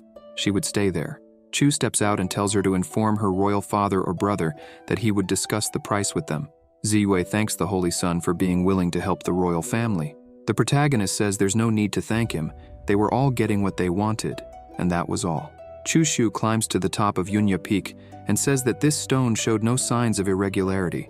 It must be because people used it to sit and cultivate. He discovers a dragon mark and traces it with his finger when suddenly he hears a voice saying, "Wicked one, this sister knew you wouldn't die." Chu thinks that voice belongs to Zhu Biwei. Out of nowhere, a soul starts to emerge from the stone, transforming into Zhu Biwei herself, saying, "After all, you were very cunning and had more chances of dying than anyone, and don't ask why she left. All she knew was that she would be in a place called Honghuang. That place was very far from here, and maybe she won't be able to see you again in this life. If you have the chance, take care of the Zhu family in my place. This is something I owe them. And lastly, wicked one, this sister loves you." And with that, her soul dissipates.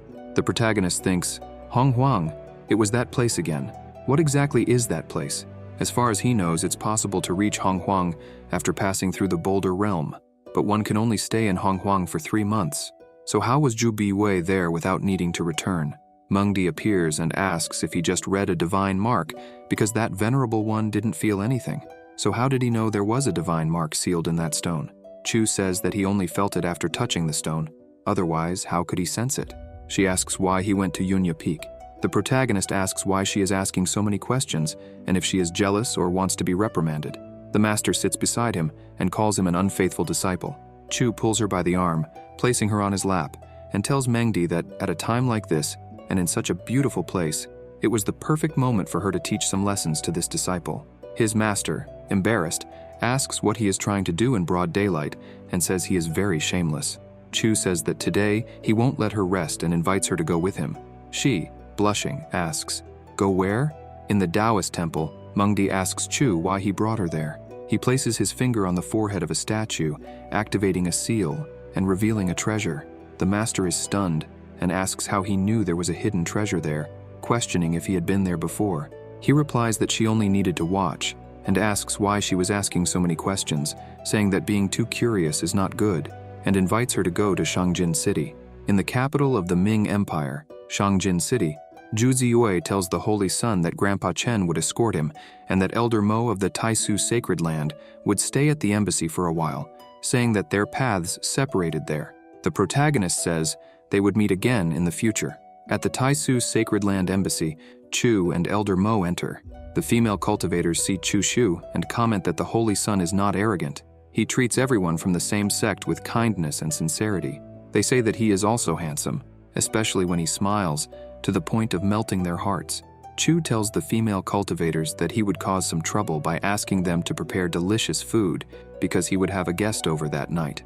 The girl in pink thought the Holy Son had spoken to her and called her his dear sister. Later that night, the protagonist and Yunfei were drinking, while the chick thought his hunch was right.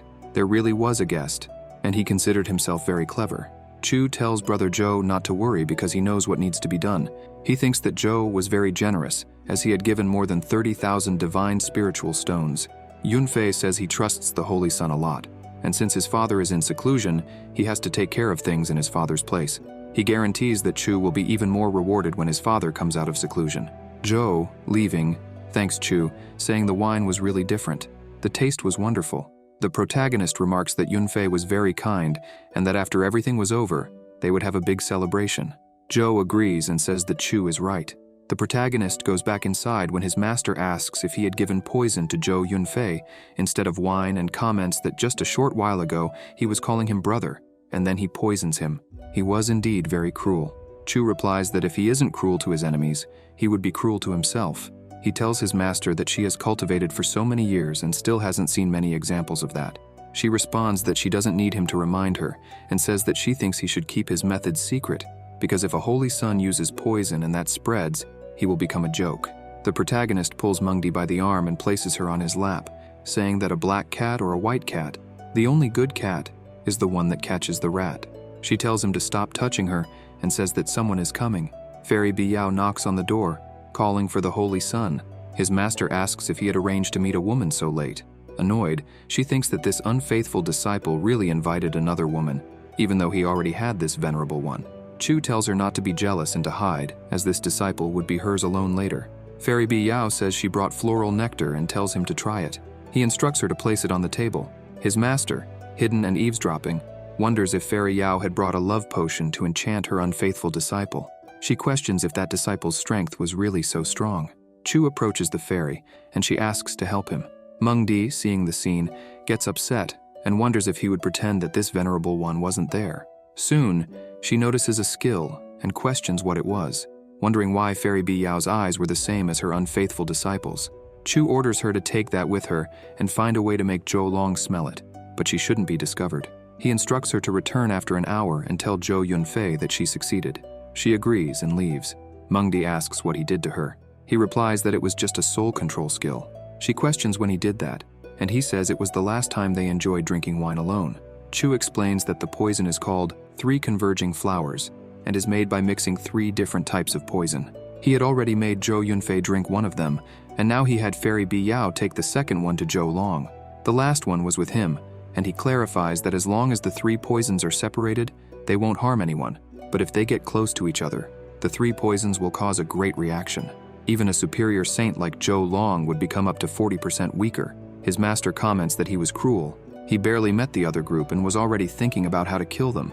But even if a superior saint became 40% weaker, it still wasn't something he could handle. Or was he thinking of asking his master for help? She tells him not to even think about it because this venerable one would never help him.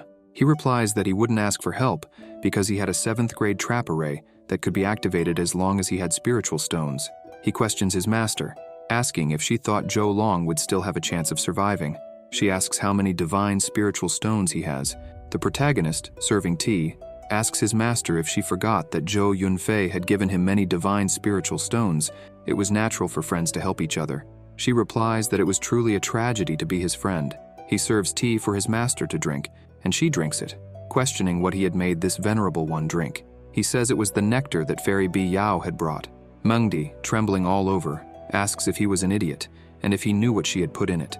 The protagonist replies that, of course, this disciple knew. He feared he wouldn't be able to defeat Zhou Long in a battle, and to prepare, he was going to ask his master to help him increase his cultivation. Or did the master want her disciple to lose to Zhou Long? Mengdi starts to feel her body acting strangely and turns completely red. Chu turns her to the side and asks her to stay the way he likes. Thus, they end up engaging in dual cultivation. 4 hours later, the protagonist gets dressed and says that his master had worked hard, telling her to rest. His legs are trembling, and he leans against the wall, thinking that love potion was too strong. He couldn't use it too often. When he notices that someone has come to see him late at night, Chu opens the door and asks what they want. There are 3 hooded people. The man asks him to save his Ju family. This man was Emperor Ju Yong. Chu invites them inside and leads them to the guest room. He thinks that only a few decades had passed, but even so, his father-in-law looked so worn out. He wonders that it wasn't easy being an emperor. Chu asks if Ziyue had told him, as he could help, but it wouldn't be for free. He needed 2 conditions.